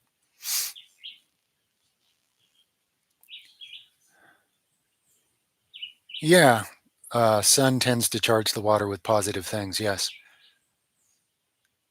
the sun has a lot of things in it besides the ability to stimulate vitamin D. It has a lot of forms of energy in life, and water's a super receptive element. You can put hatred on water and change its structure. And human bodies are mostly made of water. This is why to hate is to give yourself diseases. To live in fear is to give yourself diseases and keep yourself stuck in low consciousness and unnecessary struggle. This is why the belief systems and the agendas of the world to make you think and see the world a certain way are designed to keep you that way, hateful and fearful. So, water being so receptive can pick up and align with the positive information coming from the sun. And then you can drink it, and it can influence your water for the better.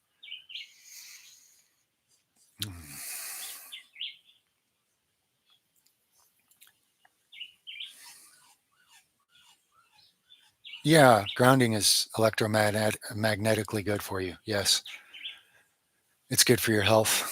It's good for your sense of well-being. It is very productive. Yeah, if you can find a healthy, safe way to do it. Not so much in walking on some dirty city sidewalk. Probably don't step on a needle or something. But if you can find somewhere good to do it, yeah, very productive.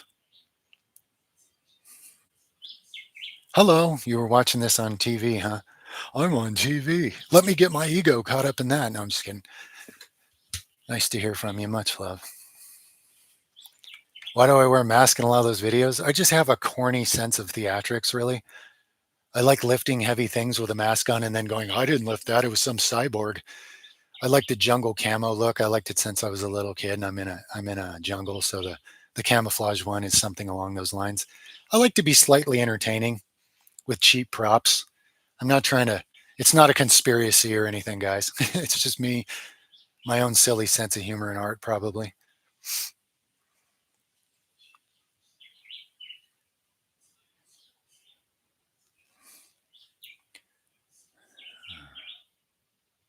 Ah, how do you progressively overload to a 2,000-pound push up? Well, that push up is very dangerous because the bumper's like pushing on some of the vertebrae in my spine. So I cannot recommend it. It would probably break some people's back if they were strong enough to do it. If you could come up with something flatter to cover more of your back, it'd be a lot safer. But as far as just the weight involved, anything you can rig up that lets you get in that position and push upward, just the basics. You work your way up to it. I was actually able to do it the first time I tried. If you look at the oldest video I have on this channel of a 2,000-pound push-up where I was the back of the Forerunner without my kids in it, I was I was not even I was like 180 pounds. I was starved. I was stressed. I was doing the bare minimum of strength training at the time, but I've always had a very strong nervous system and pound for pound, extremely high strength. So one day I get a hair up my child friendly to try it, and sure enough, I managed to leverage that thing off the ground a little bit. So then later I played with adding more weights as I got back into strength. It was just fun. And I didn't break my back doing it, but I can't recommend it. Yeah, there's a lot of very negative things in the Bible, friend. You have to have the discernment to see the opposition. Hmm. Thoughts on long distance jogging? It can be overdone, like anything. Some people get so obsessed they get low on electrolytes and wear out their knees and never recover. But I think if you're doing it in a balance with yourself and it's a healthy, enjoyable activity, and you're not pushing, like if you're pushing to compete at it, that's one thing that's extreme. You need to know how to put back in what you're taking out. But if you just do it and get better at it because you enjoy it, I think it could be a nice, for me, it's like a nice meditative experience, really.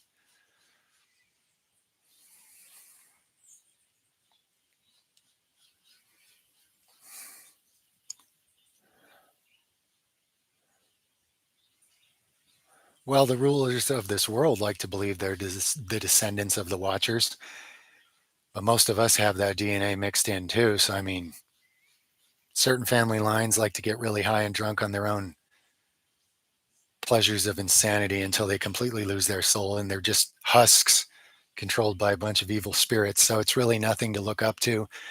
It's nothing to give so much credit to.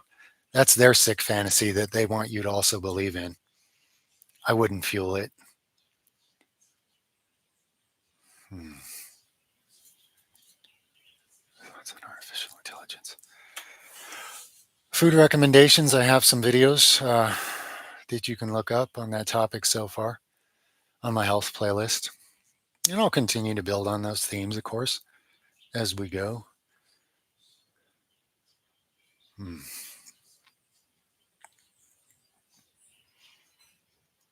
Hmm. Self love is good as long as you actually love others as yourself. If you love yourself more than others, it's just another sad form of idolatry and you're stuck and you're not growing spiritually. Also, what a lot of people call love isn't, so it kind of depends. Love God above everything, love your neighbor as yourself.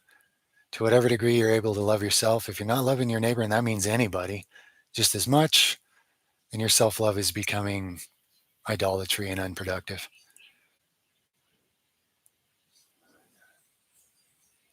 Hmm. Train Nordic curls, are you asking how? Just use your hands like a push up to help you at first. Kind of work up to doing strong negatives, work up to where you can hold yourself at it. And at first, to get stronger, just help yourself push back up using your hands and just work up into it. Once you get to where you can hold it, you're close to doing a rep.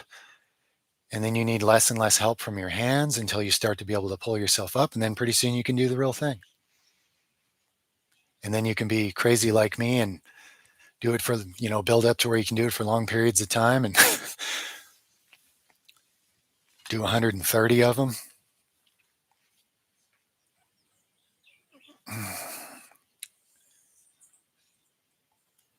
A lot of the questions I skip, it's because they're answered on the channel already. Others, it's because it's unproductive topics I don't have anything to say about. And others, it's because I don't even have time to get into what would be my response to that during a live stream. Those are three reasons. I'm not sure yet. I haven't even heard about that book. Anonymous Shark. I didn't even know that was a book.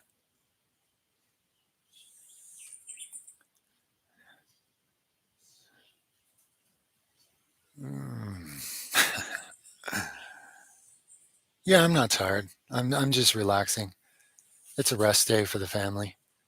I set aside this time anyway for rest and for me sharing, spiritual things and practical things. That is restful. So I'm not tired. I might be a little sleepy. I might stutter certain words and kind of daydream a bit, but I'm not actually tired. No, I don't know about that spiritual guru. I don't bother with spiritual gurus. I got tired of it after a while.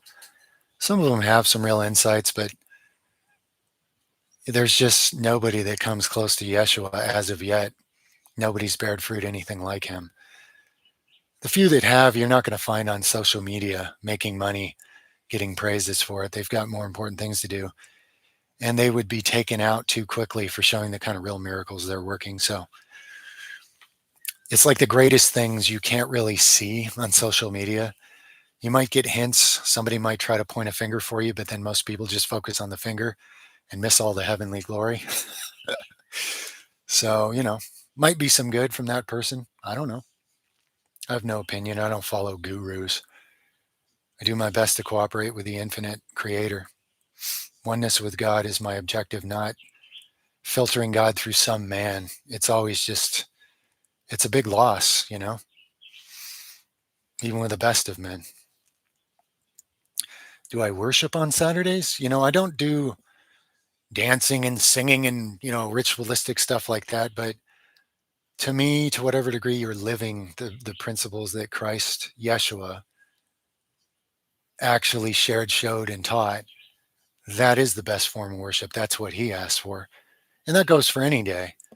On Saturday, it's just a blessing as a family to be able to stop a lot of our normal activities. I mean, you still have to do a few things around here. We have animals to take care of and stuff, but to just feel gratitude for the fact that God provides for us and shows us the way. So we don't have to be addicted to working and struggling every single day. So it's not a ritualistic activity where we think we have to do this to please a scary God. Was man made for the Sabbath, or was the Sabbath made for man, like Yeshua said? And is it lawful to do good on the Sabbath, like Yeshua also said? So this is just a day of appreciation, really, and gratitude for the goodness of God in my family and what I can share of it with others in this scenario.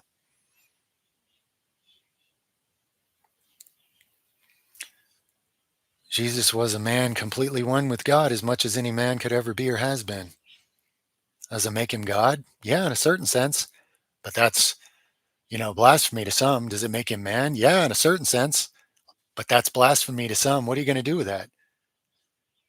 It's mental division for people to fight about so they can miss the spiritual principles and bear no fruit because they're not actually listening to him. They're arguing over how to wield a political weapon called religion instead of doing what he asked and becoming like him.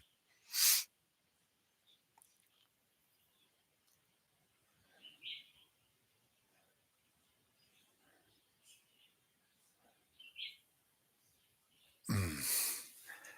There's significance to anything you witness in a dream, friend. Oh, I don't know if I'll see your next answer to this, but this random person you saw, what were your thoughts and impressions? What would you describe about this person that you saw? Tell me that in your own words and feelings from your own honesty and heart. Whatever occurred to you in witnessing that person. I'll probably miss it though. There's so many things going so fast here. If I happen to see it, if you can answer that, I might be able to tell you part of what that actually meant.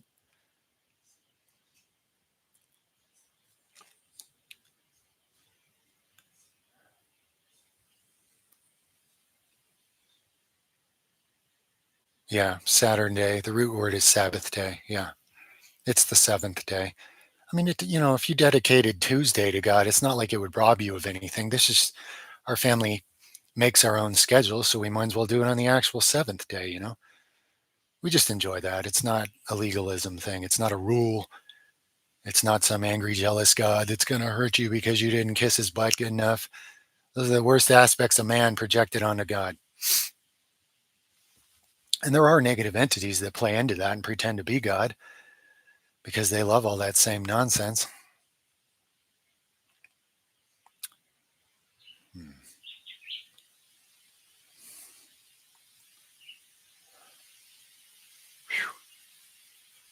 If I miss your answer on that dream thing, friend, just keep posting it until I see it.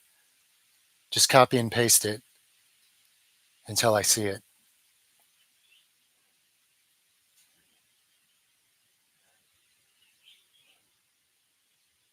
Would I be this spiritually aligned without a family? Probably not. I never cared enough about me to even stop hurting myself.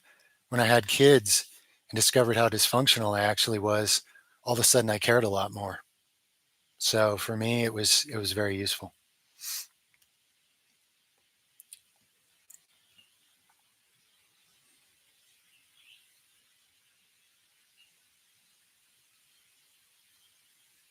Much love in Chile. Awesome. Um, uh,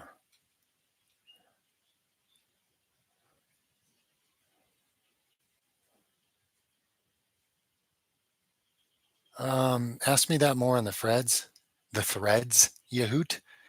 I'm not that comfortable talking about it publicly as this channel grows because I've literally watched things that I told people about 10 years ago you can't find anywhere now. So when certain things start that were hidden for thousands of years on purpose start to be shared too much, they can actually get like destroyed or hidden even worse. But I think if I write it out for you on a thread sometime, there may be a dozen, maybe 100 people eventually see that, but it won't be like thousands. So I'm training myself to be a little more careful how I talk about those things so that they don't get erased from public record completely somehow, since I've seen it happen already.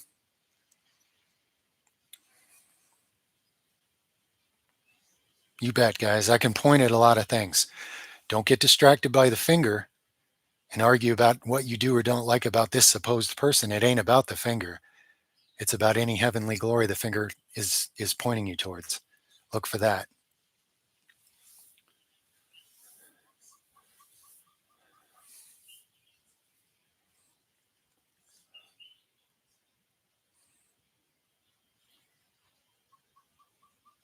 Good evening. It's nice to hear that. Much love in Russia. To avoid laziness, I'm incapable of it. I actually have to avoid workaholicism basically because I become super imbalanced and I'm no good to my family when I let my addiction to straining to get things done control me. It's no good at all. Laziness comes from apathy, which comes from hopeless worldviews that are defeating, that stop you from bearing fruit and stop you from taking the actions to empower this vessel with purpose and clarity, spiritual higher purpose and clarity, true principles, so that you can cultivate the kingdom of heaven within and on the earth in what ways you're capable of doing so in your own unique design. Or you can get addicted to all kinds of ego motives and work very hard for those. I mean, there's way more countless hard work goes into that on this planet currently, sadly, and for a long time than what goes into working for something of eternal value.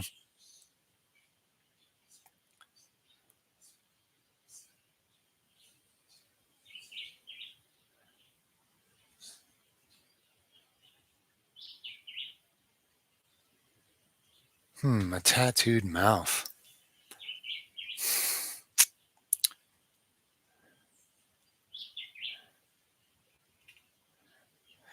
Yeah, part of that dream is about you trying to heal your own male side, or you could say an angel or God or all the above in a sense, but the male side, which is kind of about thought, individuality, um,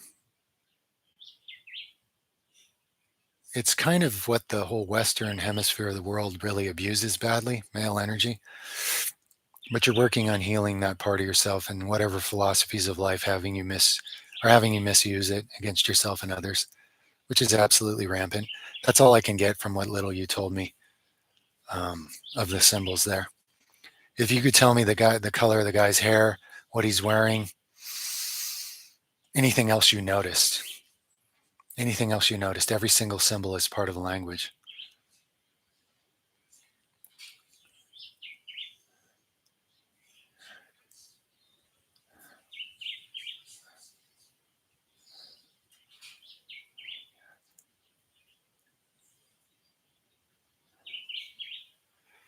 Quitting weed and enhancing mental fortitude. Well, you have to choose it. You have to know you can, and it's on you to discipline yourself even when it's uncomfortable. So you need a sense of purpose and meaning and value for why you're doing that. And as soon as that outweighs all the things you're allowing to stop you currently, you'll do so. To put it in most simple terms, mental focus, like anything, just takes practice. You have to discipline your mind. You have to know you aren't your mind. Observe your mind and discipline it. You know, it's easier maybe for some to discipline the body because they can look at it and make it do a physical activity, but the mind you can learn to observe also and discipline it.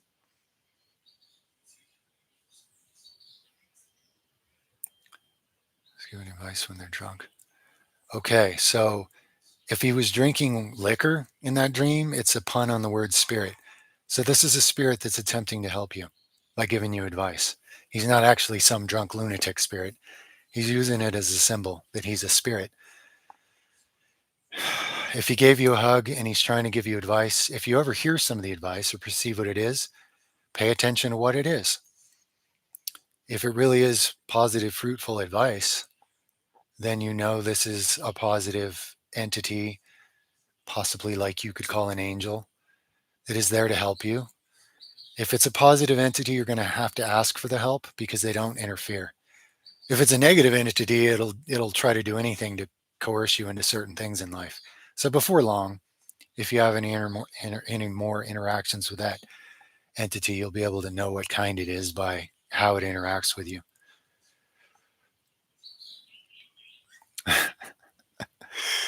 Would I rather fly or be invisible? Flying would be much more fun, but in this world, the ability to turn invisible would be of more practical utility and value, I would say.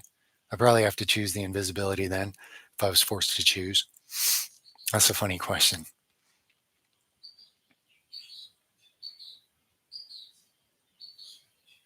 Hmm.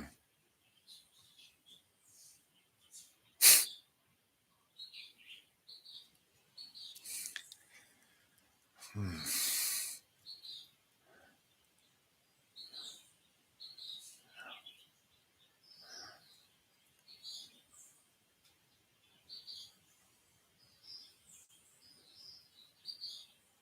Whoa.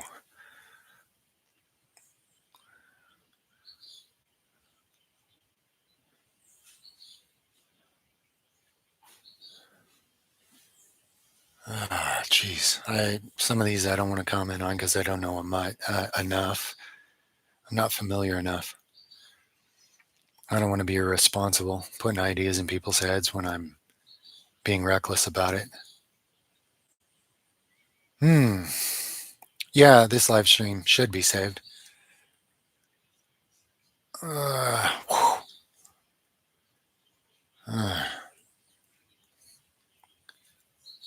uh, Austin, I could try to teach a course on that sometime, but it's really certain people are. I actually have tried to teach people and it didn't work. So I had to come to accept that some people are able to learn it, some aren't. It's a spiritual gift of sorts. And I think it's one of the more rare ones. I don't know, maybe sometime I'll try, but I'm not really into teaching courses and being a guru and stuff. I'm trying to give out more important things, spiritual principles to live by, so people can use this life for something that results in eternal gain instead of eternal loss.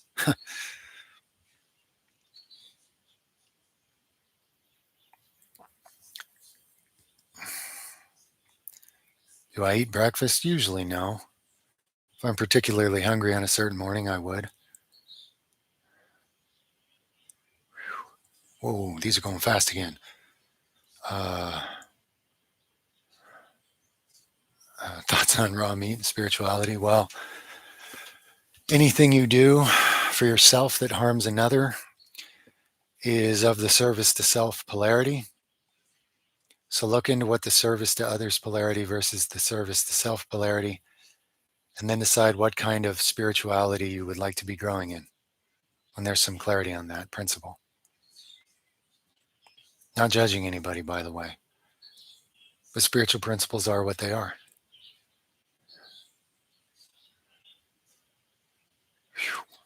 Bye bye. See you later. People checking out. Much love.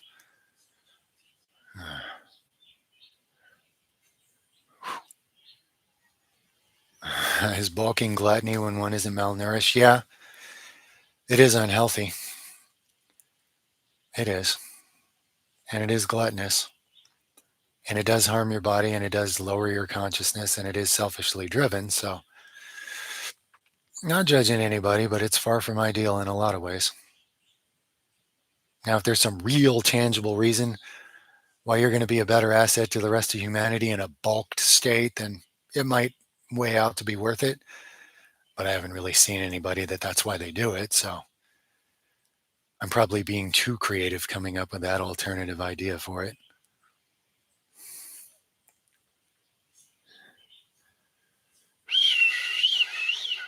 Hey, Arshia. What's up, brother? Fist bump. If this stream hits 10 hours, I'll quit my job. I'm not going that far. I don't want to be responsible for you quitting your job. I have no idea whether that's a practical value. And I know you're kidding, but seriously, that's funny.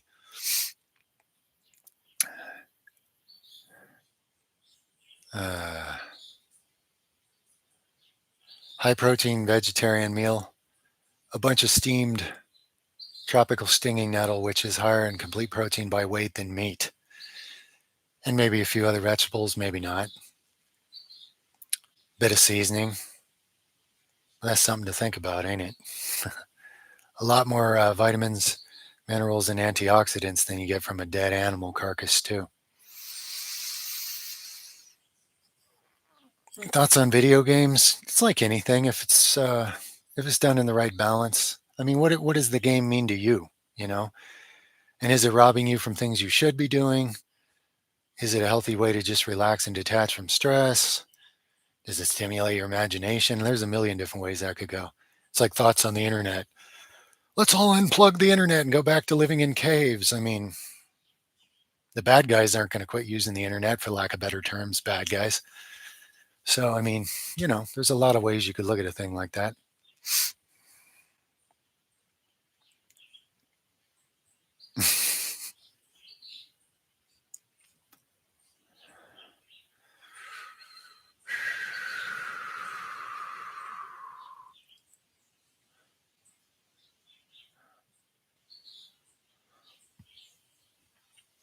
Did my jaw get wider with muscle or bone? Honestly, I can't tell you for sure. I don't know. I think it's some of both, to be honest. Mm. I don't know if my relationship is rooted in Christ. Well, do both of you in the relationship prioritize unity with God over worldly things? I mean, in simplest terms, that may be a little hard to self assess for a lot of people, but maybe it's not. And then you would know.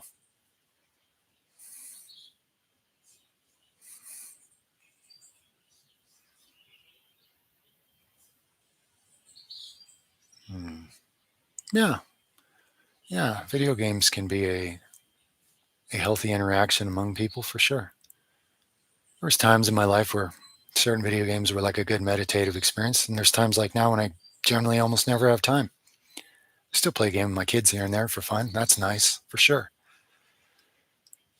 It all kind of depends what its purpose is in your life, and anything in life that becomes a pattern you're stuck in, even if it's a good thing, like, I don't know, breathing deep and healthy or something.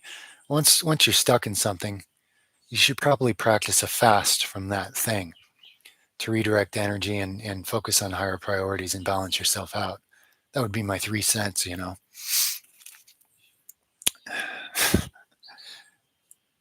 Where can you find me online? Basically, just here. And the other YouTube channel we have called Earth Roots Healing. If you go there, though, talk about things there, not here, and talk about things here, and not there. Do me that favor, guys, please. I have reasons I can't probably get into too much, but if you'll just do me that honor, we will talk to you over there about things that come up over there, and I'll talk to you here about things that come up here. Think about, I don't even know what that stuff is, so I got to let it go. I do oil pulling, yes, with castor oil.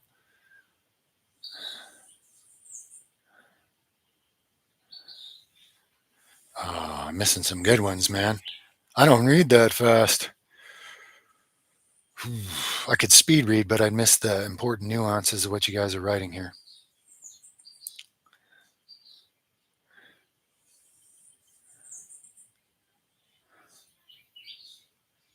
Uh,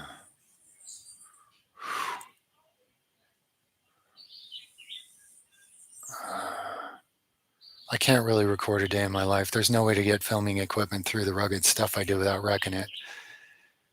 And I don't have a film crew. My wife is busy doing the things it takes here, so am I. So no, I can't really do that. Furthermore, a lot of it's not relevant to this channel and people wouldn't understand the purpose and it would just confuse things anyway.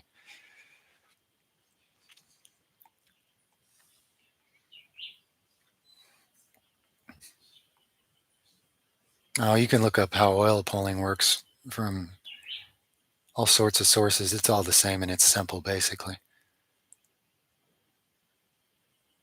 Yeah, you can heal a hernia. Look into some people's testimonials who say they've healed that injury. See how they did it. I'm not guaranteeing anything. I've had some miraculous healings. Other people get mad at me when they don't get the same miraculous healing. It's like, what am I supposed to do? Not share it? I never told anybody that, you're going to have a miraculous healing. I mean, kind of depends on your faith and your vision and your motives and what practical steps you take and a bunch of other things. Says I'm too naive to have. I missed that one. Why would you start a channel about your data? I don't have time to follow myself around with a camera. I work very hard and it's complex and difficult. You know, people that follow themselves around everything they do all day, that's because all they are is a social media influencer. And basically the rest of it's just pretentious anyway. Okay, I don't mean to say that and insult anybody out there, but for me, that's totally not tangibly possible. My work is way too diverse and involved, and I don't have a film crew that could even get in the places I am to film it anyway, really, even if I did have one. It's one thing when you're walking around on city streets and stuff. It's a whole different thing when you're working the different kinds of things we do here.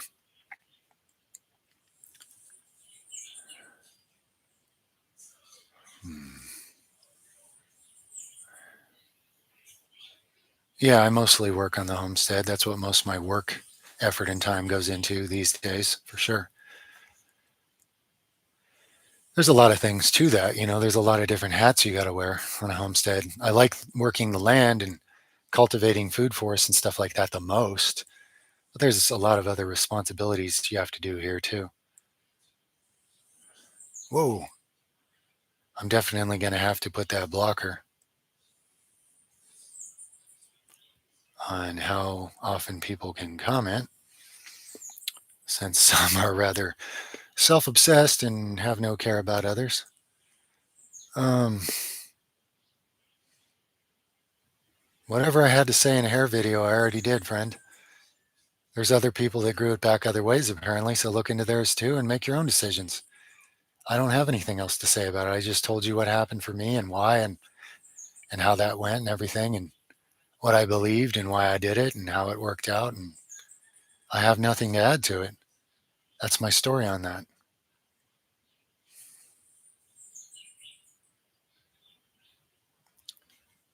Yeah.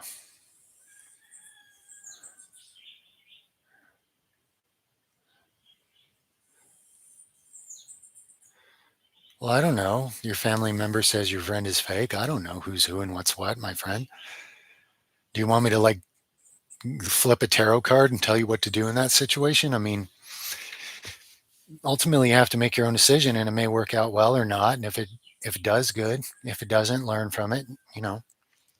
Life has a lot of uncertainties and telling somebody to tell you what to do is just a way of shirking the responsibility for your own choices and not learning or growing anything from them, which stunts your growth. The world's trained people into trained helplessness to where they're constantly looking for whatever they perceive to be authority to tell them what to believe and what to do, but that's nonsense.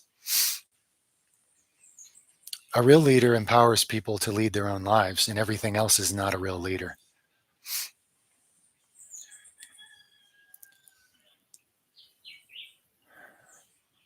What time is it here? I think it's maybe 3 o'clock, I'm guessing. The time on my laptop is a certain amount of hours behind, so I'm not sure. Like in the afternoon, 3 o'clock maybe? No, that's not what it is.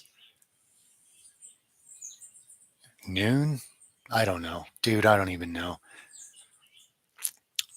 This laptop's It's not current time, so I'm guessing.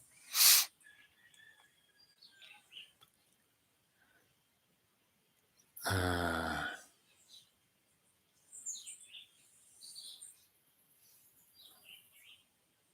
it's funny. I lose track of time sitting here talking to you guys. Somebody said a minute ago it's like been 5 hours. I'm like, whoa, I didn't know that. Kind of felt like an hour, you know?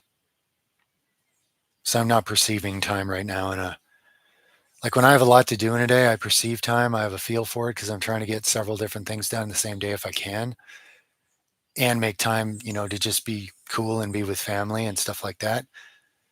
But in a situation like this that's different from a normal day where I've set time aside, for some reason, I have no feel for how much time is passing right now. Are the days for you? How long are the days for me? I don't know. Normal day length, I guess. My perception of it varies a lot. Some days are long and some days are short. Yeah, I look like a Viking. I look just like my Norwegian great grandfather. I could probably almost fake being him in black and white pictures.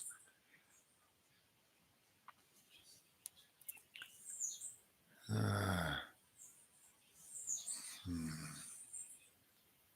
Yeah, there's lots of people that have regrown their hair in a variety of means.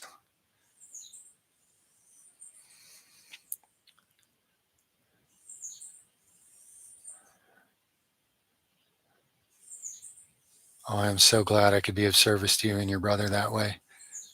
Much, much love and honor to you guys as well. Thank you. Thank you for doing me good by telling me that. You're supporting me too. I don't know where from Norway he came from, but he ended up living in, I think it was North Dakota in the U.S.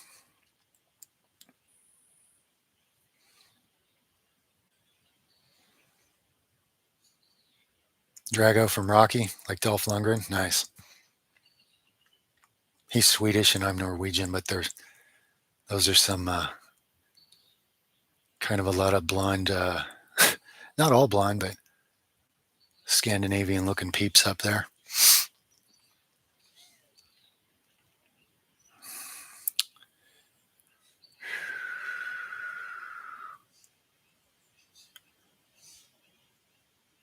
7 years in a relationship and you're learning. Well, that's good. As long as you're both learning and growing and you're in it for each other, there's a lot of growth to be had.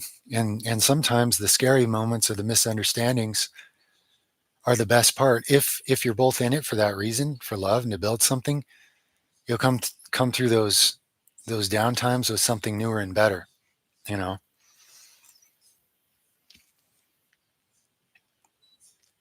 Looks maxing sounds ridiculous. Sounds like futile earthly pursuits that'll all be lost and nothing gained spiritually. 13th Warrior. All right, which one of those guys in that movie do I look like to you? I know the movie. I'm just curious. Not that looks matter. My wife and I watched that movie recently, so it's funny you say that.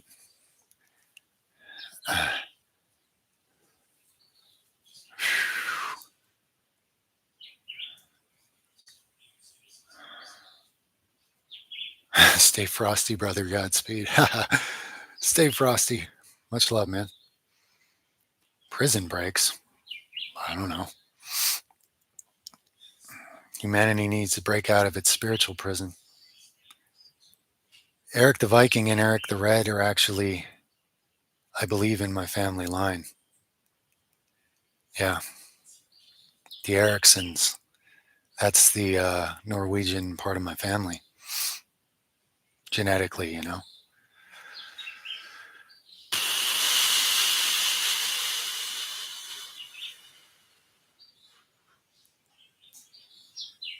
Mm.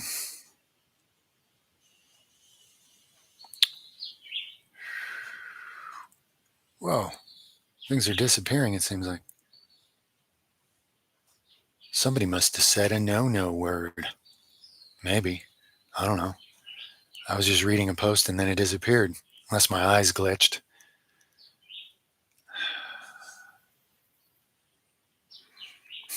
Thoughts on the British Empire? It's kind of like Rome 2.0, and the US is like Rome 3.0.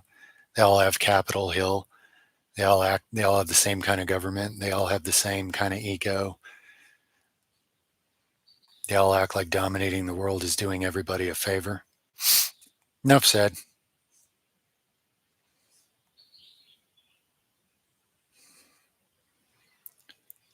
Thank you. I'm glad to hear that, friend.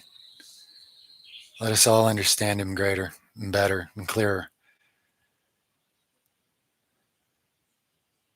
Let us be his brothers. Who are my brothers? Who are my sisters? My mother and father? They are those who hear these things, understand them, and do them. Yeah, I can delete comments myself, but I'm certainly not doing that right now. And there's no other moderators, so I don't know. I might have been tripping. Maybe so many posted at the same time it just wiped that off the screen instantly. I don't know.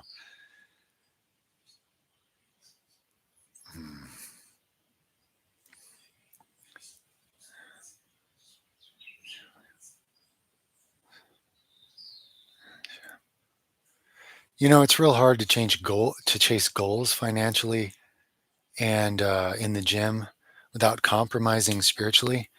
Very difficult. Like anything, I guess the real meaning is why. What is your purpose in chasing the financial goals? For me, it was never to make a lot of money. Every time I got in a situation where I could have, it involved doing things that I was seeing what I was doing and I wasn't willing to do it. So I just stopped. I gave up multiple career type things that way, but it was to be financially free from the beast system, not to be rich, just to be sovereign from it, so I could live a life of values that I do believe in. And then, as far as like the gym, for me, it's a natural part of my nature. I channel emotional energy into restructuring my physical temple. And at times, it was too focused on that. So it wasn't really good for any spiritual purpose. But even when I didn't have any goals physically anymore, I found that it still comes natural to me to do these things. So that's actually just an authentic part of the way God expresses this version of creation or whatever. So it's really like, what are you feeding and why? Again, you can't, people try to look at an external thing and try to think they know what it means, but only the ultimate one really knows the inner motives, thoughts, and feelings of each person.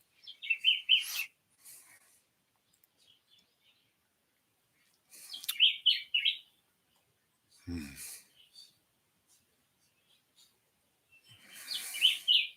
Hey Aviv, why did Jesus say, "Why do you call me good? Only God is good"? Listen to him and study him, and not all the other people that think they talk for him. There's kind of a divine paradox related to that, and people take a side and condemn each other like fools, doing everything he told them not to. I'm not saying he's not God. That's not actually what I'm saying. But you got to look into it and ponder it for yourself deeper than what you've been told to think.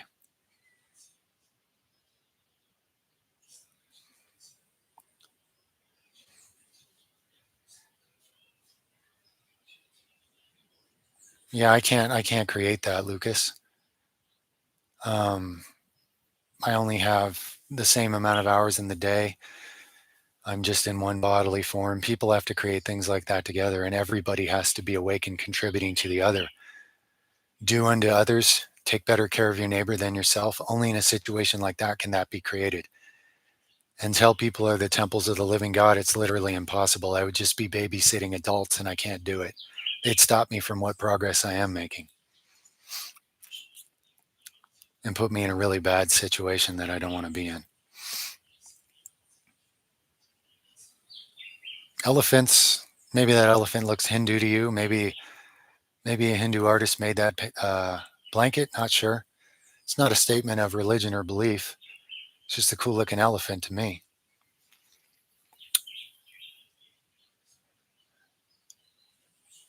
Uh,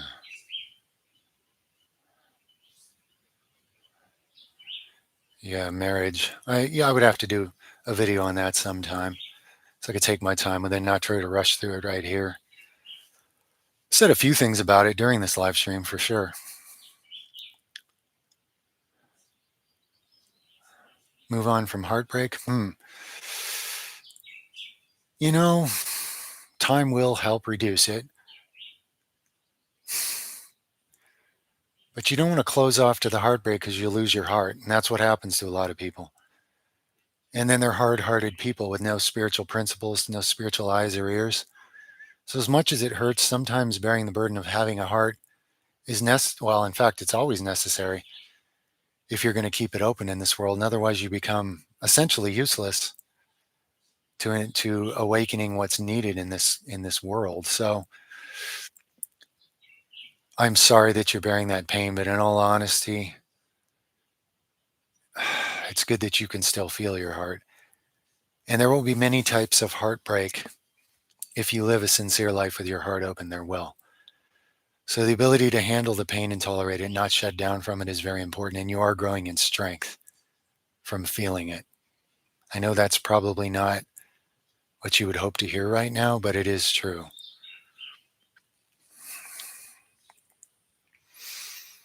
So much love, my friend. Greetings from Norway. Nice. Hello in Norway.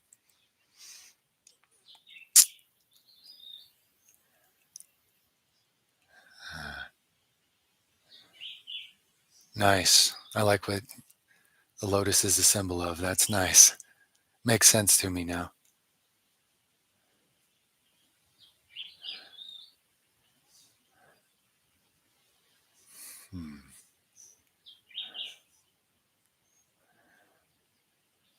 Nice. You're starting a fast today for the first time? That's awesome. May you cultivate the kingdom of heaven within, using your fast as a redirection of focus and intention. If that is your intention, much love to you.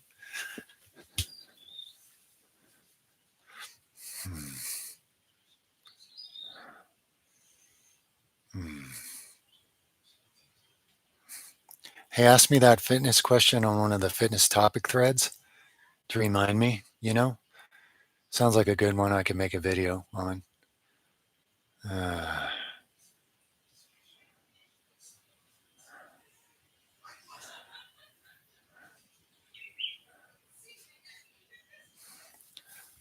Well, is a vine part of the thing that it's connected from to and getting life? How can you be separate from God and be part of the same tree? How is it people interpret that the exact opposite of what it means? And he said, some of you will bear greater fruit than I. What is our excuse that we haven't then? It's based in great deception, which has handcuffed people from bearing greater fruit. Only if you allow it to.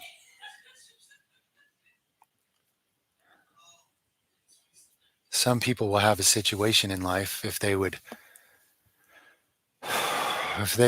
cultivate the kingdom of heaven above all else. Some people would have a situation in life potentially to bear even greater fruit than Yeshua himself. He knew that.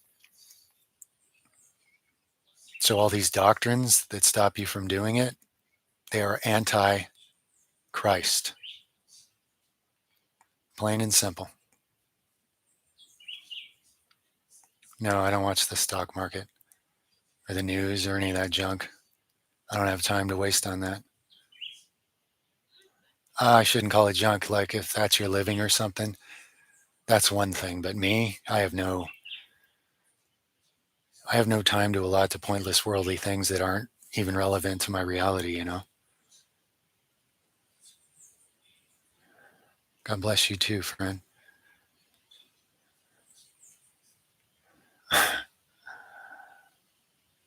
God bless you as well and your family. The Trinity is a confusing, made-up Roman concept. God is one. Hero Israel, God is one. Not three, not 50, but anytime you put things in the hands of pagans who slayed the truth, they start turning it back into paganism. And they make it very confusing, so you can't even listen to Yeshua or notice what he said and taught that contradicts everything else in these doctrines. No, Christ and Buddha are not equal. Buddha didn't sacrifice anything for your betterment, unless he did, but it would have been minor in comparison. Buddha taught people how to attain inner peace by having detachment from all worldly obsessions, which is nice and healing, and it is a good work. Yeshua suffered the most hideous things and injustices to show what unconditional love and what the real nature of God is like, the opposite of what everybody depicts, basically. And then he rose from the dead on top of that to prove the legitimacy of his oneness with God, like all the other miracles hadn't proved it already.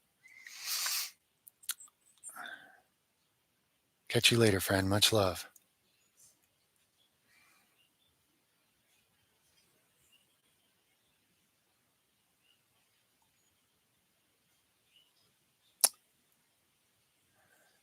No, I don't view you as a pagan because you're Hindu. No.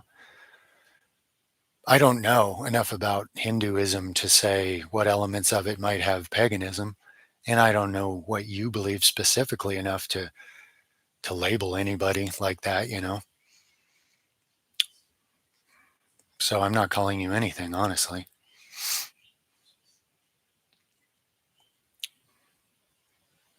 Well, if Buddha sacrificed wealth to pursue spiritual wisdom and truth above that, that's a pretty big thing. No wonder he's had such a positive influence on a lot of people. Because, like I said, those born rich have the hardest assignment, the hardest spiritual test in life. I mean, not as hard as Yeshua's, but harder than the rest of us that aren't born rich. It's very, very hard for a rich person to enter the kingdom of heaven. It's very, very hard for a rich person to put spiritual principles and spiritual treasure of eternal nature above temporal earthly distractions that get such a hold on them. So that is impressive.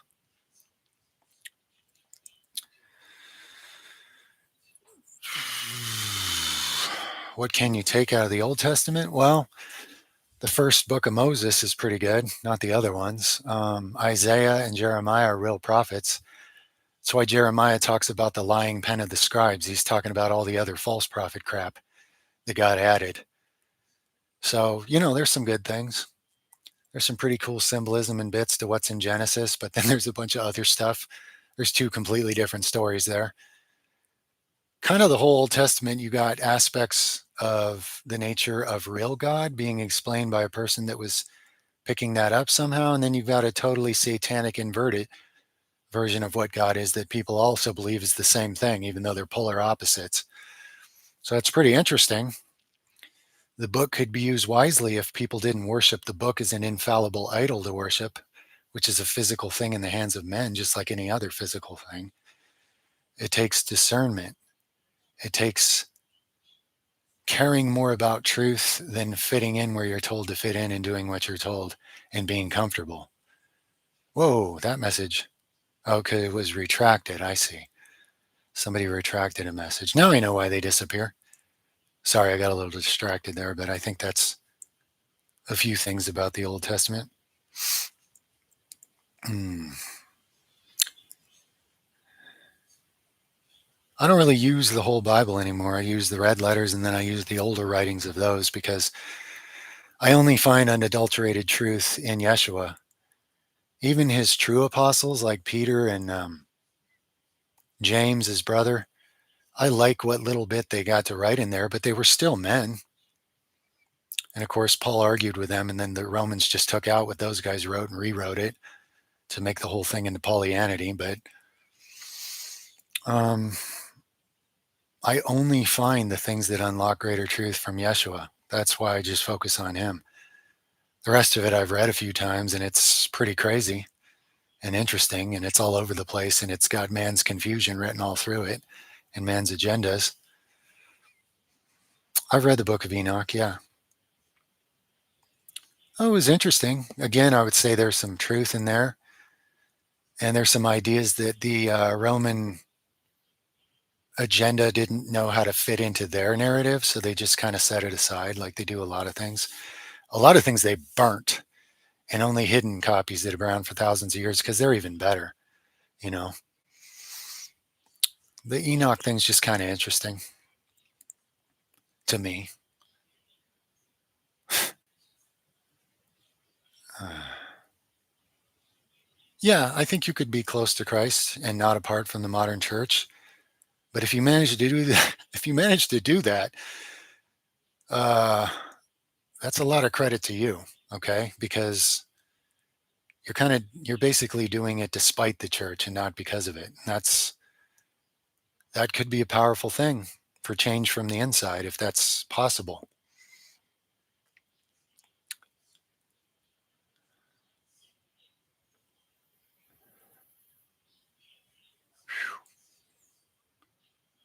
I've read bits of various holy books, until I got to the part immediately where it's obviously the ego of man, just like a lot of stuff written in the Bible. And I'm like, ding, ding. Okay, I get it.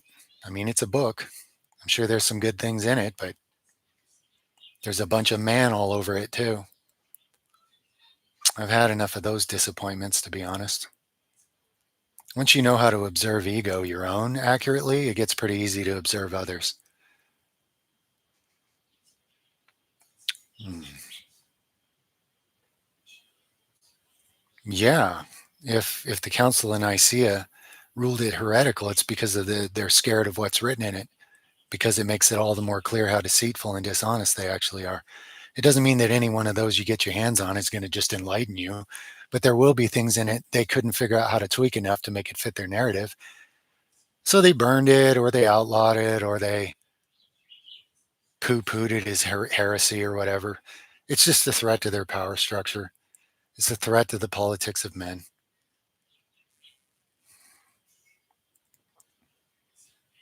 Hmm.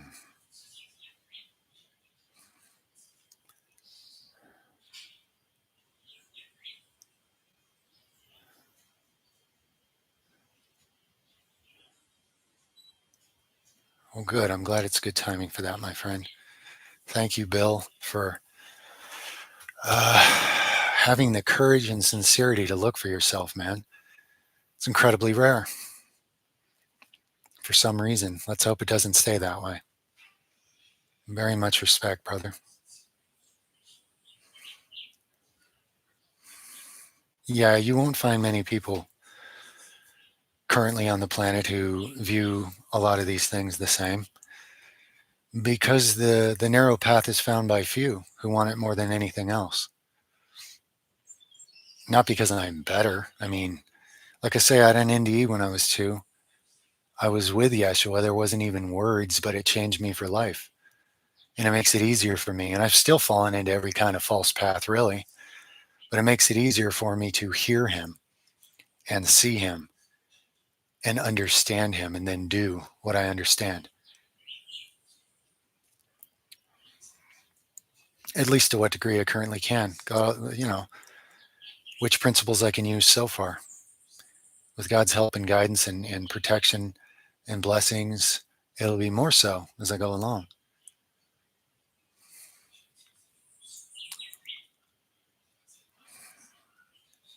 Oof. Hmm. Have I heard of astral projection? Yeah, I've done a lot of it. Probably am I an AI? Because I can stream for 5 hours? Well, I'm glad I can outwork a machine and make it look easy. No, I'm not an AI, but I understand why in this day and age people would think I might be, and I don't hold it against you. I think if you hang around for a while, you'll figure out I'm not.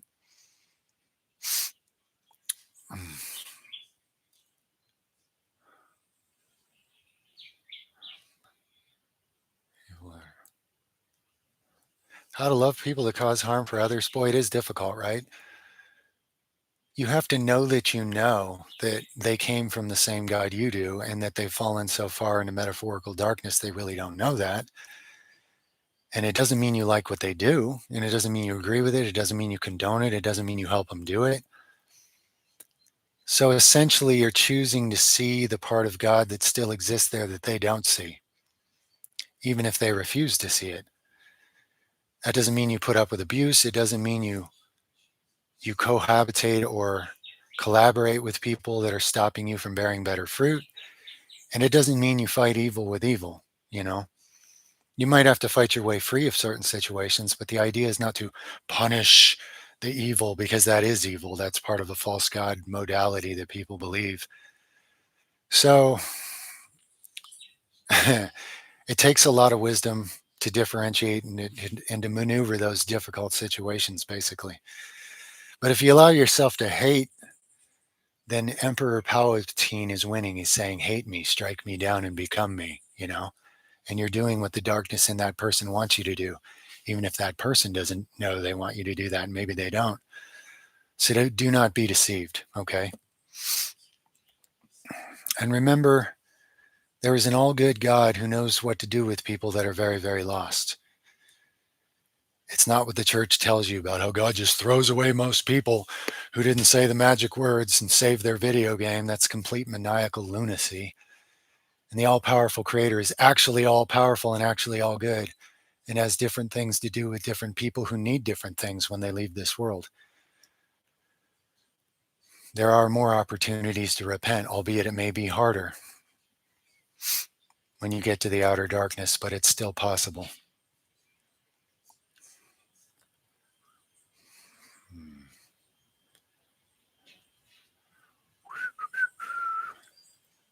Well, there's lots of vegetarian proteins, The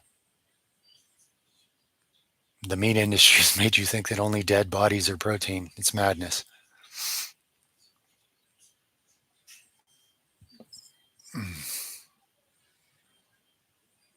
Hmm.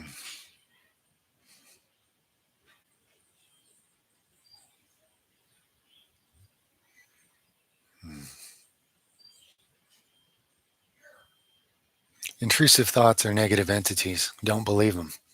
Refuse them. Refuse the thoughts that are a trap. Refuse the thoughts that lead to bad fruit. Resist evil and it'll flee from you. You have to starve the parasite off of you. And when it leaves, you need to fill that space with the spirit of the living God, or else it'll come back with worse ones later. And you'll fall right back into worse habits than you're in before.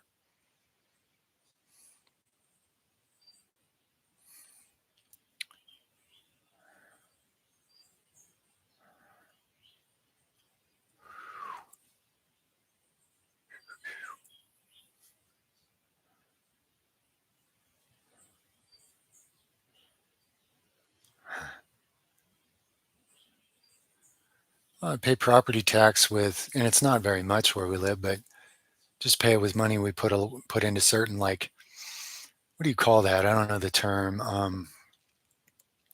Certain investments that produce a little money.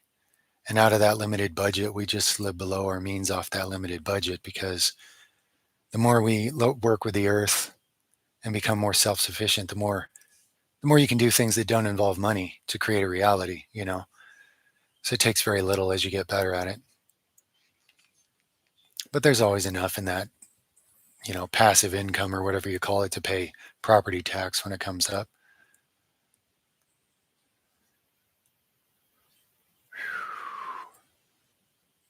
They forgot to even, well, I don't want to say that. It might get me in trouble. It's a kind of a third world environment. Mm. No, I have not been to a peyote ceremony. I'd probably go if I had the chance, but no, I haven't.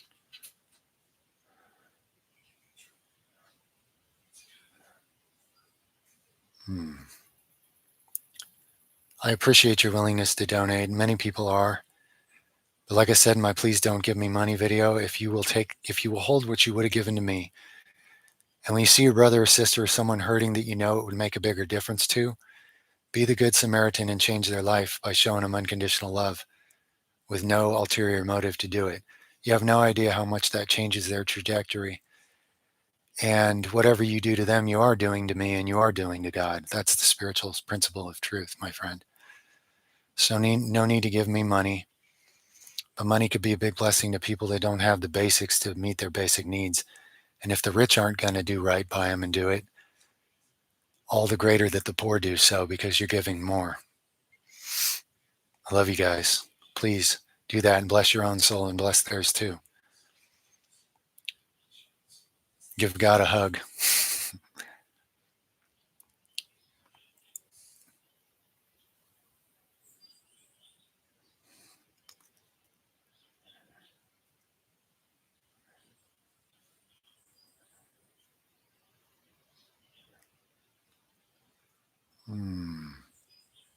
Will it be VOD? Yeah, if that means like posted and in its full form, I believe I selected the right settings. Yes. Hope so, because there's a lot in it. And some people do like to look through these live streams later.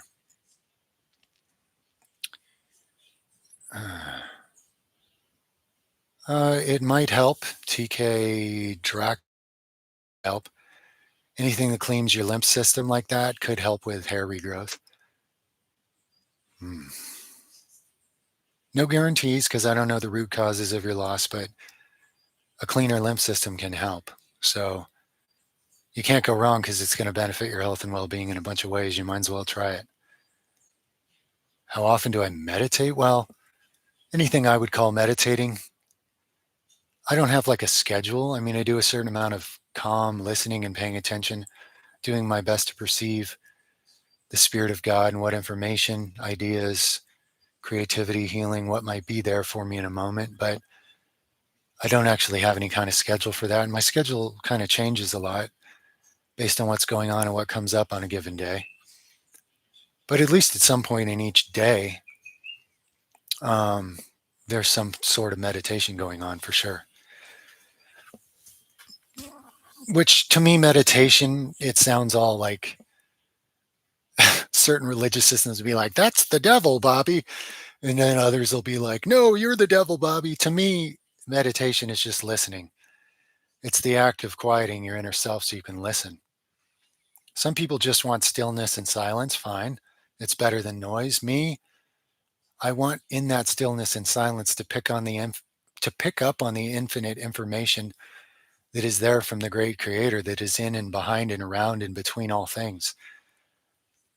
Between particles in non-space everywhere, there's parts of the infinite one. So in what I call meditation, whether I'm doing something while it happens or sitting still,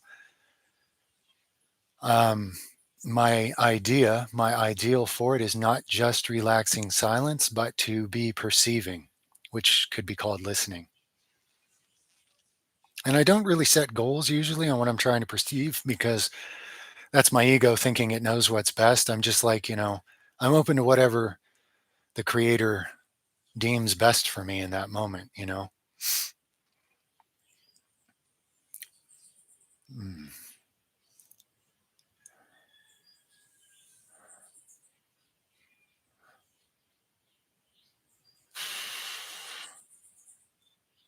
Yeah, dead bodies of animals, rotten or not, it's a corpse.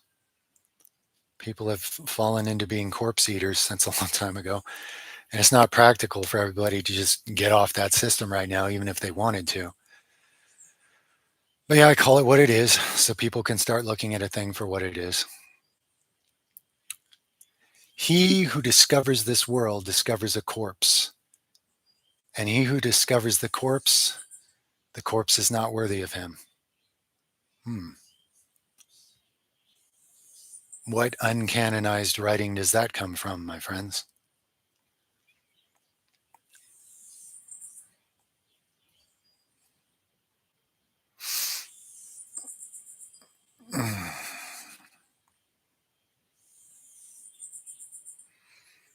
Well, stillness and right action to me are kind of two different things. I don't try to do. Sometimes I could be in a flow state and doing right action and stillness. It can happen, but I don't really try to force it. I'm okay with experiencing one of those things here and one of those things there. And sometimes I'm taking right action that I've already predetermined and know I need to do. And I'm not in a very good balanced state at all. I'm just kicking and screaming my way through it because I know I need to get it done. So, but from those times of stillness, some of the clarity on what right action is for me in my life do come from and give me a better plan, or not even a plan, a better direction, better guidance, for what right action can be in the coming days, weeks, months, years, perhaps. Gospel of Thomas. Ba-boom. Thank you, friend. That's awesome.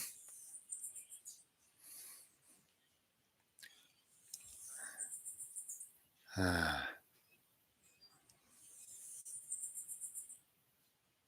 hmm.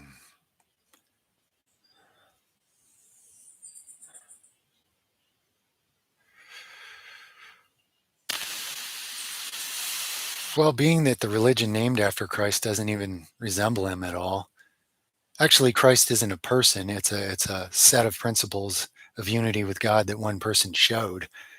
But being that the religion named after him is inverted and doesn't even resemble him, I would say all the different religions come from man's efforts to get closer to or even control what other people's idea of God is. And I would say that differentiating between religion, which is generally a political weapon for the most part, and sincere spiritual dedication to your creator, I see a big difference in these things, to be honest. Sometimes, if you go deep enough through all the flaws in one, you can find the other. Sometimes you can start with the spiritual dedication, recognize that you don't need to be drawn into certain religions. Some people maybe do, some people maybe don't, but they're really different things to me. Do I believe in Jesus Christ? I believe in the Yeshua who I met when I died when I was 2 years old. Do I believe in Pollyanity and churchiology and what it talks about and what people think is Jesus Christ? No, because if you listen to him, it'll disprove all the rest of it in the same book. But people can't hear him over the noise of man's ego and agenda. So it depends what you mean, but yes, ultimately, yes. Probably just not the idle version of it that people think when they hear that term.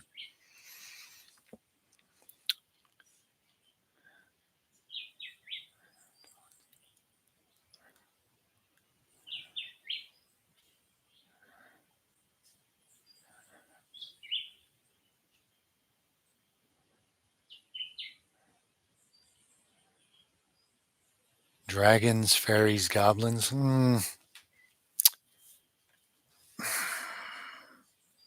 I don't know if anything like that ever actually lived on this planet or will.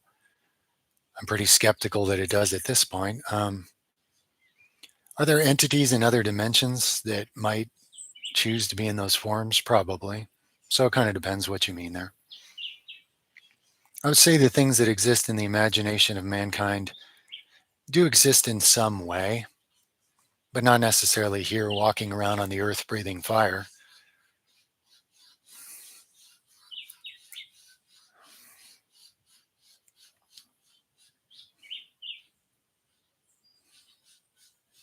No, I don't believe in eternal damnation, although I do believe certain beings will stay unrepentant in certain hell like scenarios for an eternity because there's nothing stopping them.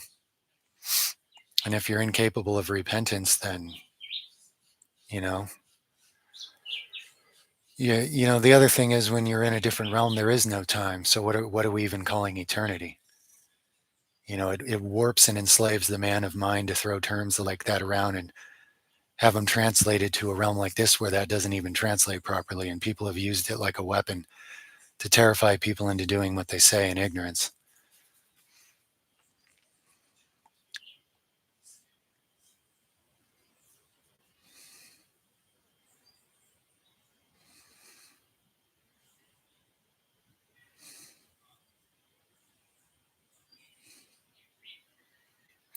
Lost evil people, depending on they're just lost in evil or if they're purposely evil, they'll go to a place that resides with exactly what they've earned, just like everybody else.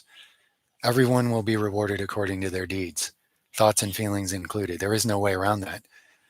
All these sidestepping weird selling tickets to heaven or hell doctrines, they're all nonsense. It is the simplest thing like it should be. But man rejects simple truths because he likes to manipulate things for his own purposes.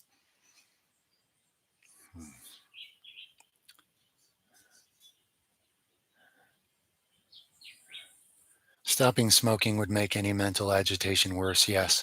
And negative entities that want you hooked on smoking, they're going to use your negative thought loops right now to try to break you down, to make you give in and re-enslave yourself. So if you're strong enough and you starve them long enough, they'll have to ease up and back off. And they'll probably try to trick you into a different habit later if you don't fill that space in you with the Holy Spirit of the living God or God's presence or in the living temple of God or however you would best prefer to word that. Otherwise, negative entities come back with stronger negative entities and they just tear up your house worse than they did the last time. Because it's no fun for them when they don't have you to live off. They're going without life that they need to suck off of you. So they're starving and thirsting for it. So they'll come back more motivated later. So you have to fill your temple with the light of the living God through dedication to that living God, sincerely, using everything Yeshua taught and showed, at least whatever parts of it you can understand currently and apply. And then they can't get back in. And they'll have to wander through terrible places of having no life to suck off until they find somebody else to victimize that way, because they've disconnected themselves from God and the source of life. One of the big dangers in believing false doctrines, like how you're separate from God, it's a very deceptive doctrine, and they want you to believe that so you end up like them and with them.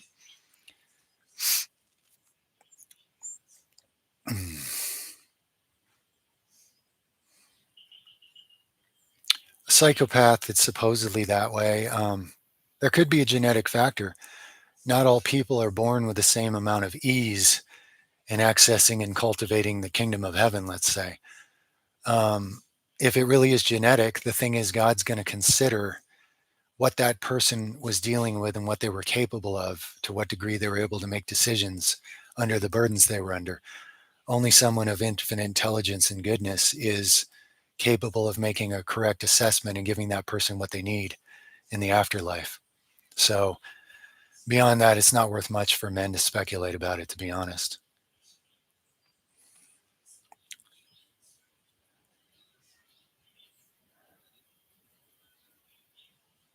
Yeah, if you dreamed of being an energy healer, it's quite likely that's actually a spiritual gift you have the potential to use.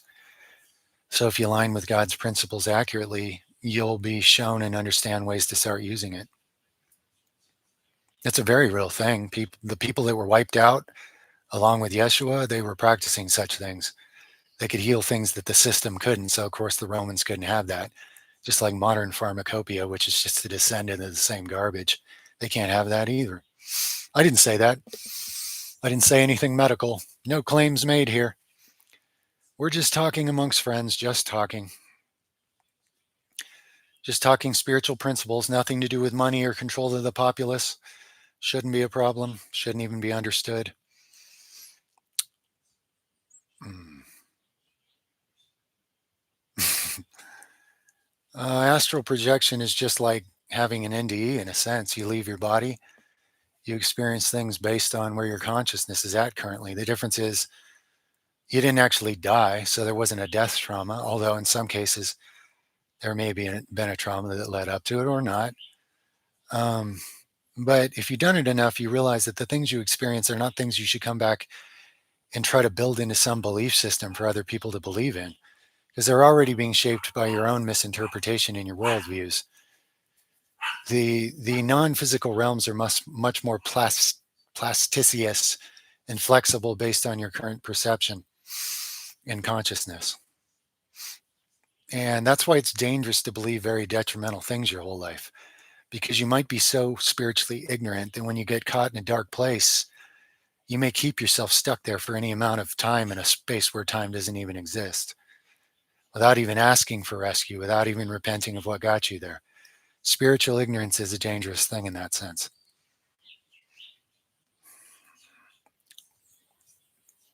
Thoughts on nuclear warheads?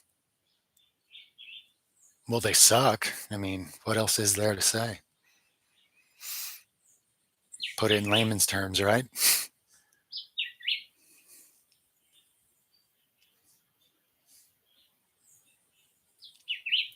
Yeah, it's hard to go down that path of a doctor and then realize it's not for you and it's not right. And I very much respect you for doing so. As with anything of more value in this inverted world, if you try to go over to like natural methods of healing, one, you'll be persecuted. Two, you'll be in danger. Three, there's way less money in it. But four, the spiritual reward and the consciousness reward, of course, is much potentially higher. I don't know if you want to convert to that or take a completely different direction in life. And that's on you to really be honest with yourself about. But salute you for pumping the brakes when you've gone so far down something. Most people would just give in and go with the worldly rewards of what position they've gone that far on without repenting of it. And that's unfortunately very foolish. So much respect, much honor and respect and love, friend. My wife understands my beliefs much better than anybody else. We've grown together a lot. And, she's helped me refine some of them myself, of course. So, yeah, our beliefs are more similar than any other two people I know, I would say. And we're always growing and we're always asking God or thanking God really for quickening our spirits of perception of God's presence with us to unlock more of that potential. So as God sees fit to unlock life more abundantly within us and around us, we grow together spiritually. Absolutely.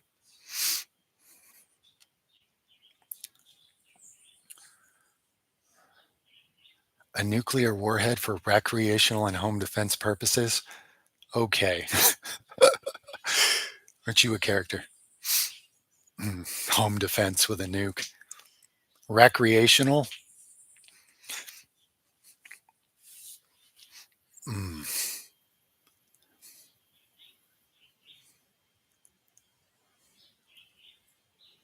A lot of people's stomach lining is so damaged that if they start eating plants, they get hurt because it goes right through their leaky stomach lining and scrapes their degraded stomach lining, creates inflammation and all these problems and conditions. And they go, see, dude, I'm allergic to vegetables. You're a fool. I'm a natural born carnivore. And they don't understand the root problem is your gut lining is garbage. You'd have to rebuild it to where you could use plants properly and it wouldn't be so weak and flimsy and degraded because you think you're something you're not. I've been there and I've known plenty of other people that have been there. There were times when I couldn't handle plants like I can now. I could always eat infinite amounts of meat and just be like, yeah, I'm great. I'm good to go. It's all I need. But I look at the consciousness I was trapped in at those points in life and I go, whoa, only with the eyes to see now do I understand a certain cost that came with that. And the blindness to the root causes of the condition that makes you believe you're a carnivore. You're supposed to be a lowly, murderous animal. Not judging anybody, by the way. You are where you are, and you can only do the best based on where you're at the time. And again, the way the world systems are, there's no way everybody could just stop being a carnivore right now without mass death everywhere. It is what it is. It's kind of a thing that an individual works their way out of one or a few at a time if they do. Mm. I eat both cooked and raw vegetables. I don't have rules either way. There's some that lend themselves better to certain purposes either way, in my opinion. No, legumes are not dangerous unless you have some condition that makes them that way. Tigers and cheetahs are not lowly. They don't have any higher consciousness to make decisions with. You can't judge something that doesn't have any discernment. Humans are the one thing capable on this planet choosing to be more animal like or more divine like. Animals are animals, they're guilty of nothing. And humans can drastically affect the behavior of animals much, much more than anybody's ready to currently believe or understand. The fall of man meant the fall of the behaviors of a lot of animals too. But that's not something I think I'm in a position where I'm going to be wanting to try to argue the many people that are going to want to argue that. It's just something I can see, and certain other people probably can too. And if humanity ever restores itself to a golden age, the lion really will lay down next to the lamb.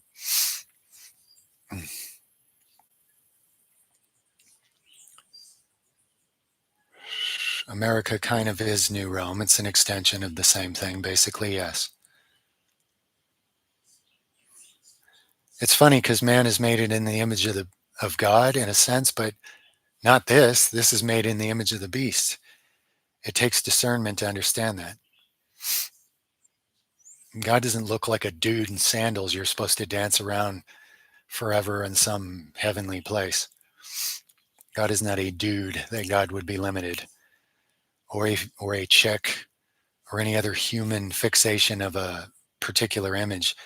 Infinite, all powerful, unconditioned consciousness doesn't have a particular image, but it can be creative and come up with infinite images that it can express through to what degree those images are in alignment with it doing so.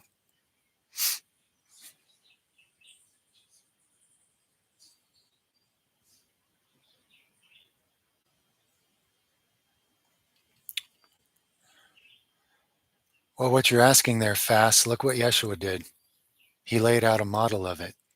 And people are incredibly confused to this day as to whether that means he's God or he's a man or he's both and what that means.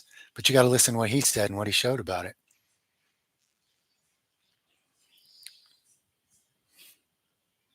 And he didn't manifest any miracles for his own ego, not at all. He would tell you all the powers in God. And by full alignment that God's will be done and not his own, the miracles could happen. Which is to die to yourself and put your ego aside. Doesn't mean it'll stay dead. It means you put it aside in order for God to work these miracles through you. So it's not like, well, I want to be 10 foot tall and bulletproof and I'm God. I mean, that's just a bad acid trip where you end up walking off some building and splattering if you keep telling yourself things like that. Alignment with God is not God becoming your genie for your ego. That's all inverted. It's never going to work either, for good reason. Yeah, fasting to prep you for a diet change is a great idea. Definitely. Great way to go. You're giving your body time to sort of start resetting anyway, to clear some things out and to be ready maybe to start something new. That makes perfect sense. Yeah. I haven't read any Carl Jung or Jung or however you say it. No.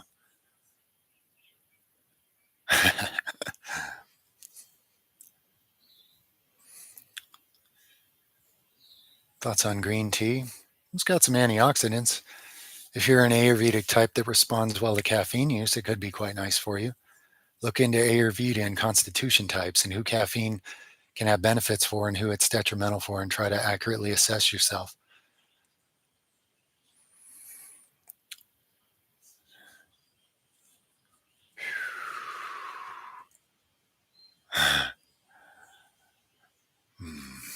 What did Yeshua say? Who are my brothers, sisters, father, and mother? Those who hear these things, understand them, and do them. That's who. What did he say about God? If you've seen me, you've seen God, but no man has ever seen God. He said both those things. What's that mean? There's some doctrines people have been brainwashed with to make it hard to understand how someone could be man and God. And where does that leave you in that equation? Our Father who is in heaven. Now, to unite with God and live as one with God, you have to put yourself aside. You have to put the man part, you have to put the ego part aside and live in alignment with actual God. Okay?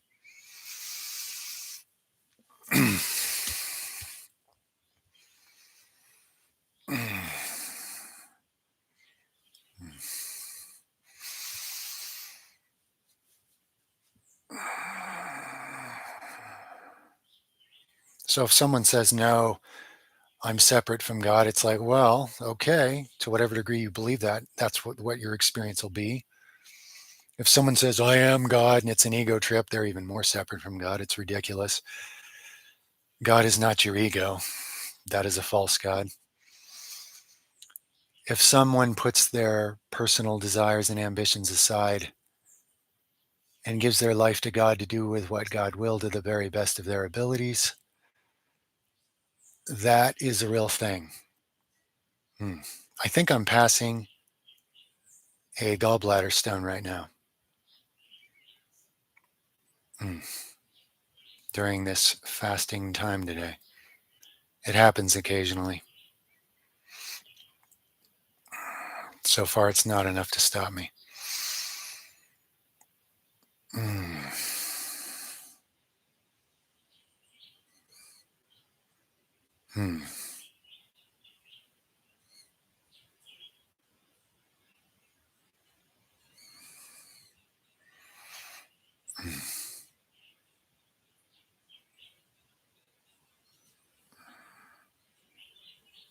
Not sure about the Shroud of Turin. Not sure. Haven't looked into it much myself. I'm not sure what it matters. It's like, what do people think if they have an object that Jesus' body touched for a long time, like it's going to have magic powers? I'd imagine so.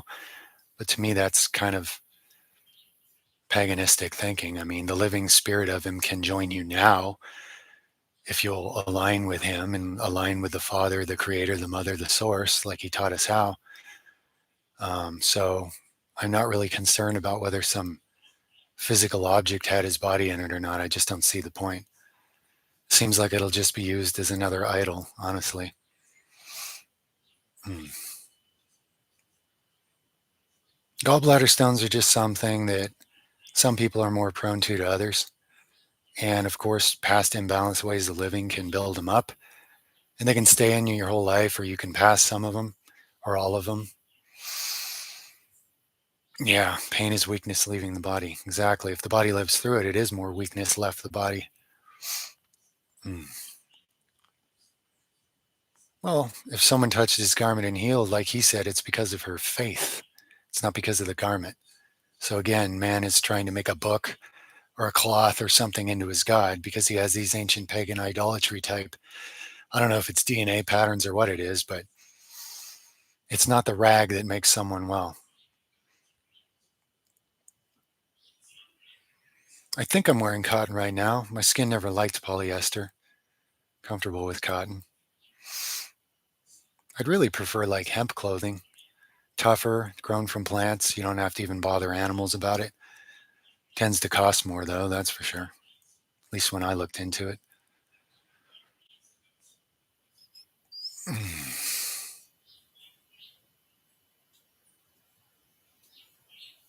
Yes, improving the system you live in is honorable to what degree you can. That's a very huge uphill battle with a lot of opposition, but if we actually succeed in any of that, I mean, any service to humanity that really is of a positive nature bears fruit for you in eternity. You know, me, I have no idea how to. I can't even see any way to improve the system from within. I feel like my version of it is to build a healthy system that isn't part of the system, in equilibrium or balance with God's actual laws of creation and life giving, instead of trying to make a dent in something so big and so old that I could burn myself out as one man and then they would just edit whatever I did and change it into whatever they want anyway. There needs to be a certain amount of people on the planet that know how to live with actual creation, that are established in doing it. There will be a need for that. There will be. There already is, really, and it'll get to where even more so there will be.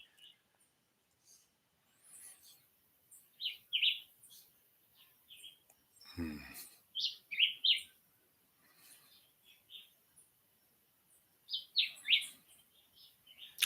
Yes, relationships, friendships, how to love your neighbor. Those are all great video topics.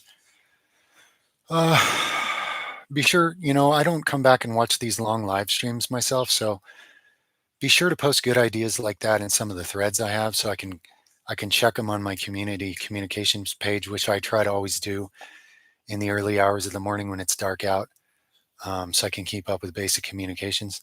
Now, I have no idea what point there's so many people on this channel, I literally can't keep up. But at this point, I'm still able to read, I think, all the comments that are posted on threads. So please leave me those ideas so I can write them down in my book of topics to get to when the creator gives me the time and space and inspiration and directions for each one. Uh,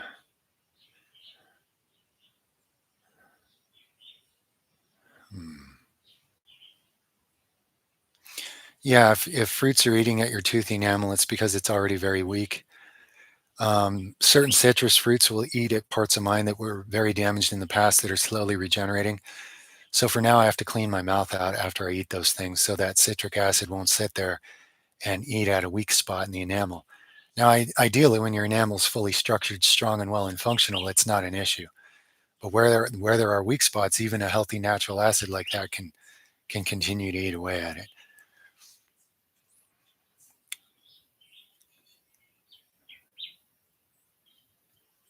Hmm.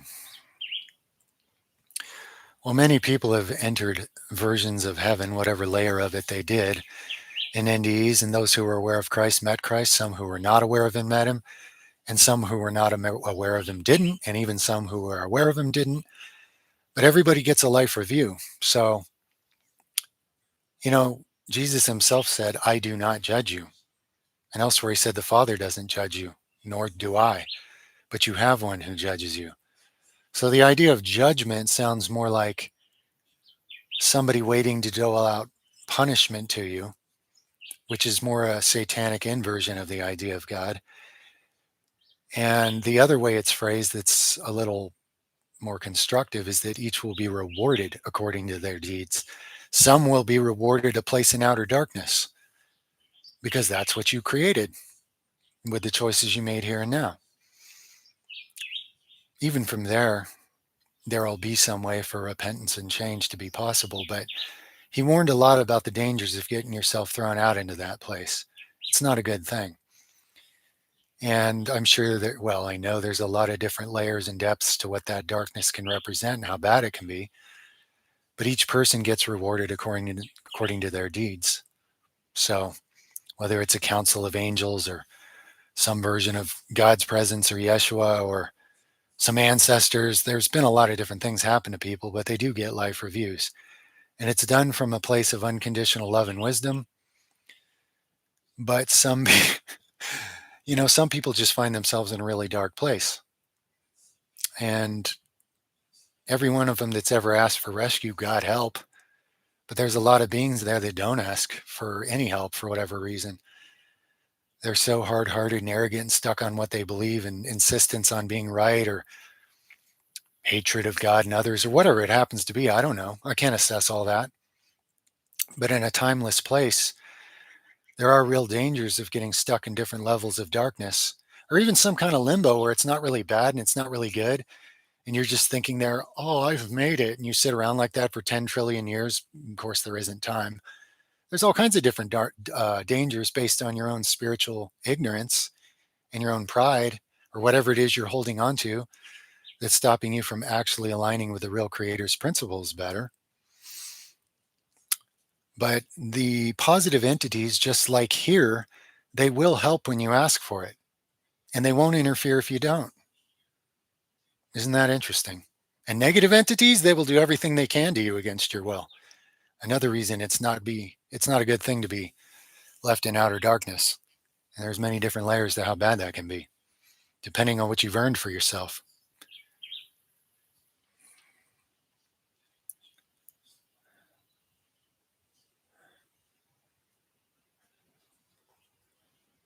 Well, if you're talking about how do you forgive someone hurt someone close to you with sexual abuse, struggling with this feels like a righteous anger.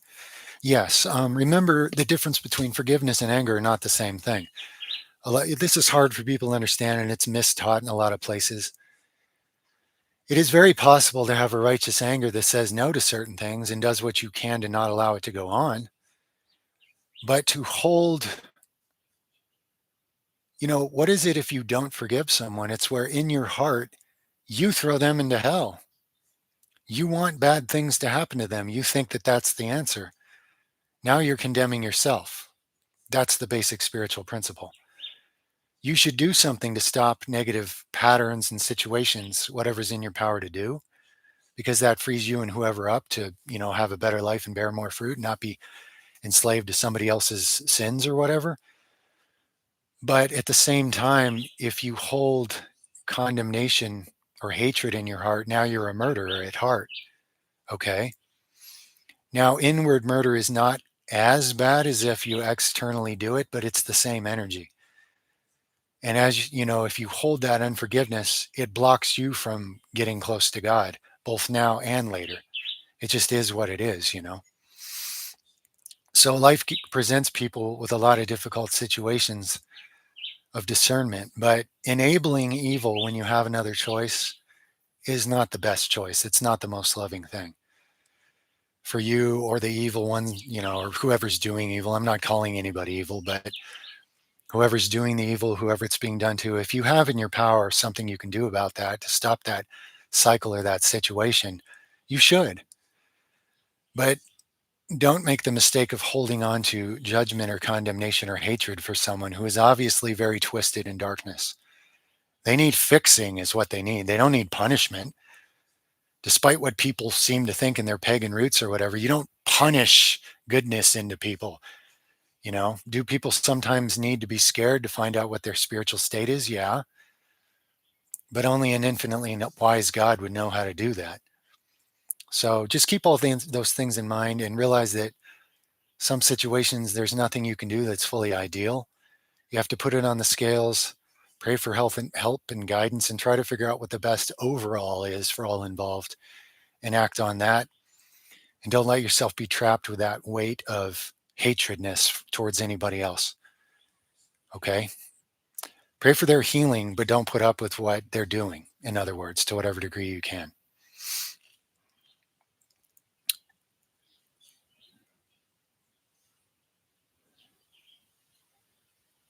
Bo, that's my name. Yeah, I've read and seen The Lord of the Rings and all that, sure. Yeah, for what it's worth. Uh,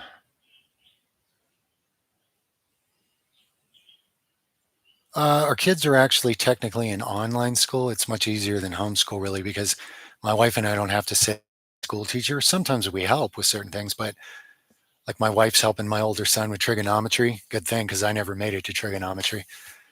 I started checking out in geometry when it came to math. But anyway, online schooling is really cool because they got their own curriculum and they can go through it at whatever speed they want. So if they want to, they can finish way early. And we're kind of encouraging them to do it that way because the sooner you're out of basic schooling, the sooner you can start learning some other important things and investing more energy and time in that. So it's really cool though. Look into online schooling if you're interested. There's some very affordable, very workable options out there for most people at this point. That was not really around when I was a kid. So that is an improvement to what's available. Are your kids like you? I did. Yes and no. You know what I mean? Like they're the exact right kids for me. They're a huge blessing to my life, but they're also super unique and amazing in their own ways. And as time goes on, proper nurturing and support, I mean, we'll get to see more what they're really like. God does never express itself exactly the same through two expressions. What would be the point? So I'd say we're all very compatible in the right ways and we're all very unique in the right ways. And it's up to us to figure that out and perceive it and work with it from a spirit of love and trust.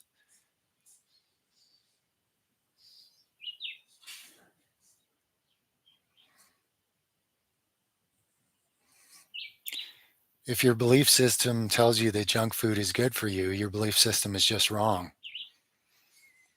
Your belief system is however aligned with actual truth it is or not. So your reality is being controlled by however much in alignment with the creator's real truth of how life works and always will, because it's already perfect, versus how distorted and out of alignment with it that is. So no, you're not going to make junk food healthy. You're just going to deceive yourself thinking that you can do something like that or fantasizing. And I understand wanting to, but it's just not, the principles of creation work the way they do and they're already perfect. And it's up to us to align with that or keep fighting it to our own detriment.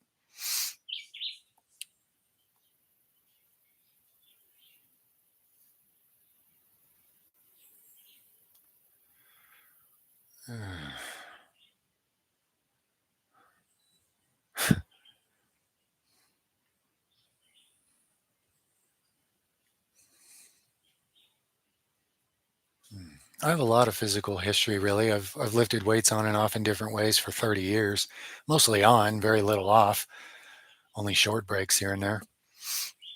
And even then, I would do some kind of strength training, very minimal. I've competed in various sports. Not going to mention them here because it just opens a whole can crazy attention I don't want. Um, and I've always been blessed to live. Well, not always. I lived in a city for 10 years, but other than that, I've lived in places where I got to do a lot of real life stuff where you figure out what real functional strength and endurance and such things are and how they benefit you in real life scenarios. So without any real details and micro focusing and getting distracted, it's just a long history of all that, really.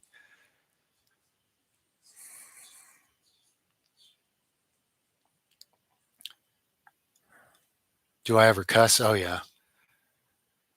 It's not hard for me to not cuss in these situations where I'm doing my best to cooperate with God in a spirit of peaceful, kind supportiveness to others.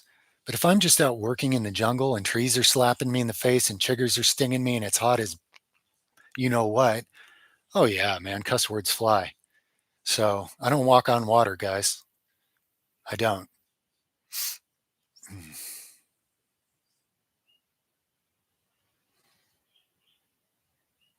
Mm.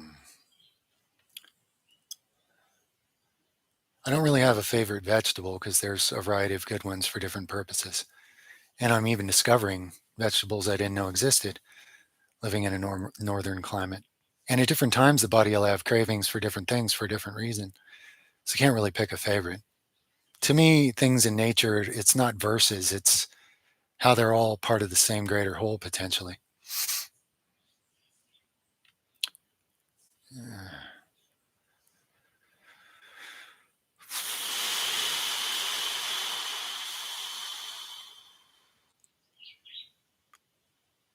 Whoa, they're going fast again. Oh boy, really fast.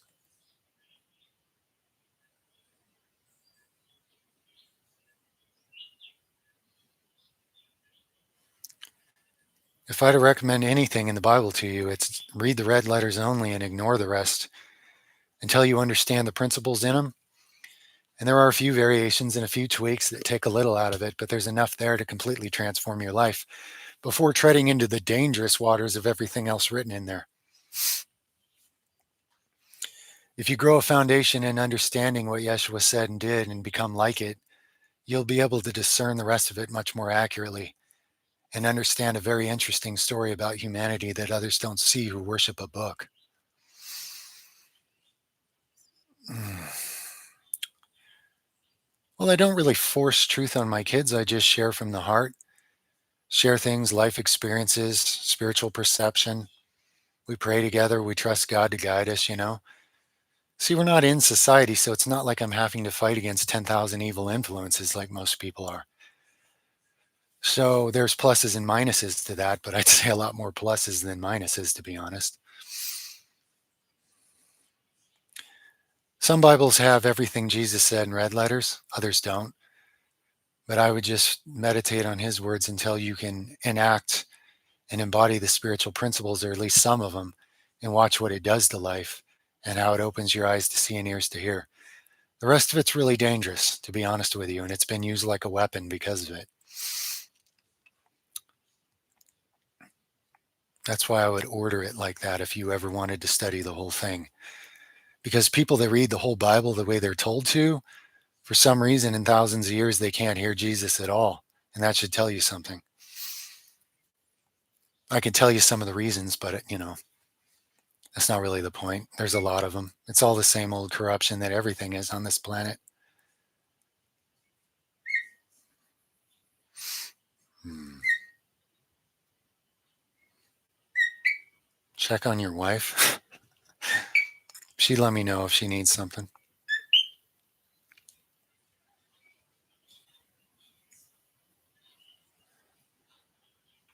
Yeah, our family kind of just gives thanks, really. We don't pray to tell God, please do this and please do that, because God isn't a genie in a bottle. We thank God for the things we are thankful for, and we are thankful for more growth in. What it usually comes down to is guidance, blessings, and protections, but we don't define those. And for life abundantly as God would define it for us and in us.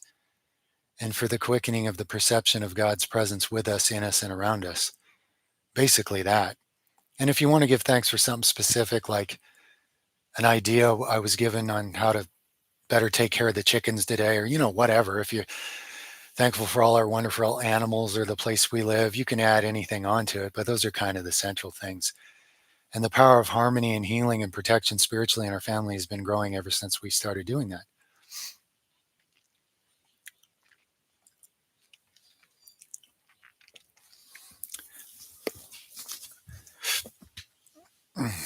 Which is really a credit to my mother for pressuring me to rely on God and stop trying to navigate life with my own anger and frustration. It really led in this direction, and things have been growing from there ever since.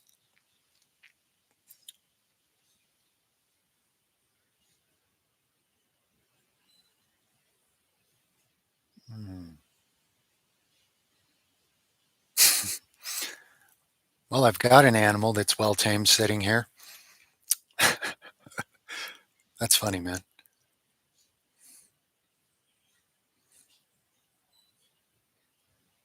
Satan was tasked with being in charge of music. Why would I believe something like that, man? Are a lot of people in the music industry sold out to evil to be famous? Of course, but why would you demonize music itself? You know, what gives man the innate creativity to play beautiful music or nasty music or anything else, or just make machines make crappy music for him or anything else? Where does the divine creativity come from? Satan?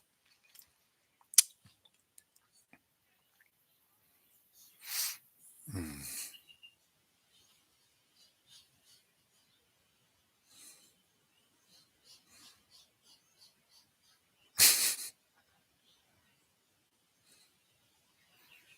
Hmm. The flaming sword in a dream, I would have to know some things about your worldview before I'd be able to accurately determine if it's related to that. That's one of those ones that'd be a little harder. It's not one simple thing that it could be.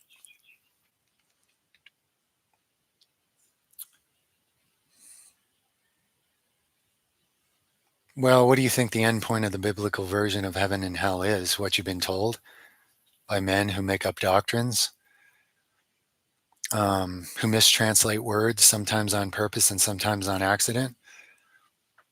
In the outer darkness, there's going to be weeping and gnashing of teeth. But most of us have experienced this in this life because of darkness. So the problem is in a realm with no time, if you're ignorant and calcified in your spiritual ignorance, how long may you be in that outer darkness, gnashing your teeth and weeping, and regret or fear or hatred or whatever got you there? Will you know to repent? Will you know to ask for help? Do you have any perception of a God that would rescue you? I mean, there's a lot of dangers here. This is why the way you're training yourself right now, or allowing yourself to be trained, is very serious. It's very significant.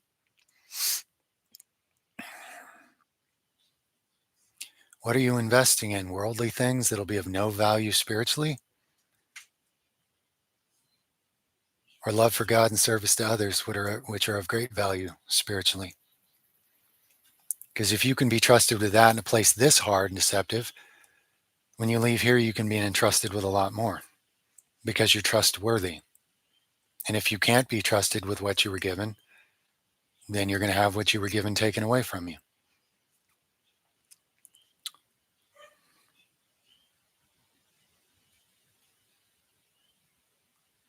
If you never receive in return, see, if you're expecting to receive worldly things, then you're missing the point.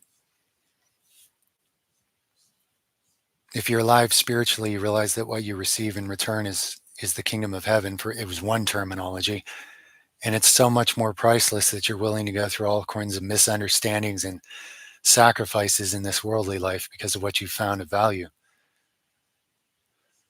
That's why Yeshua told countless parables on what the kingdom of heaven is like, so that those with ears to hear and eyes to see would understand and start cultivating it.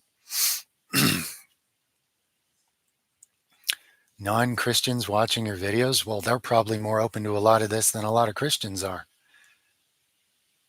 If they don't get triggered and think that this is churchianity and Pollyanity and Christianity, if they actually listen to the power and the healing and the truth and the justice and the love of what Yeshua actually taught and showed instead of what church tells you, that distorted it and destroyed it, basically. And I'm not saying everybody who goes to church is some kind of distorted, awful thing, but if you're cultivating the kingdom of heaven within, good on you, because you're basically doing it despite what they call church, which is invented by Rome to abuse its way across the globe, using it as a weapon.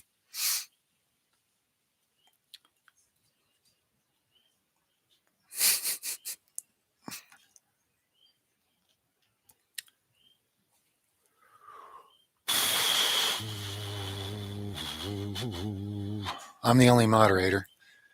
I'm not going to put that responsibility on anybody else for a bunch of good reasons.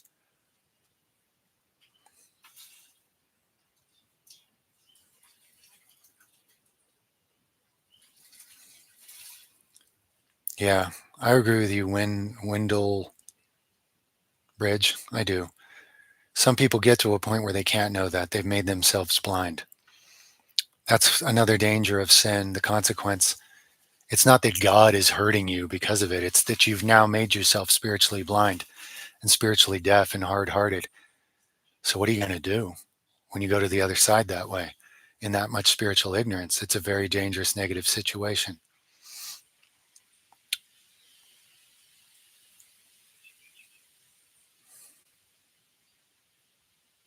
Hmm.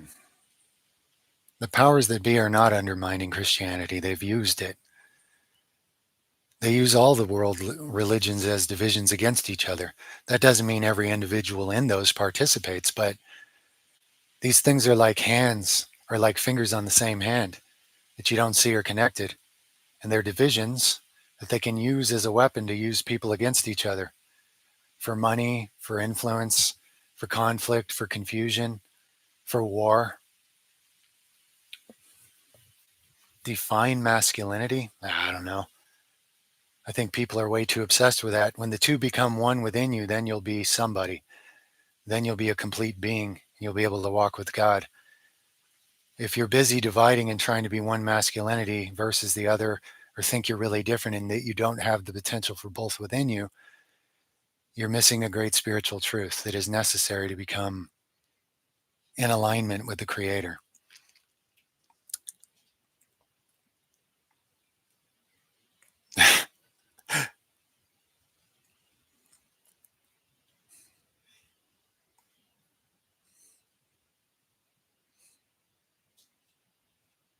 You can't imagine the responsibilities to come. They're beyond your current imagining. They need to be. You need to be tested under pressure and blindness and do the right thing anyway to build spiritual value and treasure in what's to come. If somebody hangs a carrot in front of the, like this is why some religions lie with worldly things like, you're going to have 70 something virgins waiting for you in heaven. Oh, yeah, because the goal is to go there and be an animal, just bathing in sexual lust, like, come on, come on. You're not talking about things that translate to the beast version of you here. So if you can bear fruit under these conditions, you'll be entrusted with things much greater. Wait and be surprised. People are selling books telling you what to believe it is because that's what sells books, but it's counterproductive and ridiculous, actually.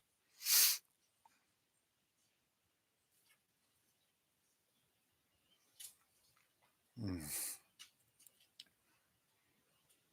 mm,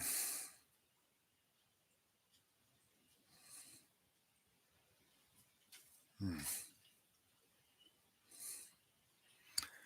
A feeling of certainty in a complex world. Well, I don't think you will ever get to have the luxury of true certainty in this world because anything uncertain can happen. I could have a meteorite go through my head right now. I could pass a gallbladder stone so big I fall on the floor and puke and pass out. I mean, there are no certainties really. So, what is of value is to be cultivating the kingdom of heaven within you for the sake of the earth and creation and for the sake of where you go and what you become next and what you're entrusted with. And don't worry about how many days you have. Worry about what you're doing right now and why. In fact, don't worry about it. Cultivate it, use it well. The last thing you'd actually want to do is live as one of these forever. This is incredibly limiting. That's why it's inherently limiting and insecure to be a human being. This is not meant to last forever for good reason. And if you were stuck immortal like this, you would become deranged and miserable beyond your wildest imagination, and it would be a total hell.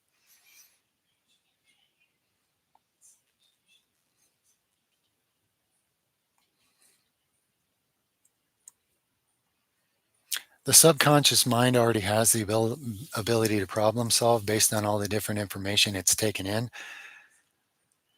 It's really a matter of getting in a state where your conscious mind can use that supercomputer, basically, can pick up something from it. And if you're more conscious, your subconscious is less subconscious, it's less unconscious, and it becomes more conscious and usable. Don't worry about the Galactic Light Federation. It's just another silly distraction using certain ideas and just rehashing it into a different religion.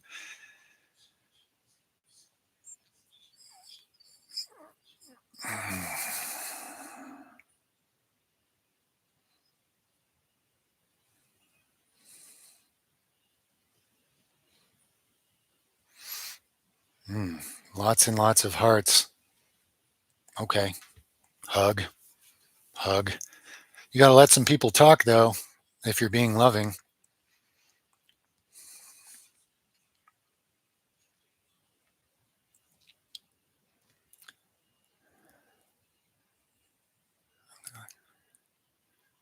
Yeah. Hmm. It's going to be saved, this recording, you bet. I'm surrounded by support. I am surrounded, yes.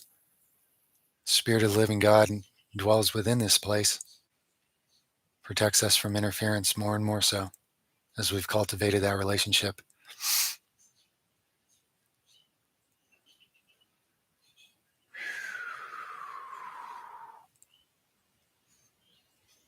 What do I do when feeling sad? Well, I'd be honest with myself about why I'm feeling sad. Sometimes I might just go get busy and motivated to escape it in a sense and leave it behind. Other times I just sit with it and I don't judge it just because I don't like it, because I realize lots of people and animals and all kinds of things deal with different forms of sadness. And there's a lot to be sad about in this world. So there's value in feeling it. Just because something's uncomfortable doesn't mean you should find a way not to feel it. Because again, you learn to not have a heart doing that. And then you're just a machine. Despite your best intentions, you're not like a real person anymore. Yeah, technically you're a real person, but you lost your heart center and you can't really be guided by God that way. So now, if you're feeling sad about something silly and egotistical, it might just do you well to change your point of view and let that nonsense go. But if you're feeling sad about harsh situations that happen and the suffering of living things, etc., I think you're paying it due diligence to feel sad about it. That said, do you want to sit around stuck in sadness and unable to do anything about it forever? No. It can go too far, like anything. Sadness can become a trap. It can become when it sinks into deep, dark depression, then negative entities get control of your life. So, sadness versus like deep, hideous depression that locks you up and stops you bearing fruit. I'm not saying those are the same thing. Sometimes you just need to feel the sadness you feel about a certain thing, and it has a certain time frame, and then it clears away so you can, do something about it. But sometimes you need to realize what makes you sad so you even know what it is you're meaning to do something about, right?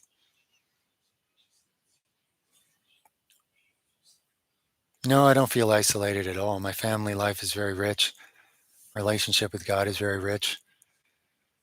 Interacting with you guys is a thing, you guys come from all around the world, and to be able to share something of value and have it received with a certain amount of good soil, and to know that some of you are actively out there bringing more of the kingdom into this world and bearing fruit and stuff. I mean, it's super awesome.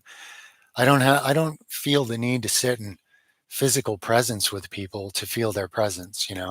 Maybe that's just the weirdness about me, but I never feel alone. I never even did. When I spent time alone as a person, really, I generally felt closer to God, so I didn't feel lonely or weird in those situations. I actually valued it. But that said, I'm never lonely now because I have my family with me. So I'm never even lonely in a human sense. Hmm.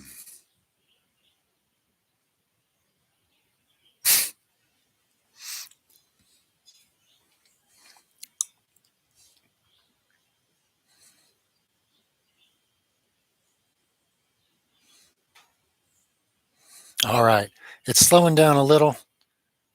Um, so I figure I'll be getting going here soon. Just to let everybody know.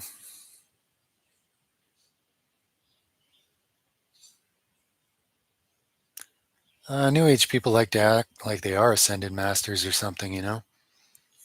I'm not saying there's anything that wouldn't qualify as an ascended master. I mean, Yeshua is the ultimate ascended master.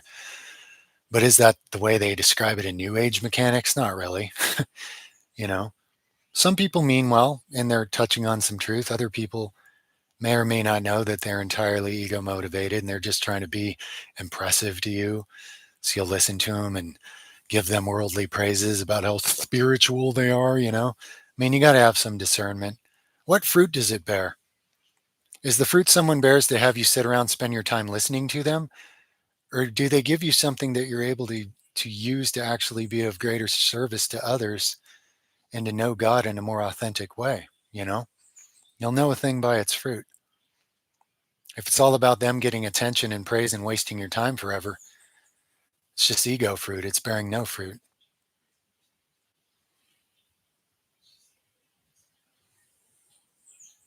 You too. Thank you, my friend. Much love.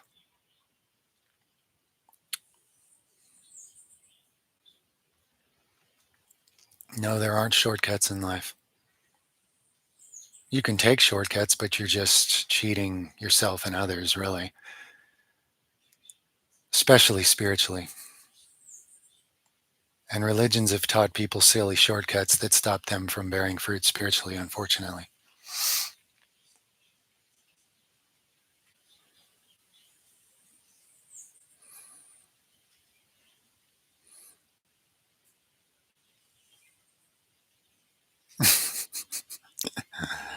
Seriously, man, don't be stubborn now.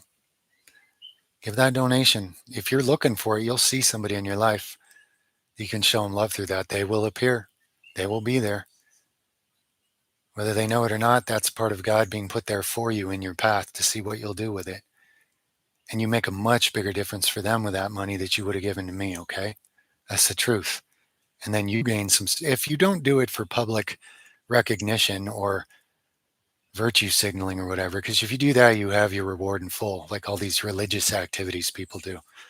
But if you really do it out of your heart because you want that person to feel loved, because they probably don't, and their life's been real hard, harder than yours, there is spiritual, eternal gain waiting for you based on that. What it is, I don't know. I wouldn't limit it with my own human imagination.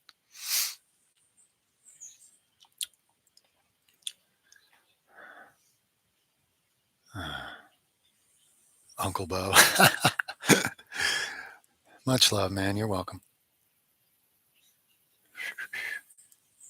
Is this a cult? No, there's no cult to join here. This is coming out of cults. Cults are man's agendas. They're thought groups like everything else. This is about what Yeshua showed about how to be one with God. And that'll take you out of all cults and all religions, which are cults, as are all other types of thought groups.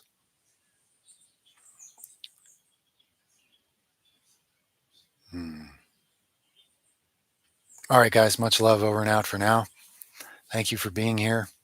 Thank you for being you. Thank you for caring. Um, if you see an opportunity before the next one to practice any of the spiritual principles that you might have picked up and come to understand, please do. And you can keep that between you and God for the greatest reward, or you could share some things here if you think it's useful to others. But in the meantime, seek alignment with a real creator from the inside with sincerity and honesty. And to whatever degree you do, you'll actually find it. And there is no other shortcut or circumventing or way to cheat that, okay? Nor should there be. I love you all and I believe in you all. Over and out for now.